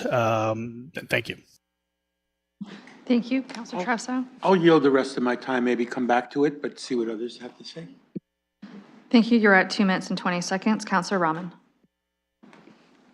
Thank you, and through you, and I appreciate Councilor Trousseau and the library board, again, working to bring this item back to us. I also wanted to just bring up that not only is this important for those inclusive and authentic representations in our community of diverse voices, but it's also reflective of what's happening in education right now. So if you look at a lot of the courses that are being offered in our high schools and in even our grade schools, in terms of those reflecting authentic voices, I know I've seen multiple offerings from school boards, from the public and elementary system that are reflective of this in curriculum, meaning that students also have to find these types of texts to do homework. So having them in our library is important because it serves as another resource for students to be able to use those resources and not have to go out and buy a book in order to be able to complete assignments. And it's also reflective of what we're seeing in what young readers are reading, and I think that's where the library continues to be cutting edge, is where they're able to keep those items on the shelf and keep young people engaged in reading. And so I thank them for bringing this back and continuing to remind us of the importance of print material, because it hasn't went away. In fact, it's still very popular, and I'm glad to see this in front of us. Thank you. Thank you. Further speakers on this item? Deputy Mayor Lewis. I'll be brief. I really struggle with approving an expansion of collections when we were just told on the base budget that we've got leaky roofs and we may have to cut back staff hours. And quite frankly, I find it rather inconsistent to be saying, by the way, we also need to spend money on collections right now. This is an expansion. This is not a reduction in services. I'm not supporting additions to the budget with expansions. Thank you. Further speakers online? I'm not seeing anyone at the moment. In chambers? I'm not seeing anyone. Okay, my speakers list would only have Councilor Trousseau on it. Well, actually, we want a clean, dry, safe facility for people to come to. But when they get there, we want them to be able to find library materials if they're so inclined to look for them. So I don't think it's inconsistent at all. I think the two fit very nicely together. And I think that the library board has demonstrated, I think, a good understanding about the difference between the base budget and business cases that supplement it. And I salute them for doing that. Further speakers? Okay, the motion's all currently one. I've had no ask to separate it, so. Okay, there's now been a request to separate it, so a moment, please.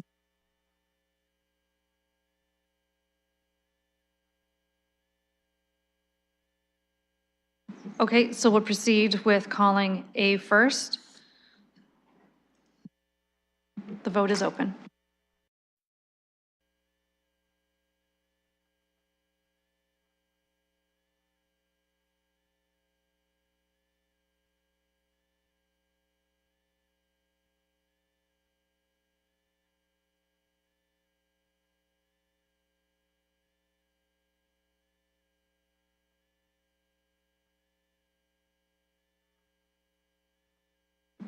Closing the vote, motion fails 7 to 8. Thank you. Part B is being loaded to eScribe now, so calling the question.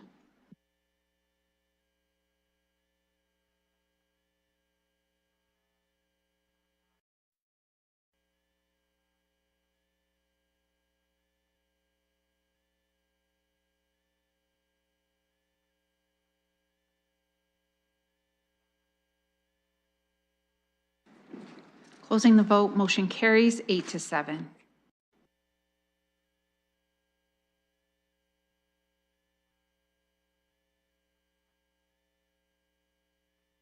Thank you. Moving on to item business case P56. This is moved by Deputy Mayor Lewis, seconded by, sorry, Mr. Scone. Thank you. That concludes the 3 items I have at this time. Should anything else occur, you will be given notice and welcome to come back. So thank you for your time today. Thank you. Business case P56, I have a moved by Deputy Mayor Lewis, seconded by Councillor Lehman. Deputy Mayor Lewis, you're ready to move forward with this item at this time? I am, Madam Chair. Okay, I would just need your seconder to come on screen and just indicate they're the good for a seconder, and the wording's just being loaded into eScribe. Councillor Lehman's a thumbs up, so just one moment. And once again, I'll ask you to read it out. And then I can start my speakers list with you if you like, so.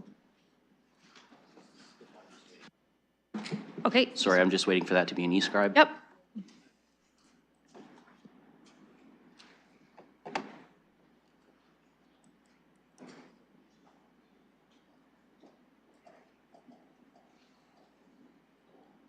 Okay, if everyone refreshes, it's in there, and if you read it out, we can follow along. Thank you, Madam Chair.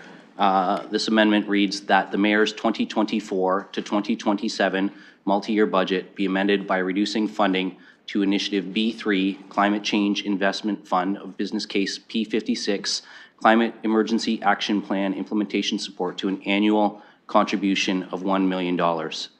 It being noted that this reduction offsets the cost of P51 transit service hours. Okay, would you like to see the modeling of this decision? Yes, Yeah, if we can so get Mr. as Murray per to the put that up. request beginning of the day, if staff could model this in Mr. Murray's chart, when you're ready, just let me know. Thank you. Through the chair. So just as a reminder, currently in the contribution to the Climate Investment Reserve Fund, there is annual amounts of $2 million, $2 million, $3 million, and $3 million over 2024 to 2027. This would see it reduced to $1 million in each year. This has the effect of reducing 2024's tax levy increase from 8.8% to 8.7%. 2025 remains at 8.9%. 2026 would be reduced from 5.9% to 5.8%. 2027 would be unchanged at around 6.8%. And on a 4-year average basis, it reduces the increase from 7.6% down to 7.5%. Thank you. Thank you. Deputy Mayor Lewis, would you like to be the first speaker on the list? Thank you, Madam Chair. I'm not going to use all my time right now. Colleagues, we are facing budget pressure, and a number of you cited the importance of transit for getting people out of cars in supporting the transit ask. So if getting people out of cars and onto transit is key to address some of our climate change needs, then we should be drawing that money from the Climate Change Reserve Fund and supporting transit that way until such time as transit can come forward with assessment growth, figure out what they're doing there.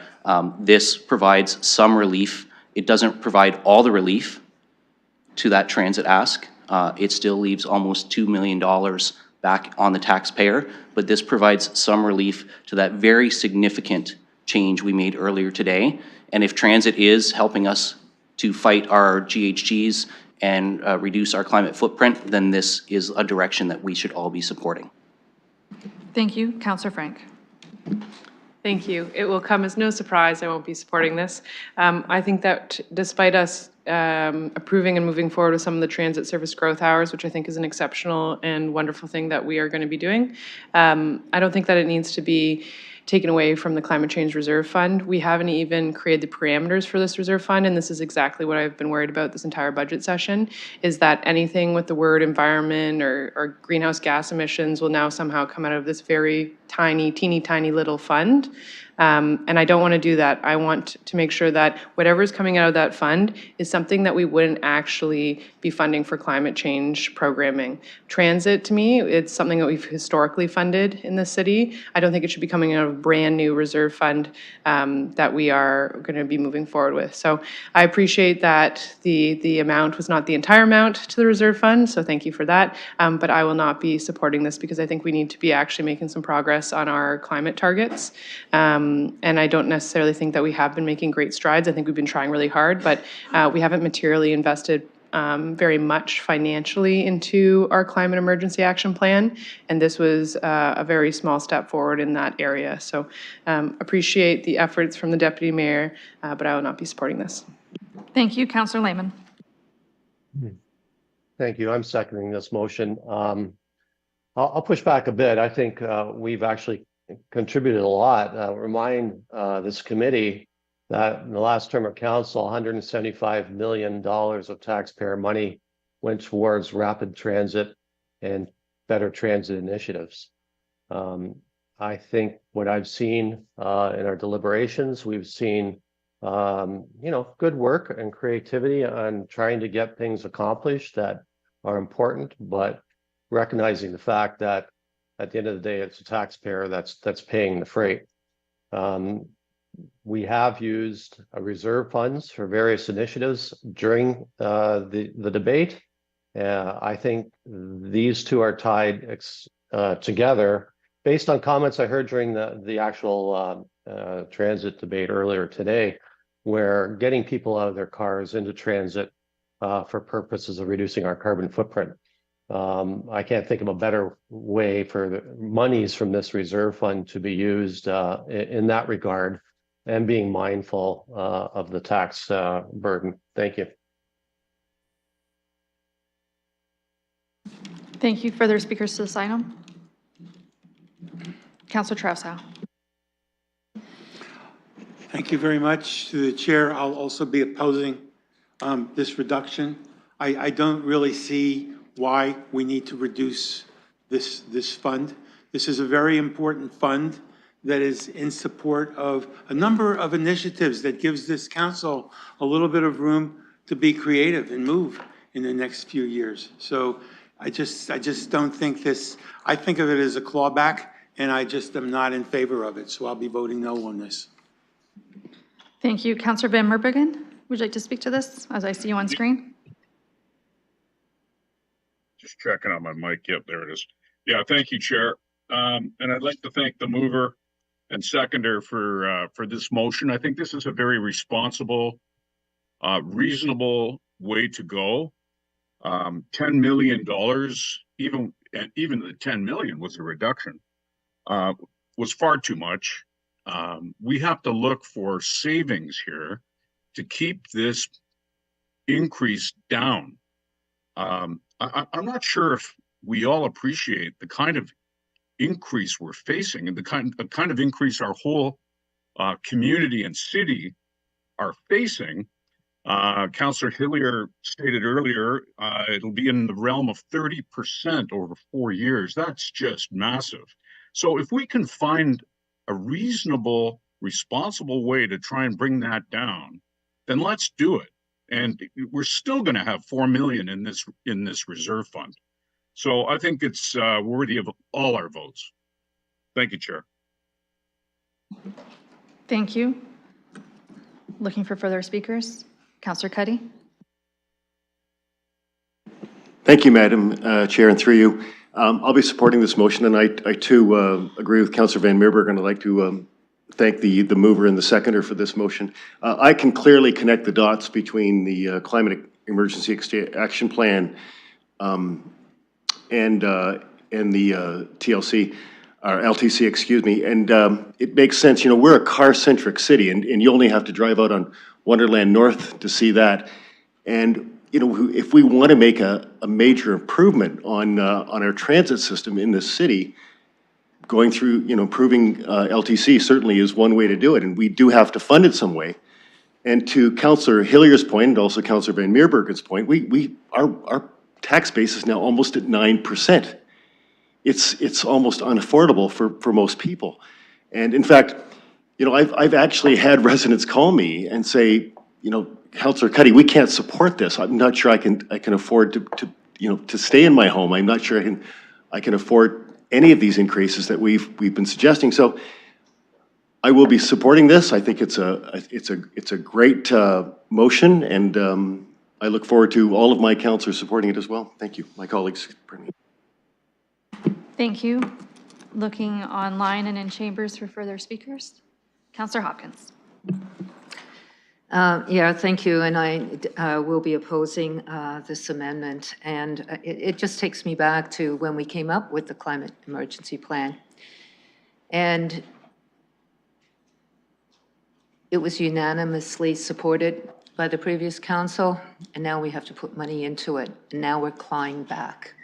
I just do not quite understand where our priorities lie. And I know it was suggested that we're taking people out of cars when we had the transit conversation. And the transit conversation for me was we were giving opportunities for people to move around that don't have cars. So I think we can pick and choose what we want to hear and what we want to do. I know what I hear in my community, and I think it's really, really important that we have an ability of having some money to bring forward the plans that we need to do as a city. So picking things apart, to me, just doesn't sit very well. Thank you. Looking for further speakers? Deputy Mayor Lewis, you've only used a minute, so please proceed. Thank you, Madam Chair. So I'll just wrap up by saying this. Picking things apart is what we've been doing this whole budget process. Taking a look at business cases and parts of business cases and deciding what we support as individuals. And some members of this council did say we need to get people out of cars and onto transit when we had our debate earlier. I'm not attributing that to Councillor Hopkins. I'm not saying that's what she said, because she did not. But I want to be clear that that was said during our debate earlier today. This fund doesn't exist yet. This budget is creating this fund, and we would still be putting $1 million every year into a reserve fund for future projects related to the Climate Emergency Action Plan. However, what we would be doing is deciding that some of the money that we were going to put into a reserve fund for projects we haven't decided to do yet, we have put into transit instead. That is where I would have actually supported the earlier transit motion for a 1-year service hour increase had the source of funding been this fund rather than coming from the tax levy. So this is why I'm seeking to correct this balance. There will still be a $4 million fund, and as economic times get better, as we have done in the past, reserve fund contributions can increase again. If there are surpluses, reserve fund contributions can increase again. But right now, we are in a very tough budget situation, and contributing less to a reserve fund right now because we have chosen to spend immediately on transit makes a lot of sense to me. Thank you, Mr. Mayor. Yes, I'll speak just briefly to this. So I'll support the motion, but I'll say that I do think that there are a number of reserve funds that we've added in this budget that we've decided to contribute to, and those are all levers. Now, they can be certain amounts. You can bring them down, you can bring them up. Through annual budget updates over the course of other multi-year budgets, we've increased contributions, we've reduced them. I think the infrastructure gap is probably the most obvious one. There were times when we cranked it up and there were times when we pulled it back. I will say too, and I know that we're not talking policy here, there are other policy tools that we have at our disposal to top up reserve funds. When we have annual surpluses, we have the annual surplus policy, which directs some money into reserve funds on a one-time basis.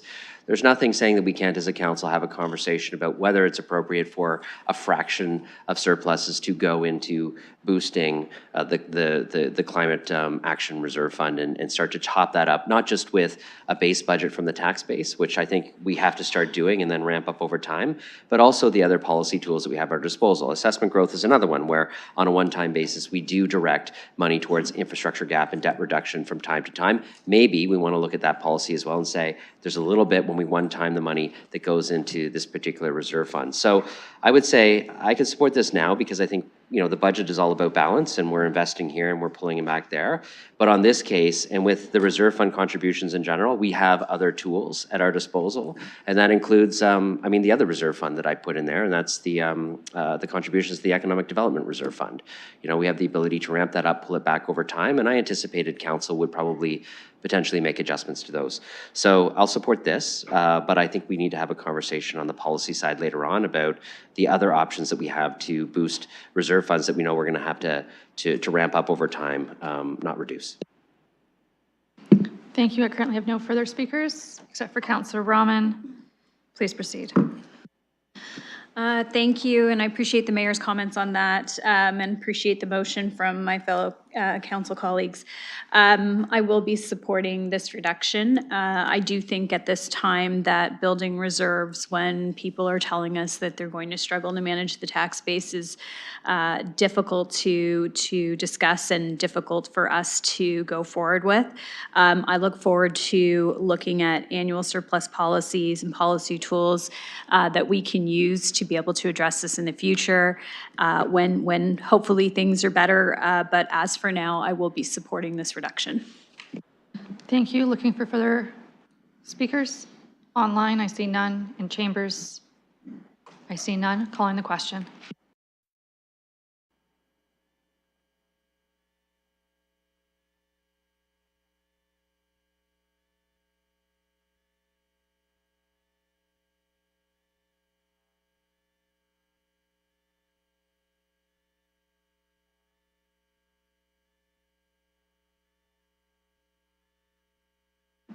Closing the vote, motion carries 11-4.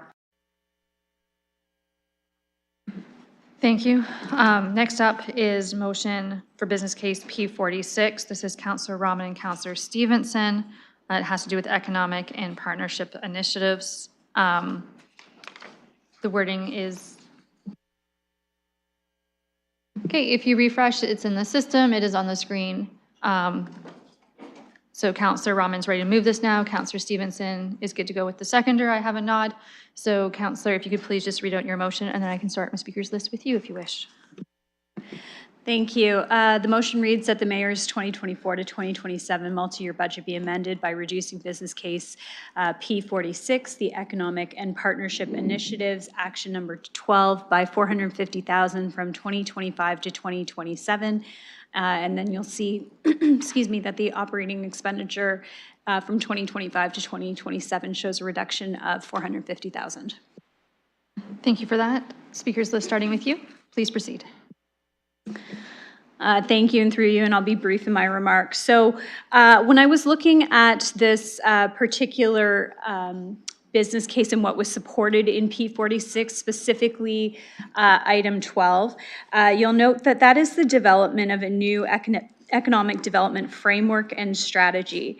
I appreciate and applaud the mayor for undertaking a strategy to look at a comprehensive framework analysis. And I saw that he moved money from the Economic Development Reserve Fund in the amount of $450,000 in 2024 to even get that started sooner. And then also allocated $1 million from that fund so that there would be funds to be able to start those initiatives. So I applaud that energy. I think that's great. What I have concerns with, what I want to be consistent with and stay true to, is that if we have a strategy or framework that we come up with, that we fund that strategy and that framework after we've seen said strategy and framework. So allocating $450,000 in 2025 through to 2027 to fund this work or move forward with it, I think is premature. And so, especially when we're faced with budget pressures, I think this is a way to say, responsibly to the community, we're going to see what comes out of those discussions, we're going to see how to proceed, and from there we're going to move forward with the funding that supports it. It's similar to what we did last week with downtown. What we pulled funding out of was around strategies that were from 2015 that were sitting in our budget.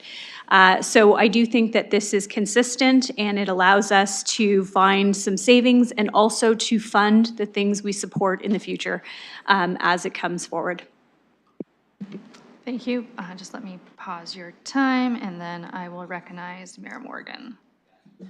So I probably set you up pretty good for this one through my last comments. So just so I'm clear, just so I'm clear on what I was attempting to do here. In the originally contemplated plan, we were going to start the planning in 2015. You're right, I pulled from the Economic Development Reserve Fund so that we could start that planning work with the support of Mr. Mathers, who said, yes, we can start this work sooner if we put the money in 2024. That's there. Then I added a $1 million contribution to the ECDev Reserve Fund so we actually fund the strategies later, and then added $450,000 starting in 2025 to make sure that we're boosting the Economic Development Reserve Fund over time to fund the strategies. That being said, with respect to my previous comments, these are levers. And so I think I will support the reduction of the $450,000 into the reserve fund in 2025 and beyond, because again, there is already still a $1 million going into that, which will allow us to execute on the plan in the short term. We can ramp this up over time if we need to once we know what the plan is through either annual budget updates or other mechanisms on a one-time basis, depending on what the initiatives are. They may not be all permanent tax-supported initiatives. They may be one-time.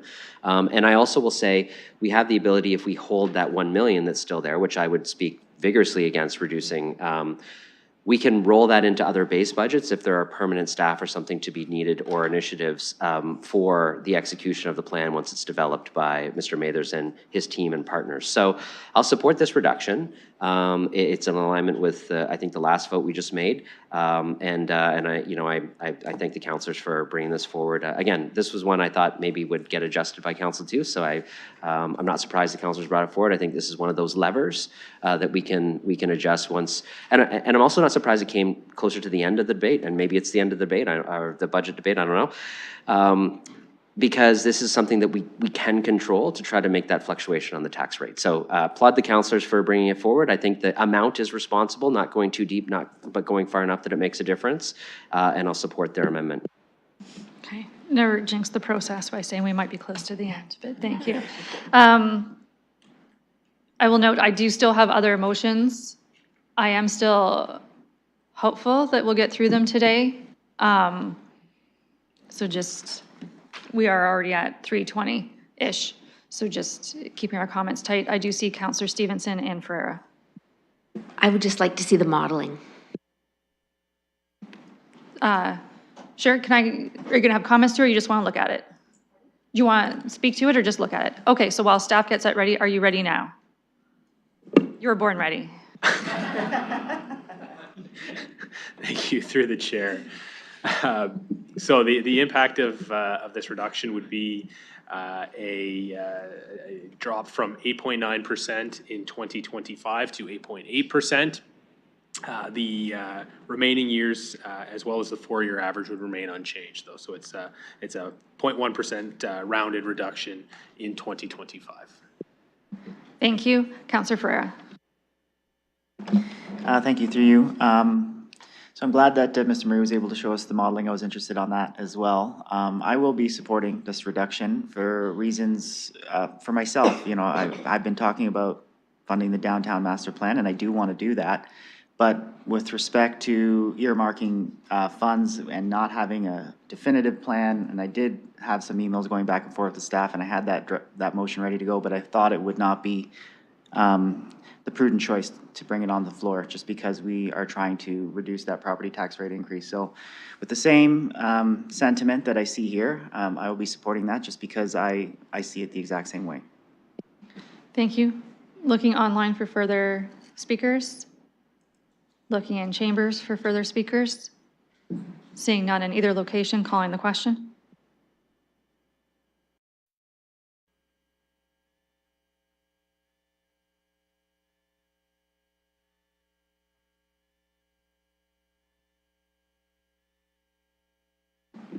Closing the vote, motion carries 15-0.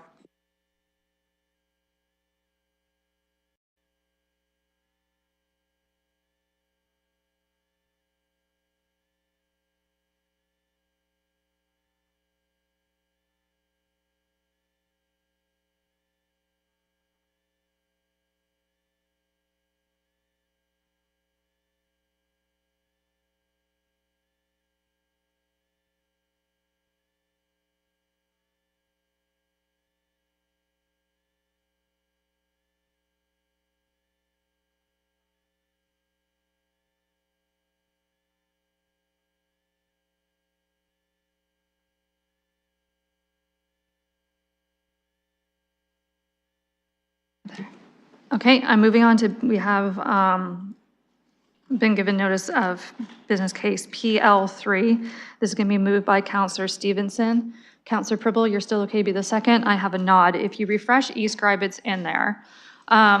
If you remember,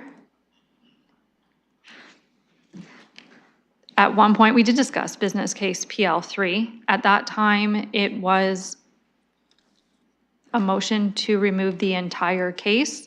This one before you is roughly half the funding. I'm dealing it to be materially different enough that it could come forward, as it does have a mover and a seconder.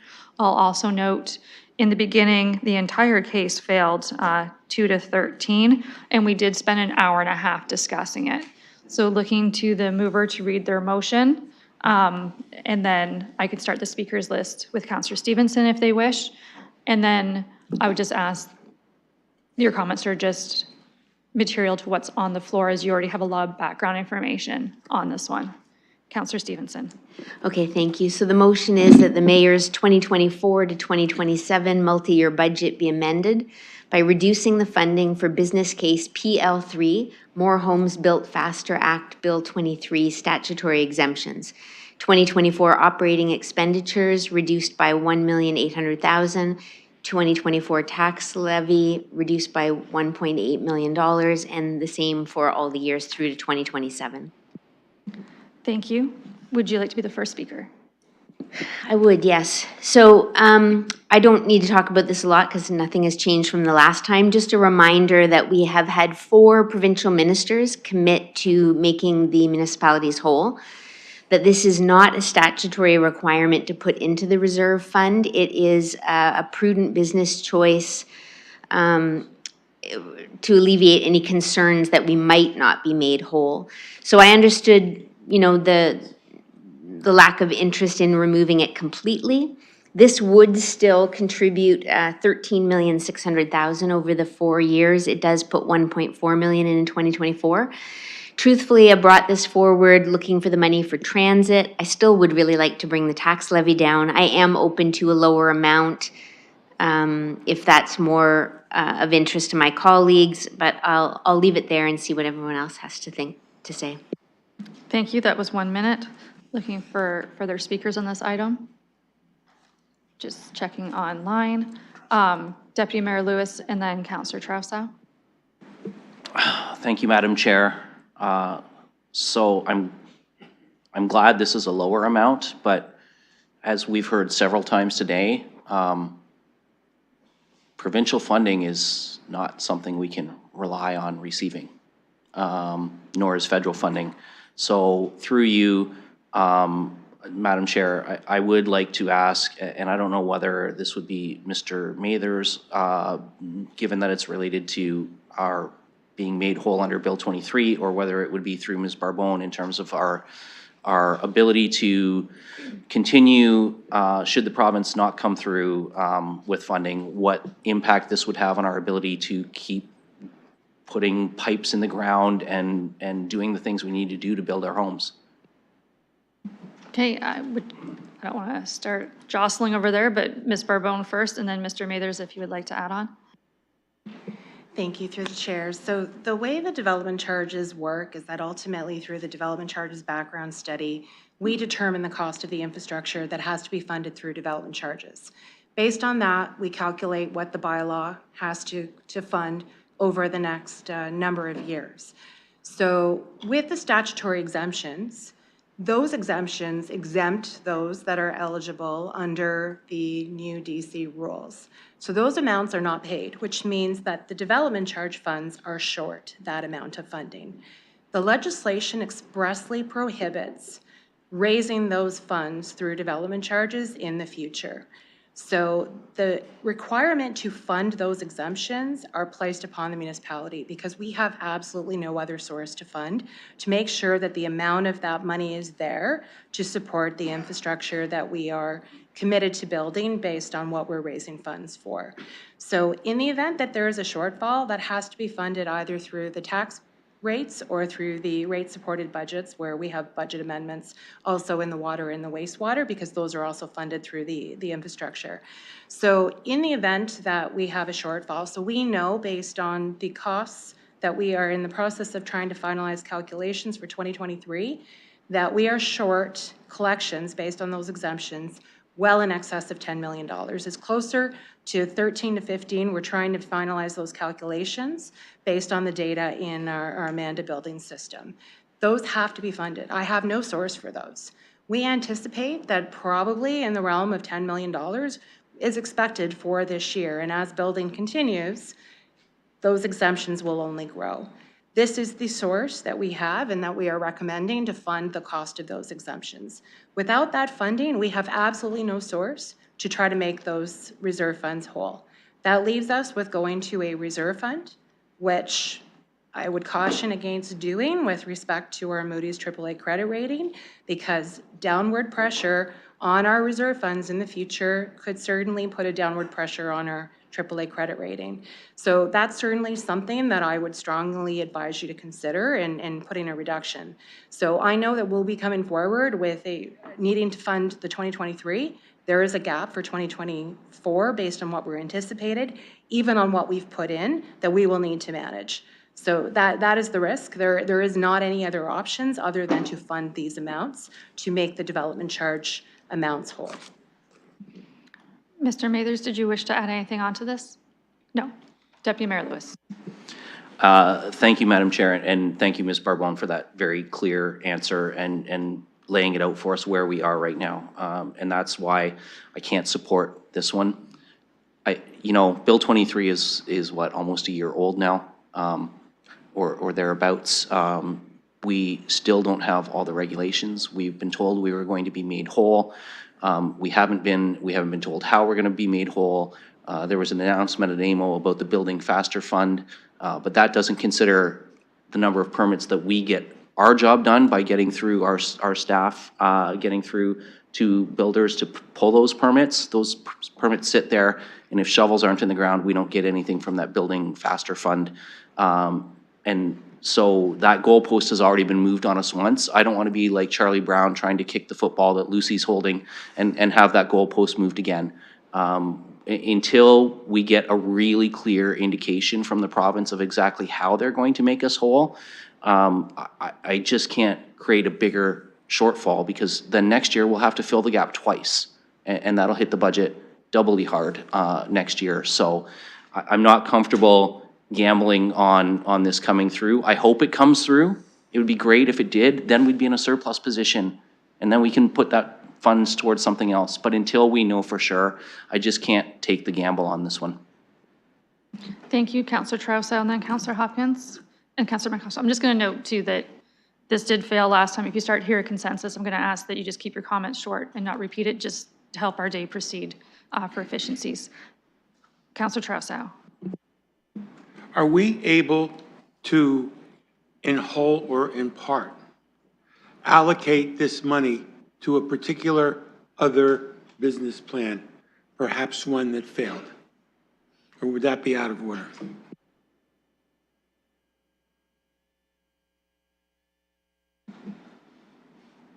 I'm not sure what you mean, because this money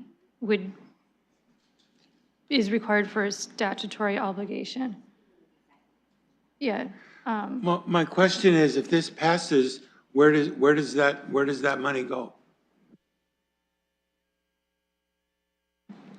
So I will just recap that last time it failed 2-13, and I'm not hearing much support for it this time. Do you mean it's money that we haven't collected yet?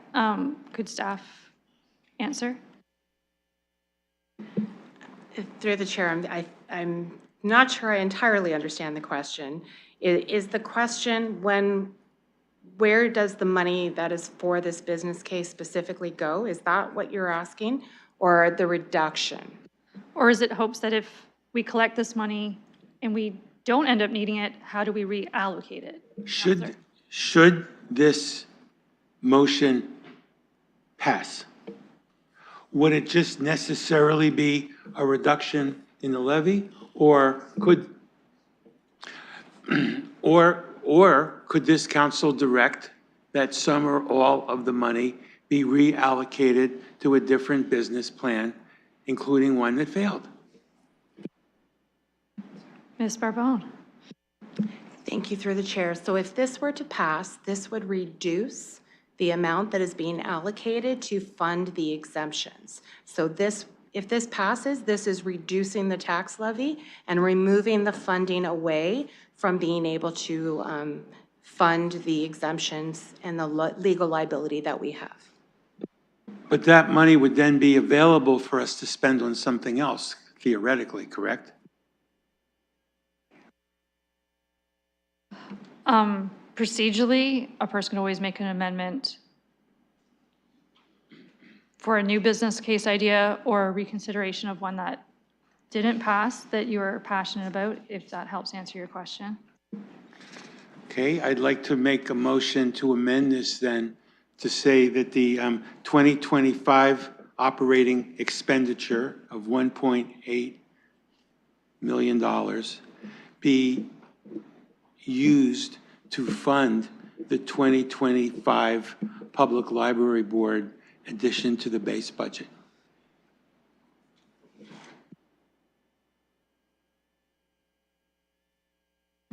Okay, procedurally, I need a few minutes with the clerks to look into that. I'll ask, would there be a seconder out there for what the councillor just stated? Colleagues, I'm not seeing a seconder. Okay, it appears you would not have a seconder for that, Councillor Trousseau. Would you have further comments at this time, or would you like me to proceed with the rest of the speakers list, which would include Councillor Cuddy and Hopkins? Councillor Cuddy and then Councillor Hopkins. Thank you, Madam Chair, and through you. Recently, I asked Mr. Murray what would trigger a downturn in our AAA credit rating, and I believe, Mr. Murray, you told me that a drastic reduction in our reserve fund would trigger that. Is that correct? Through the chair. Sorry, the mayor was talking to me. He's got something else, so he might need to be next on the speakers list. So I did miss the question. So the appropriate staff, please, to Councillor Cuddy. Thank you, through the chair. So what I will say is that there are a lot of factors that Moody looks at in assessing our credit rating. However, the two primary things that they specifically point to are our debt levels and our reserves and reserve funds. So they have consistently told us that a material increase in debt and/or a material decrease in reserve funds could potentially trigger a ratings adjustment. Thank you for that correction. I forgot the debt part, but I do remember that now. As much as I'd love to support this motion, and I thank Councillor Stevenson and Councillor Pribble for bringing this forward, I don't think I can, because with the event that we aren't made whole, our risk is too high, so I won't be supporting this, and thank you. Mayor Morgan. Yes, I'll be very brief, and I'll put this into context. If we don't budget for the money and we build affordable housing and it's not enough, we have to fill out the DC fund anyways. And to give you an example of the magnitude, Vision Soho, which we all talk about and love, was $8 million of DC exemptions. So we have another Vision Soho. I can tell you we're setting aside, what, 3.3 in 2024? Which is a combination of players. Like, that is the magnitude that we're talking about. If we are aggressive on affordable housing, we're gonna find ourselves in a hole if we start reducing this. I think already staff have tried to balance it with the long-term projections and the roadmap to 3,000 with the level they put in. If we start toying around with this and we're successful on affordable housing, we're gonna have a hole that we don't have a source of financing to fill it with. So I think we should just leave this one alone. It was a pretty divided vote last time. I just wanted to share the Vision Soho numbers so people understand the magnitude of an affordable housing development exemption and what it can do to this sort of fund if we're not careful.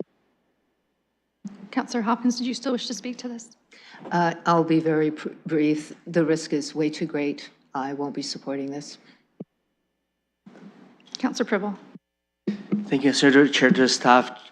Just because I know we had numerous conversations about this one with you, but the example the mayor said, when we collect the DC charges, we collect them from any projects we can, and then we decide which projects they go to based on the priority of the city. It's not that specifically it's collected from this specific project, it has to go to this project.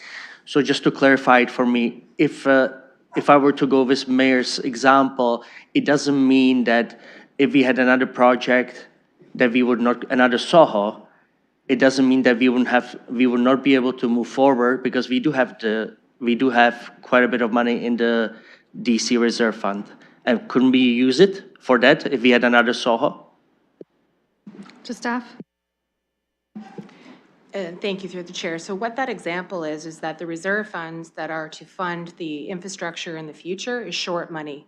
So perfect example with Vision Soho is those $8 million were not collected. They were anticipated to be collected as part of the reserve funds to fund the infrastructure in the future. So $8 million needs to be put into the reserve fund to fund the projects that are already in the DC background study that have gone forward. So the individual projects are all part of the development charge background study that is approved through the bylaw. So it's those projects that ultimately, if that funding is not at the level it's supposed to, will not be able to proceed because we're short funding and have to make them whole to be able to have enough money to move that forward. So it's that $8 million that the city is basically backstopping to put into the reserve funds. So although the reserve funds have money in them, they cannot be used to offset the reductions through the exemptions. The development charge legislation expressly prohibits the use of those funds to make up the shortfall. Councillor. Thank you. Follow-up question. Theoretically, if we really did have another Soho tomorrow, and we know we are collecting zero DC funds from this project, would we have to let it go, or could we tap into our DC reserve fund to fund another great Soho project too? To staff. Thank you, through the chair. So if another project were to come tomorrow, they would not, if they met the qualifications of the exemptions, they would not pay.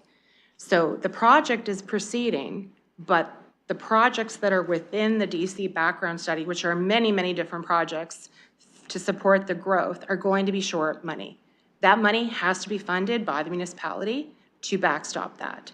So that, what it will do is that the city is obligated to look for a source which would ultimately, at this point, we would need to tip into other reserve funds that are tax-supported reserve funds, which are not designated for this purpose and that have not been raised. So this is where, as we proceed, I don't have a funding source. We will be going to reserve funds, and we're going to be using money that is not allocated for this purpose, which is going to further put downward pressure on the reserve fund levels that we have. So that is the problem, is that that additional liability that we now have to fund the cost of those exemptions, we don't have a source for. So we can go to a city-funded reserve fund, but I can tell you that as we're funding the multi-year budget, the reserve funds are starting to be used and are going down in balances. So there's very little opportunity for us to start to use those. That will lead to, if we have a sustained reduction in our reserve funds, a potential downgrade in our Moody's AAA credit rating. Councillor? And last one is going to be really quick. I do understand with what you explained to me that at the end, yes, we could be potentially short if we don't collect from higher levels of government. But to be honest with you, yes, it does have to do with this motion because it's up. But on the other hand, I just want to kind of, if really this opportunity came up, we wouldn't have to drop it because we could tap, because we prioritize our DC reserve fund. So we would not lose an opportunity for Soho 2 because we could do that. I do understand that at the end of the road, we could be short, but we could reprioritize. Is that correct? Ms. Barbone? Through the chair, the reprioritization of what gets funded through the development charge study is through our GMIS process that Mr. Mather's team brings forward annually. So that's still, even with that, there's still a shortfall that ultimately has to be made up, even when that occurs, because those funds were still anticipating the exemptions to be fully funded. Thank you. Councillor, you okay? Hey, I believe Councillor Rahman was next. Oh, sorry, I misspoke. I don't want to say I lied. Hadley. Sorry, Councillor McAllister. Thank you. I was about to call a point of order because I've been missed a few times. I know I'm in the corner, but come on. Thank you, and through the chair. So I know we talked about this before. I'm looking at it in a different light right now in terms of, not that I want to play chicken with the province, but I do think we need to reduce their runway. And my issue with this is, I don't want to touch it necessarily for 2024, 2025, but I'm looking at the last 2 years. And I think we need to start saying to the province and playing a bit of hardball and say, like, I'm looking at, say, an amendment to reduce 2026, 2027 to something like 500,000, like $500,000. Put something in, but I think we need to start showing the province that, look, there's an election coming in 2026. You keep saying we're going to be made whole. I keep hearing that. I've heard it ad nauseum for years now. And at some point, we've got to say, are you going to make good on this promise? And I think municipalities need to push back a little bit. And this may be one way where we can push back. They've got their 2 years. There's an election cycle coming up. If they're serious about making us whole, I say we try. I know, come 2026, we might have to have this conversation again, but I think we need to start doing things to show them that we're serious about this. So I'm open to amending this to not touch it for the first 2 years, but I think we should drop it at the back end of our multi-year. Okay, also on my speakers list, I have Councillor Stevenson and Councillor Rahman. I believe Councillor Rahman was first, but realizing my speakers list has had many reiterations throughout today. Councillor Rahman? Thank you, and to staff. I'm wondering if you can comment on whether or not you consider the 1.8 million material or not, because we keep hearing that the downgrade is based on the materiality of that, of the amount of what we take from the reserves, and that Moody's would be looking at the materiality of that. What I see, I think, is on balance.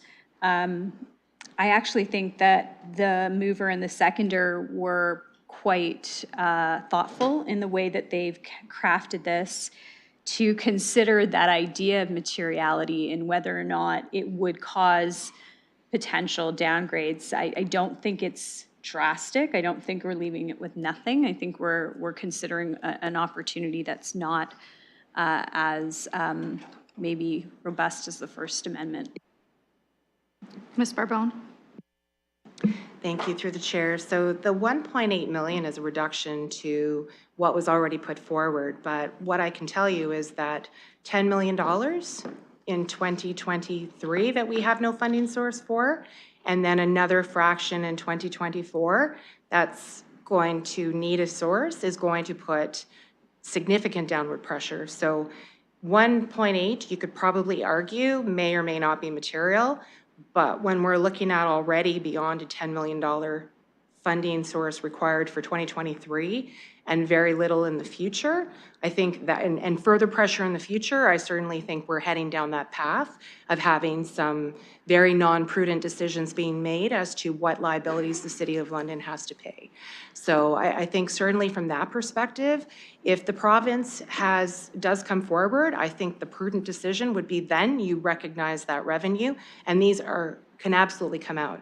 I think certainly from my professional opinion, based on the fact that the province has never funded exemptions historically before, I think it is highly unlikely the province, irrespective of the let's make a city whole, will fund these exemptions. I think there's many other costs and implications of the bill that has come forward that we may be successful in, but I do not think in much likelihood that there is any traction that we will get this. I hope that I am firmly wrong so that we can take this out, but I don't have any other alternatives, unfortunately, other than to fund this, because whether you fund it through the property tax base, the only other alternative is we'll be going to reserves.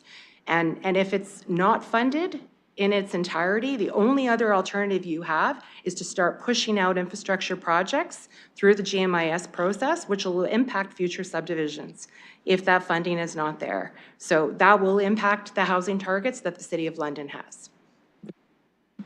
Thank you. Councilor Roman, follow up? So much to follow up on there. Okay, so let me start with, I have heard quite clearly that 4 ministers are saying that they are committed to making us whole.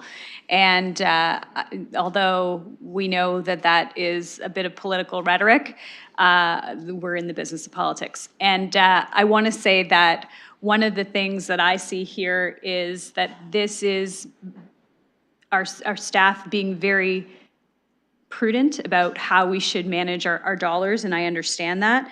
But I also think that we have to look at the fact that we are not alone on this. This is not just us. This is all cities, municipalities across Ontario that are faced with the same pressures, that are having the exact same conversations, that are saying, hey, you promised us that you're going to make us whole, and you've been saying this consistently since you brought in Bill 23. When it comes to the tax-supported reserve funds, we're now talking about potentially 10, which is now potentially 13 to 15 million, plus the 1.8. Is that something that we can support through our tax-supported reserve funds? Staff?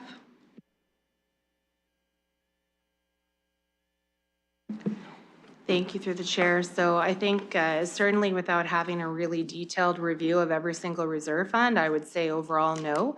This is certainly the only one that we would have flexibility with at this point is our contingency reserve fund, which already is going well beyond we're well below the target, and certainly have already used it for a number of temporary funding sources. So I think certainly from my perspective, nothing has ever been put aside for this. It is a significant amount, and that trying to look at other reserve funds will certainly put some of the business cases and some of the plans that are in Council Strategic Plan in jeopardy of not being funded, because there are large reliance on reserve funds going forward.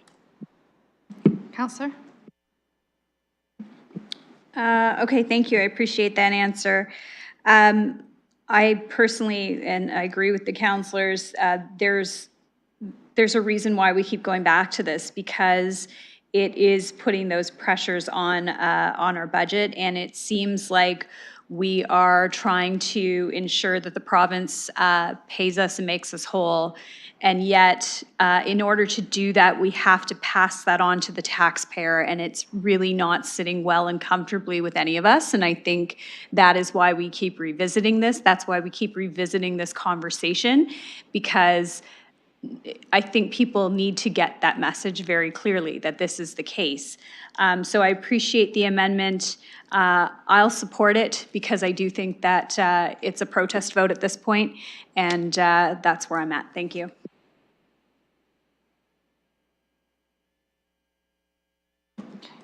Thank you.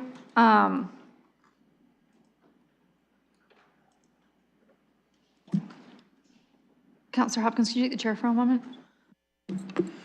I have the chair and I have you on the speakers list. Thank you. Absolutely none of us like this. And I think perhaps it's the joy of serving as a municipally elected official and downloading. We've heard from staff clearly that if we don't make a plan for this, of the ramifications that could befall us, and then it's us that's responsible, the taxpayers, and us who didn't prepare and protect them properly, and helping them plan with taxes and expenses across all property tax categories that we have. As much as I would like to probably do a protest voter, just responsibly as a counselor for me and the budget chair, I can't. I would love to. I would love to. But knowing that the credit rating and what would happen to our cost of borrowing, that if we all decided to do a protest vote in this passed, we would have an issue. So I would love to cast that vote. It's not a privilege I can take with taxpayers. Thank you. I will now return the chair, and Councillor McAllister is next. Sorry. Councillor McAllister, I will get back to you. I did have Councillor Stevenson, and apologies for not looking far enough in the corner prior.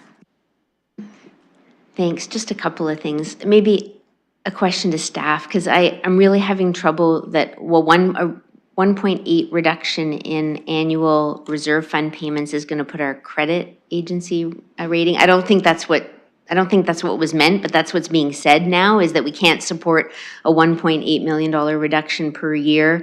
We've got some very, very large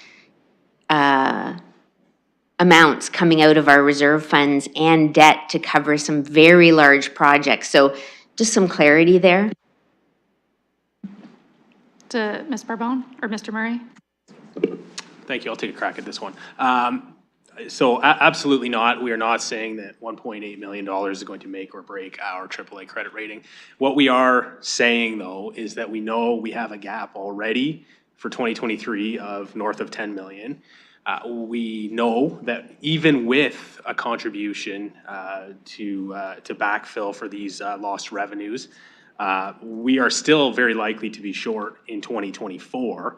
And it's that continued chipping away, I guess you'd say, at our other funding sources, if we're having to rely on other reserves or reserve funds and drawing on those balances for purposes other than they were intended for, that is where we start to run the risk of a sustained downward pressure on our reserve fund balances that could then put our rating in jeopardy.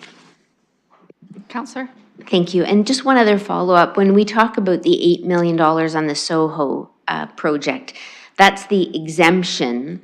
So it's like lost revenue on what we could have got under the old rules. But do we know approximately what it costs us, like what this incremental costs are for that's an infill project? I would assume it's nowhere close to the 8 million, but that's not my area of expertise. But do I know, because we keep talking about this shortfall, but it's a shortfall on what could have been, doesn't necessarily, or does it relate to actually what is going to be, it's going to cost us in that area? To staff? Thank you through the chair. So the exemptions relate to exactly the amount of development charges that would have been paid that are not.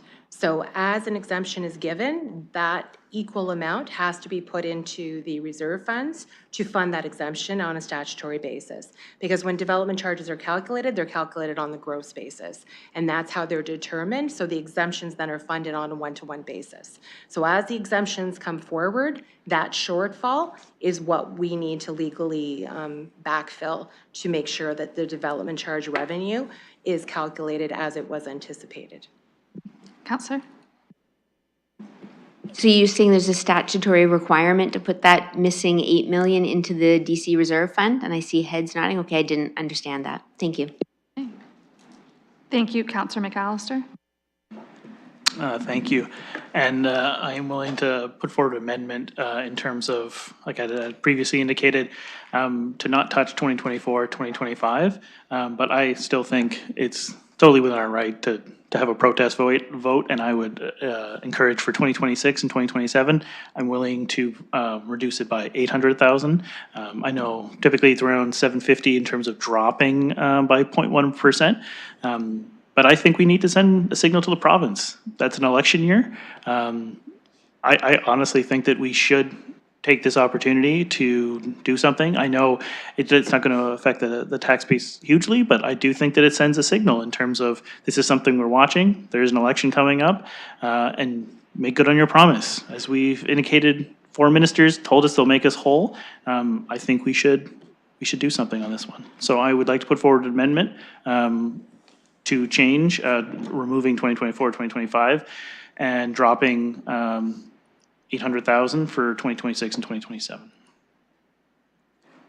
And I don't have a seconder, but I will look for one. Okay, so I will look for a seconder before I get into clerk key issue questions.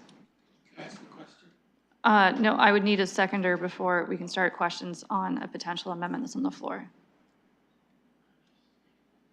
Is this a seconder of that, or? I'm willing to second if it's a worthwhile endeavor here. If it's not, do you know what I mean? Like if I'm not opposed to dropping it down, if council supports that. Otherwise, I don't need to keep doing this. You would have to make that decision for yourself. I can't do like a pre-vote of interest and test the waters for you. You've heard colleagues' comments. Well, I'll support my colleague with the seconder on his amendment. Okay, so Councilor McAllister, can you just repeat? If it was 2020, oh my God, there's no 2020s. 2026 and 2027, were you dropping it to 1 million or 800,000? Reduction, well, it would be I need just the number 800, yeah, you're reducing, it would be just taking out 800,000 for So 2026. 1 million for 2026 and 2027.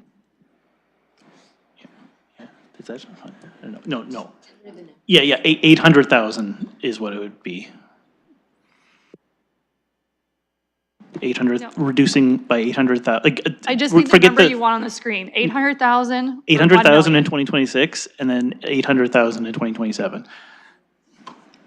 I'm not, yeah, don't, just forget about the 1.8. It's just, it would just be a reduction for each of those years by 800,000.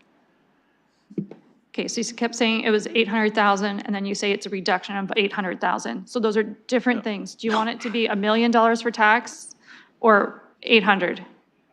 800. So the screen will read 800. I feel like I'm playing the Price is Right now. Councillor Stevenson, you're fine with the 800.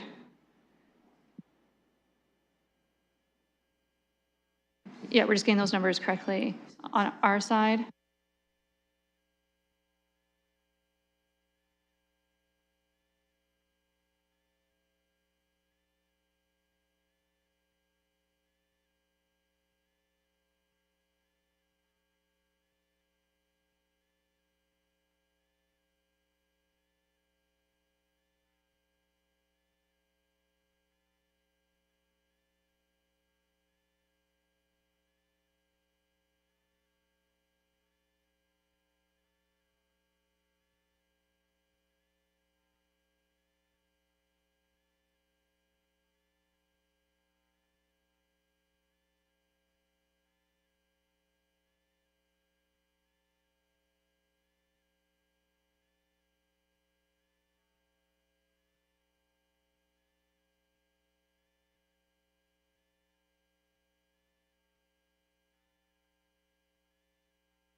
Okay, it's in the e-scribe?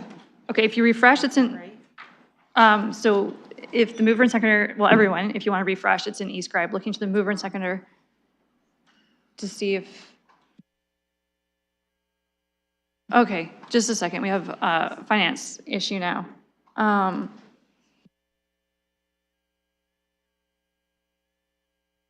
just holding the speakers list until this is correct, so we can start off correctly.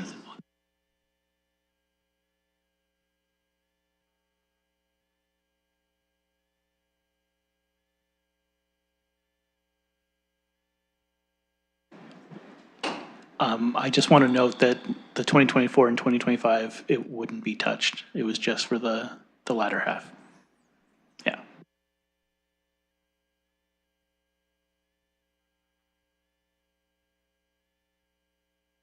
Okay, so we're going to Yes. need clarification. We have different interpretations from finance clerks and colleagues. So I'm not touching, it's zeroed for the first 2 years, for 2024, 2025. And then it was just 2026 and 2027 where we were making a reduction.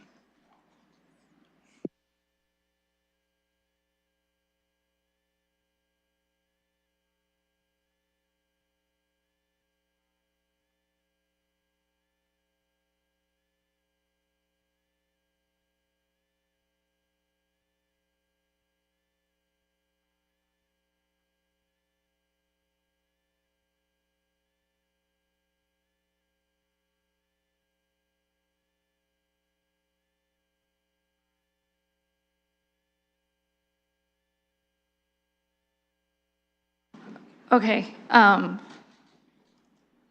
is that up? May or may not be right. Okay, so it may or may not be right. We have a question to finance just for clarification on tax levy stuff from the mayor. I'm going to allow it to help hopefully move us forward. Listen, I want to get to the debate because I want to speak to this, but I think the confusion here, and I think our finance staff have to help, is if you look at the actual business case, there is not across the board like increases to the tax levy to fund this fund. There's 3.3 into the tax levy in 2024, then another 1.7 on top in 2025, then another 1.6 on 2026, and then none in 2027. We're not actually increasing it. So Councillor Stevenson said, just reduce the first year by half, but the other years all stayed intact in the business case. So the problem is, like, colleagues are looking at the 1.8 being reduced in 2024 is just carrying forward for the rest of the time. If you make 1.80 in 2026 and 2027, you're actually restoring and adding to the tax rate in those years the reduction that you made in 2024. So, like, this is not like a great way to do things because colleagues have to look at the tax impacts that are happening in that year. It always carries forward in the subsequent years. So you don't change 2026 and 2027 in this motion because this motion is really only the reduction in 2024 being carried forward 4 times. So I think that's where the confusion is and why you're not getting the motion that you want. And so I think you just have to articulate to staff what you're actually going for, because I can tell you the tax increase in 2027 is like 0. We're not asking for any more money in 2027. We're only asking for 1.6 in 2026, 1.7 in 2025, and 3.3 in 2024, which Councillor Stevens has a motion on the floor to adjust. So I don't know what Councillor McAllister wants to do, but he's probably got to look at those incremental increases in the tax rate to make adjustments to it, because we're only really talking about the 2024 piece right now. Deputy Mayor Lewis, you're just stretching. Okay, you're not actually risen on a point of something. Councillor McAllister and Stevenson, I don't know if you want to scoot closer together to discuss any of that information, or finance is here. Councillor Ferreira, you're just going to have to hold tight unless it's a point of order or privilege. Just bear with us for a moment, please. Can we remove this amendment? It's on the floor, moved and seconded. If no one objects to it being removed, we can just remove it that way, but if someone objects, we have to processly, not even a word, do stuff. Does anyone object to this being withdrawn? Seeing none, the original wording will go back in as moved and seconded. I will go back and find my speakers list. Just give me a minute because I moved some papers.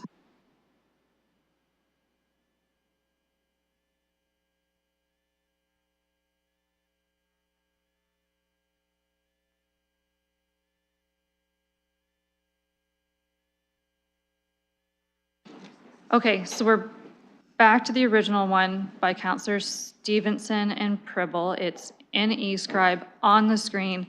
The original speakers list is still intact, and I had Mayor Morgan next, to the best of my knowledge. Okay. Okay, I'm going to make two comments. One is on the financial decision that this is. And so this is not a good one. Yes, we can say 1.8 million might not be enough. And what our staff are saying is not that that is going to cause our credit rating to change. It's the fact that we are not actually putting money into, into this fund to be able to fund the next Vision Soho or the next affordable housing project. And it's when we go and try to find where do we get the $6 or $8 or $5 million to backfill the DC fund for that, where we draw that from. If we raid reserves on that, that's what puts our rating at risk. That's the thing that they'll look at as like, that's not a good idea, that's irresponsible. So it's as we continually have to backfill from other sources, because what this business case is let's actually use the tax base, start raising money so that we can actually pay these things on an ongoing basis for as long as we have to. If the province makes us whole, we get to back this out in an annual budget update because they're going to be putting money directly into the DC funds for us. And then that's when you see the tax reduction. But we actually have to start setting money aside. Otherwise, we have to find it from somewhere. And if that finding it from somewhere is raiding a bunch of reserves, that's what's going to put the high level of risk that our staff are saying. So that's my first point. My second point, on the idea of the province and doing something in the election year, and I don't know if other amendments are going to come forward. And I'm going to walk back my earlier comments a little bit when I talked about the province and social assistance rates, because the province has been a good partner here on a number of fronts within the housing space. And I know Minister Flack has gone to the wall for London on a number of asks that we've had. He sat on our side of the table during ministerial meetings saying, you got to give London what they need here. Like, he's been a great partner. So I don't want to poke him or anybody else in the eye. I want to recognize the work that they've done by doubling our HPP funding and investing in London and saying we're going to be part of health and homelessness. And we are using provincial money for part of that work. This might not be what you like, but there are active, positive engagements happening. Minister Calandra is looking at the decisions they've made and starting to change them. This is a positive atmosphere that is happening right now between the discussions that AMO and Ontario Big City Mayors are having with the minister to say, can you please take a second look at, the impacts of Bill 109 or Bill 23. And you've seen Minister Calandra change some of the previous decisions. And so I don't think this is the time to start to make protest votes or talk about the provincial election year. This is the time to lean into the collaboration and say, yes, we are good partners. Yes, there are impacts on municipalities, and we got to sort through this together, because at the end of the day, we actually have the same goal here, and that's building more housing, and in some cases, building more affordable housing. And so the province is trying to make that a little bit cheaper. Yes, there's an impact on municipalities, and we have to have that conversation about how that impacts us and how we make it whole. But I think we can do that in a collaborative way, and we need to continue to do it with the collaboration that's happening, rather than make a motion here in London City Council that, really isn't adding to the productiveness of the conversations that we're already having with the province. So I think it is easy through the budget process for us to poke from time to time at the province and at the feds. And yes, that's because we often are, having to fund things that maybe we haven't funded before. But that doesn't mean that we haven't had really great partners on a number of common priorities that we have had through this process. And I don't want that to be lost when we start to have comments like this. So please don't support this. Let's actually be responsible and put the money aside. And then let's continue to work with the province to find a way to all celebrate the reduction in the tax rate in a multi-year budget update when we can find a solution together on this and the other things that we're engaging with them on, including our work on health and homelessness. So I know I was a person who did make some comments today too. I walk those back, and I want to lean into the collaboration piece because I think this doesn't serve us well as a municipality if we pursue this. Thank you. And that concludes your 5 minutes on this item. Councillor Rahman, you're next, and I have you at 3 minutes use, so please proceed. Thank you. I appreciate the mayor's comments on this. I will say, though, that I see this as a step towards collaboration because I'm saying I believe you for ministers of the Crown that are saying that this is going to be fully funded and we're going to be made whole. And I believe you so much that I will make sure that the money is not somewhere so that you can then provide it. I do think that, we are running into a risk. I agree. I think that this number is not the full amount. So I think that that's clear that we can make some other moves if necessary with our reserve funds if needed. But I do think that we are not asking the province to do enough and to do it quickly because this does have impact. So I wanted to ask the question because I've heard that the province could announce that this funding is coming as early as potentially March 1st. So if that's the case, if there's possibility that there's announcements coming on this, on being made whole, how would we address that announcement and when would that happen? I know based on the mayor having strong mayor's powers, budget updates are now under his domain as well. So I'm just wondering if someone could speak to that from a process perspective. Okay, and I'll note too of when the announcement's made versus when funds actually flow to us. To staff, I'm not answering it, so. Thank you, through the chair. So I don't have any information. We collectively do not have any information at this point around when an announcement may be coming or what that looks like in terms of amounts that we may be receiving or timing of receiving said amounts.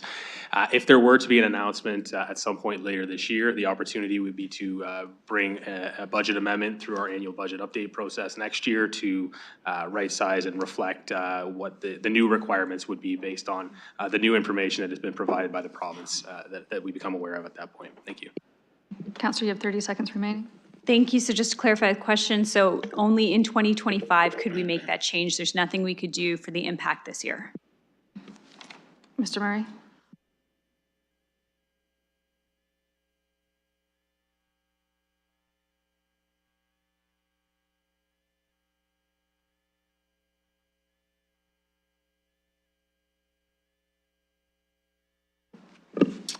Thank you, through the chair. So unless the budget's final or not final, there wouldn't be an ability to adjust in 2024. So if this announcement were to occur before the finalization of the budget, it could be incorporated. But if it were to come after, I wouldn't see us making an in-year adjustment. I would see it flowing through 2025. Councillor Rahman, 20 seconds. Can the mayor answer whether or not he would bring an in-year adjustment if that was possible? I'd have to talk to our finance staff about the appropriateness of the timing of it. I think, like, depending on where our current shortfalls were with funding the 10 million, we might have to just make sure that we boost that up. So I think I'm not opposed to the idea, but I think I'd want to talk to our finance staff about what the most responsible approach was from the timing, given the hole that we currently have and given when the money would actually flow to us. So, but I think positive news, you want to get out there as quick as possible and you want to incorporate into the budget process as soon as you can. But I would actually have to have a conversation about the details with our finance staff before I would do anything on that. Councillor Rahman. Appreciate the answer. Thank you. Looking for further speakers in chambers or online? Councillor McAllister. Thank you, and through the chair. I do appreciate the debate. I know it didn't necessarily go where I thought it was going to go, but I do stand by my comments in terms of I think we have to also be firm with the province. I don't think it falls on us to essentially make up these shortfalls. One of the questions I always get from residents, whether they be in my ward or London in general, is always, well, the province is saving me money on this, but in reality, it's not. It's a shell game, and this is a great example where something has just been shuffled to to us, and we are now having to make up that shortfall. And so I just want to take this opportunity to remind people that, you know, you can be mad about the tax rate, but this is a great example of something that used to be growth pays for growth, and now it's the taxpayers paying for the growth. And so that is a part of this that really needs to be called out, and I just want to take this opportunity to explicitly say that. I will vote against it, recognizing what staff have said, because I don't want to put us in a bad position, but I also want Londoners to know that this is something that has been hoisted on us, and we're not necessarily in favor of it, but it's something that we have to do, unfortunately, to be prudent for the province on their behalf. So those are just my thoughts. Thank you. Yeah, Councillor Tressa, I think you've only used about a minute, if you want to proceed. Just a question to follow up the last speaker. How do we do what you just said with some additional language in the motion? Is there a way that we can encapsulate what you just said, which I thought was very good, into a motion? There is not. I would say you had asked prior about tax bill inserts, and items like that will be coming to Corporate Services Committee, and perhaps a conversation that you can incorporate some other things into, but today is not the space for that.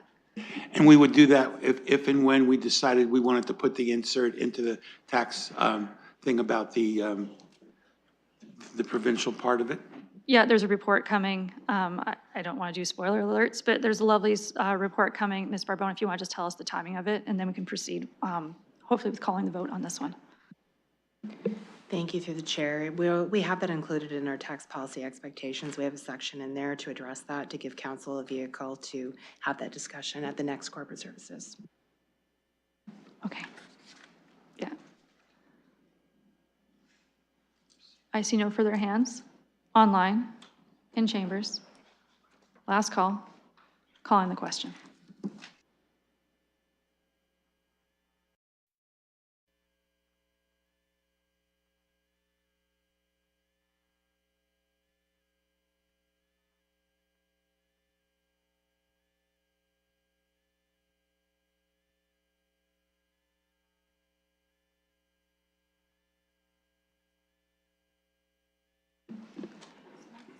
Closing the vote, motion fails 3-12.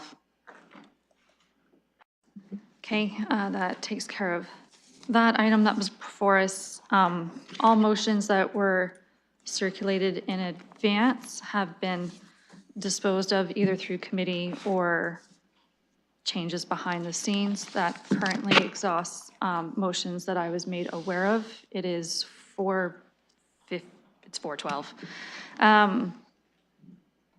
Looking to committee to see, I will note two things. One, we would need a motion to adjourn. And secondly, the mayor wanted to make an announcement that procedurally, no, he's good. He's now good. Okay. So I have nothing else for you today. Oh, water, wastewater had no changes to it.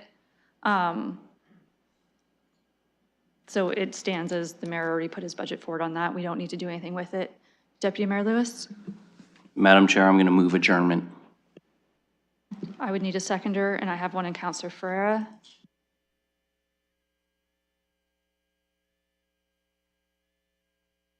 Okay, it would be a system vote, just procedurally, as this has been a 4-day meeting, to make sure that we're warranted being done. I don't believe there's debate on adjournment procedurally. Procedure, I'm told there's no debate on adjournment.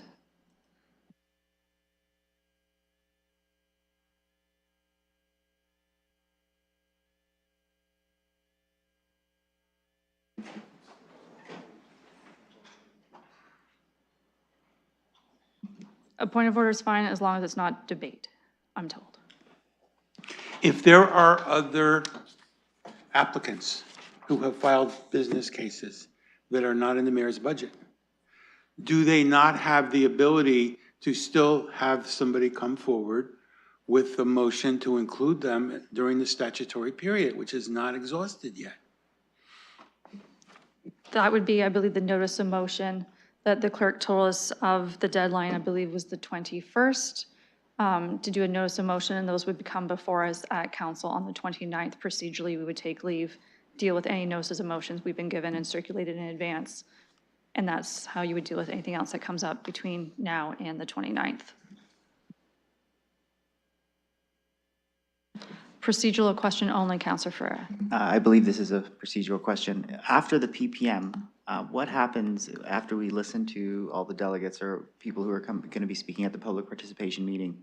And if we have some changes we'd like to bring to the budget, is there a possibility there? Because that's kind of what I was under the impression of.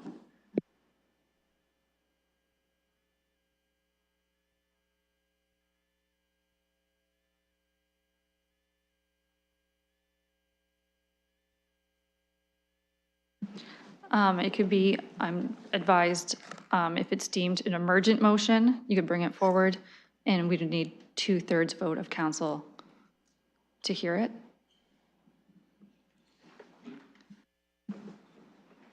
Councillor Hopkins, a procedural question? There is the motion for adjournment. I would like to understand what that adjournment means compared to recess.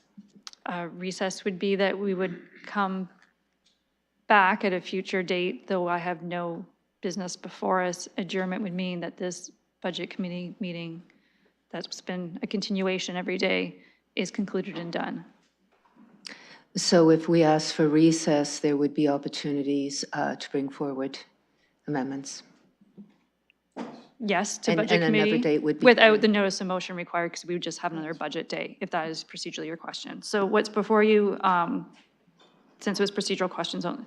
Councillor Ferreira, a procedural question. Not necessarily a procedural question, but I misinterpreted the procedure, so I would have to regrettably withdraw my second for that, because I do feel that a recess would be more appropriate. Okay, I have a seconder in Councillor Stevenson. So motion to adjourn is that the budget committee day that was held for next Thursday would be released. As chair, I would release it, as I would have no business because we adjourned. So if you are okay with adjournment, you vote yes. If you are not okay with adjournment, you would vote no. Procedurally, Councillor Trousseau? Well, it goes to people's rights under our. That doesn't sound like a procedural question. Well, it sort of is, because I still think we can't cut off the rights of budget claimants to make a motion during the 30-day period. That's in the statute. Yeah, you do have a right at council. There's notice of motions, and it's councillors who would need to do that work and bring things forward, not the community at large. Understood, but they should not need a 2/3 vote to get leave to put it on the table. The notice of motion, I don't believe is 2/3. You would need to take leave at 2/3. The clerk is available to help you walk through the council procedural bylaws for questions today and outside of committee for the differences of notice of motion and your deadlines versus having leave taken at council. Well, that's nice, and I understand I can contact the clerk, but I think there are members of the public watching this who may have thought they were going to come forward with other things next week. Okay, I have a motion to adjourn on the floor. It's going to be a vote in e-scribe. Just making sure it's loaded. Okay, calling the question.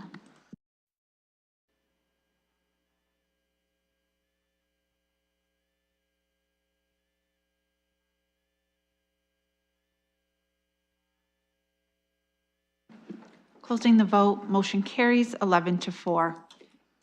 Thank you. The meeting is concluded.